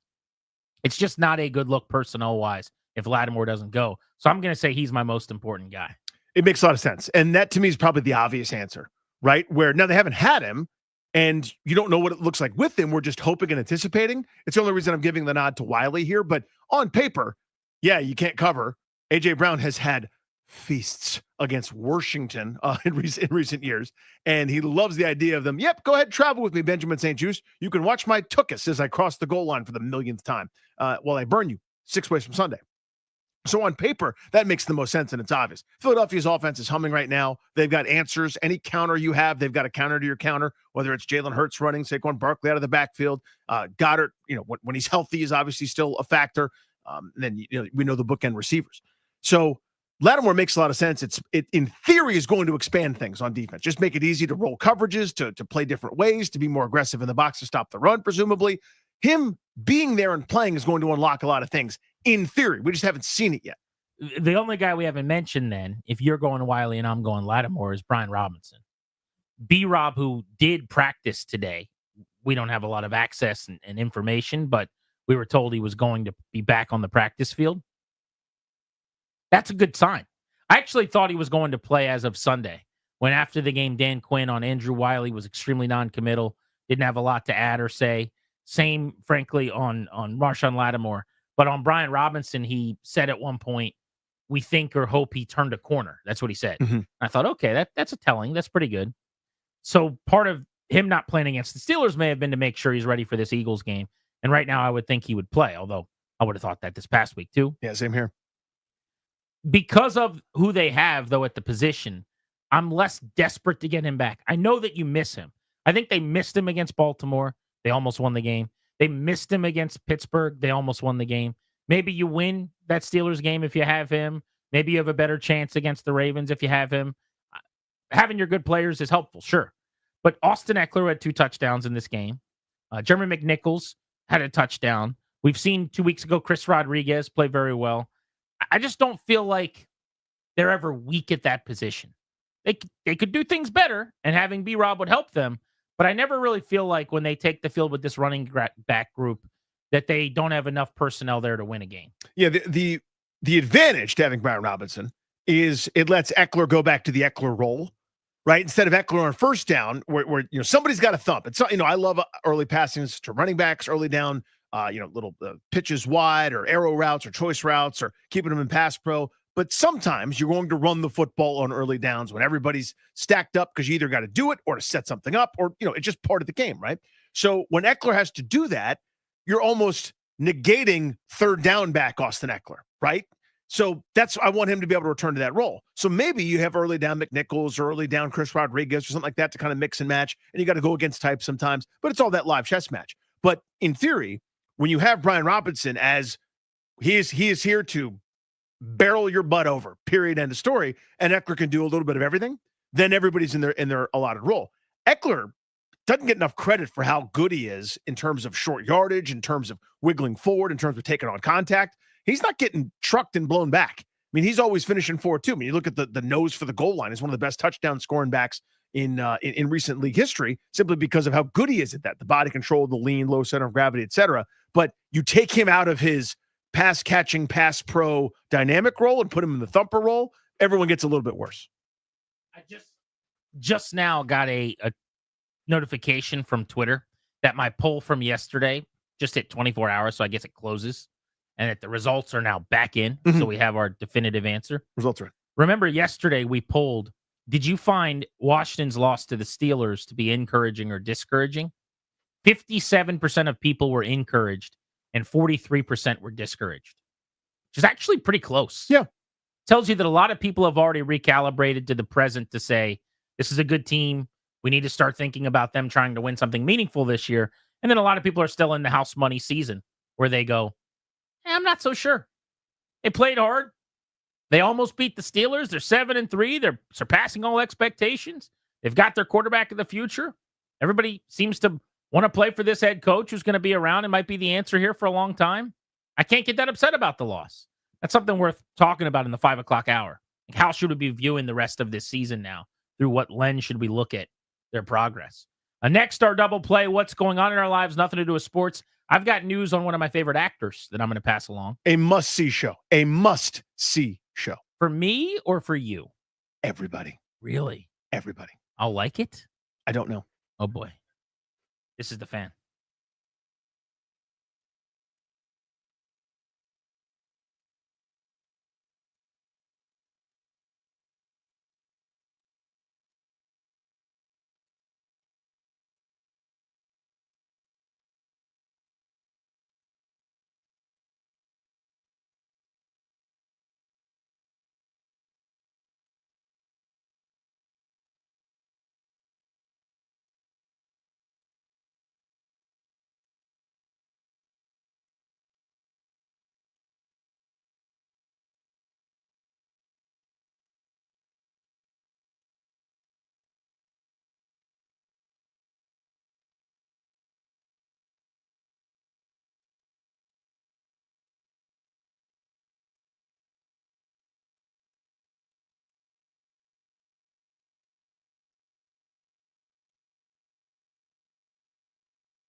Our Beltway Blitz comes your way in 15 minutes. We'll cover the Caps, the Wiz, and the Commanders, 3 teams in one segment. It's time for our double play, driven to you by your local Washington area Honda dealers. Stop in for a great deal on the rugged and capable Honda Pilot. Contact your local Washington area Honda dealers today. Yellowstone, my friend. It is back. It is back. So they're doing part 2 of season 5. I know this kind of thing drives you crazy, and I understand that. There was a long hiatus so Kevin Costner could make movies that nobody saw. I'm not trying to be a jerk. That's what happened. He was so intent on making this Western saga, this 3-part thing that just failed out of theaters, and now no one knows. And there was a dispute over whether he's coming back or not. They couldn't make the scheduling work. He's mad at Taylor Sheridan, the creator of Yellowstone. He's mad at the Paramount people. They're mad at him. No one's happy. So you got to deal with a pretty big puzzle piece. Kevin Costner's not coming back for the last part of the show. Costner's not going to be in this? He's not back. So what everybody was... And he was not gone at the end of the last episode. That's right. So what everybody was hoping is they'll have enough canned footage, or they'll have something they can cobble together, or they're going to have a storyline that makes sense. I will not spoil what happened for folks, because I know people are still catching up and watching it. It aired Sunday night during Sunday Night Foosball.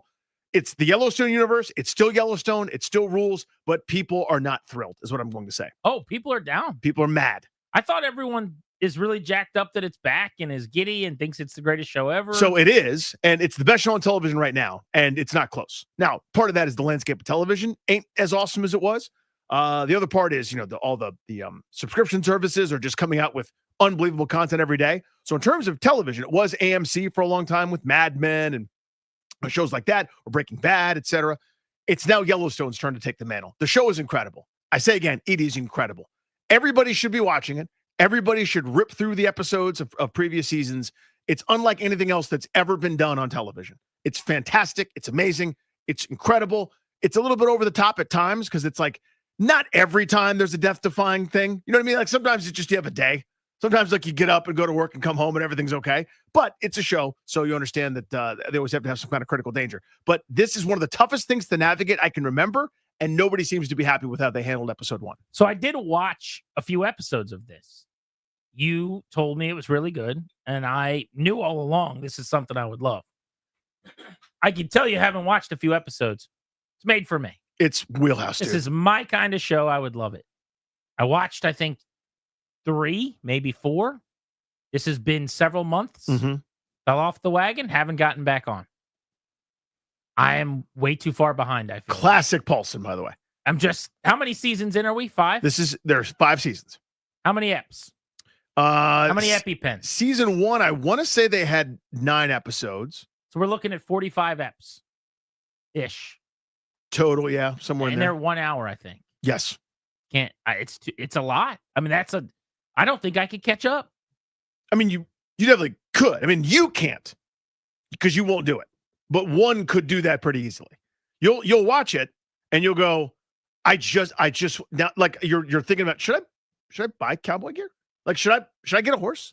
Like, should I be moving to Montana? It's a great show. It's the greatest advertisement for that part of the country in the history of humankind. Monday night, I can't do. Thursday night, I can't do. I got you. Sunday night, I can't do. We are now down to Tuesday, Friday, and Saturday, and Wednesday. Mm-hmm. There's a lot of Caps games in there, too. Sure there are. Yes. There's just not enough time in the day. I'm going to watch 1 or 2 episodes a week. It's going to take me months. Now, the thing is, you've ripped off several much smaller shows that add up to more episodes than there are of Yellowstone. In other words, you go, there's an 8-episode whodunit. There's a 9-episode whodunit. There's this other little documentary about someone that I don't know who did it. You just did 3 seasons of Yellowstone. See what I'm saying? You're fitting in shows. The problem is you won't fit in the shows that I tell you to fit in. Well, most of the shows you're referencing were before football season. It is. That is fair. Very hard for me. That is fair. Every minute of any standalone football game. I get it. 2 thumbs here. This guy's watching You're pointing yourself? So there's just never going to be a time where I'm watching a program over the National Football League. Roger Goodell loves me.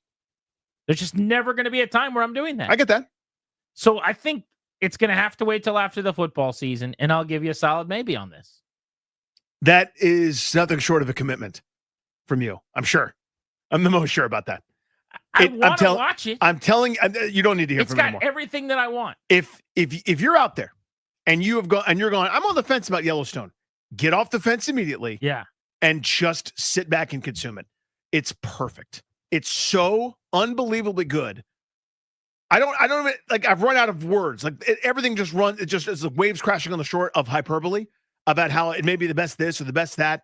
The writing is incredible. The acting is sterling. The plot lines are, again, a little bit over the top, but like, again, it's a show. The It's a acting dramatic. is Donald Sterling.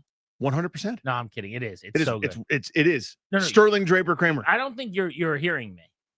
I think what I saw was amazing. Mhm. I loved It's it. breathtaking. Like you normally like the establishing shots where it's like that, like 1,000-foot view of the city. It's like I was hooked. It's now, but of this, the most beautiful, serene country in human history. There's a multiverse out there somewhere where my kids and wife go away for like 72 hours. Mhm. I don't have any jobs and I don't have to put on pants.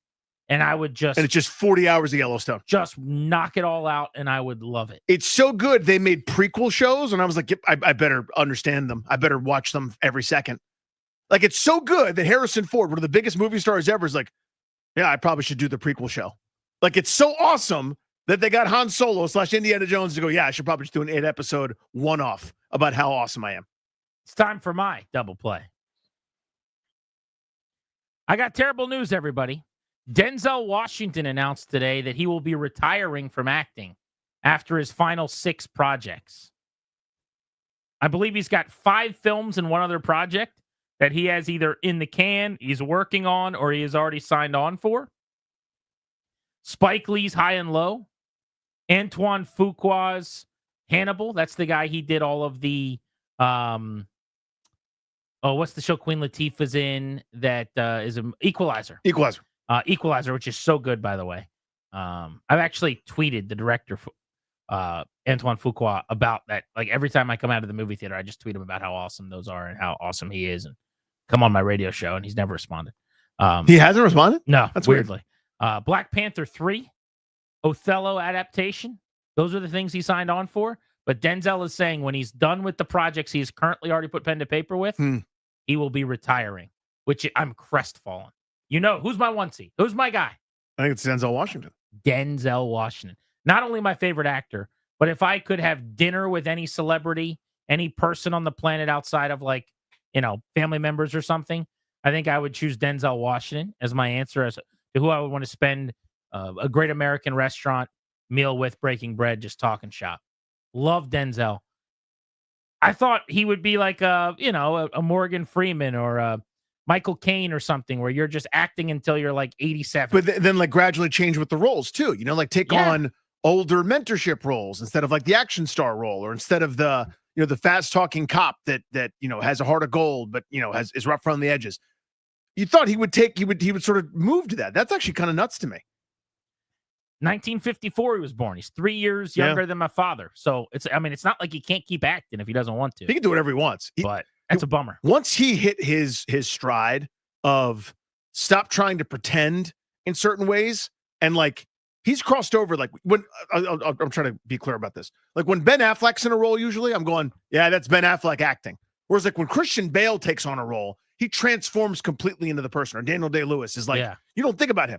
Denzel has broken through that Affleck thing where I'm going, that's Denzel the whole time, and I don't even care. He's so cool and he's so good that I want him to be the same. Yeah, but he's also got great chops. Like he can do the fences thing. He can be Book of Eli. He can do Training Day. He was Herman Boone. Remember the Titans? And yeah, he's not an actor where you don't think it's Denzel most of the time. But I think there have been projects where he did that. Oh, but he's really good. I don't know how to describe that, but it's like it feels like it's him taking it on. Yeah, he's so good. So hopefully he changes his mind and we get like 20 more Denzel movies, because that would be really awful if that was the end of the road for him coming up here after these next few films. But he's got one coming out that I cannot wait to come about a week from now. Gladiator the Deuce? Gladiator 2. Let's do this thing together. I'll be there on opening night with some popcorn. Beltway Blitz time next on Grant and Danny.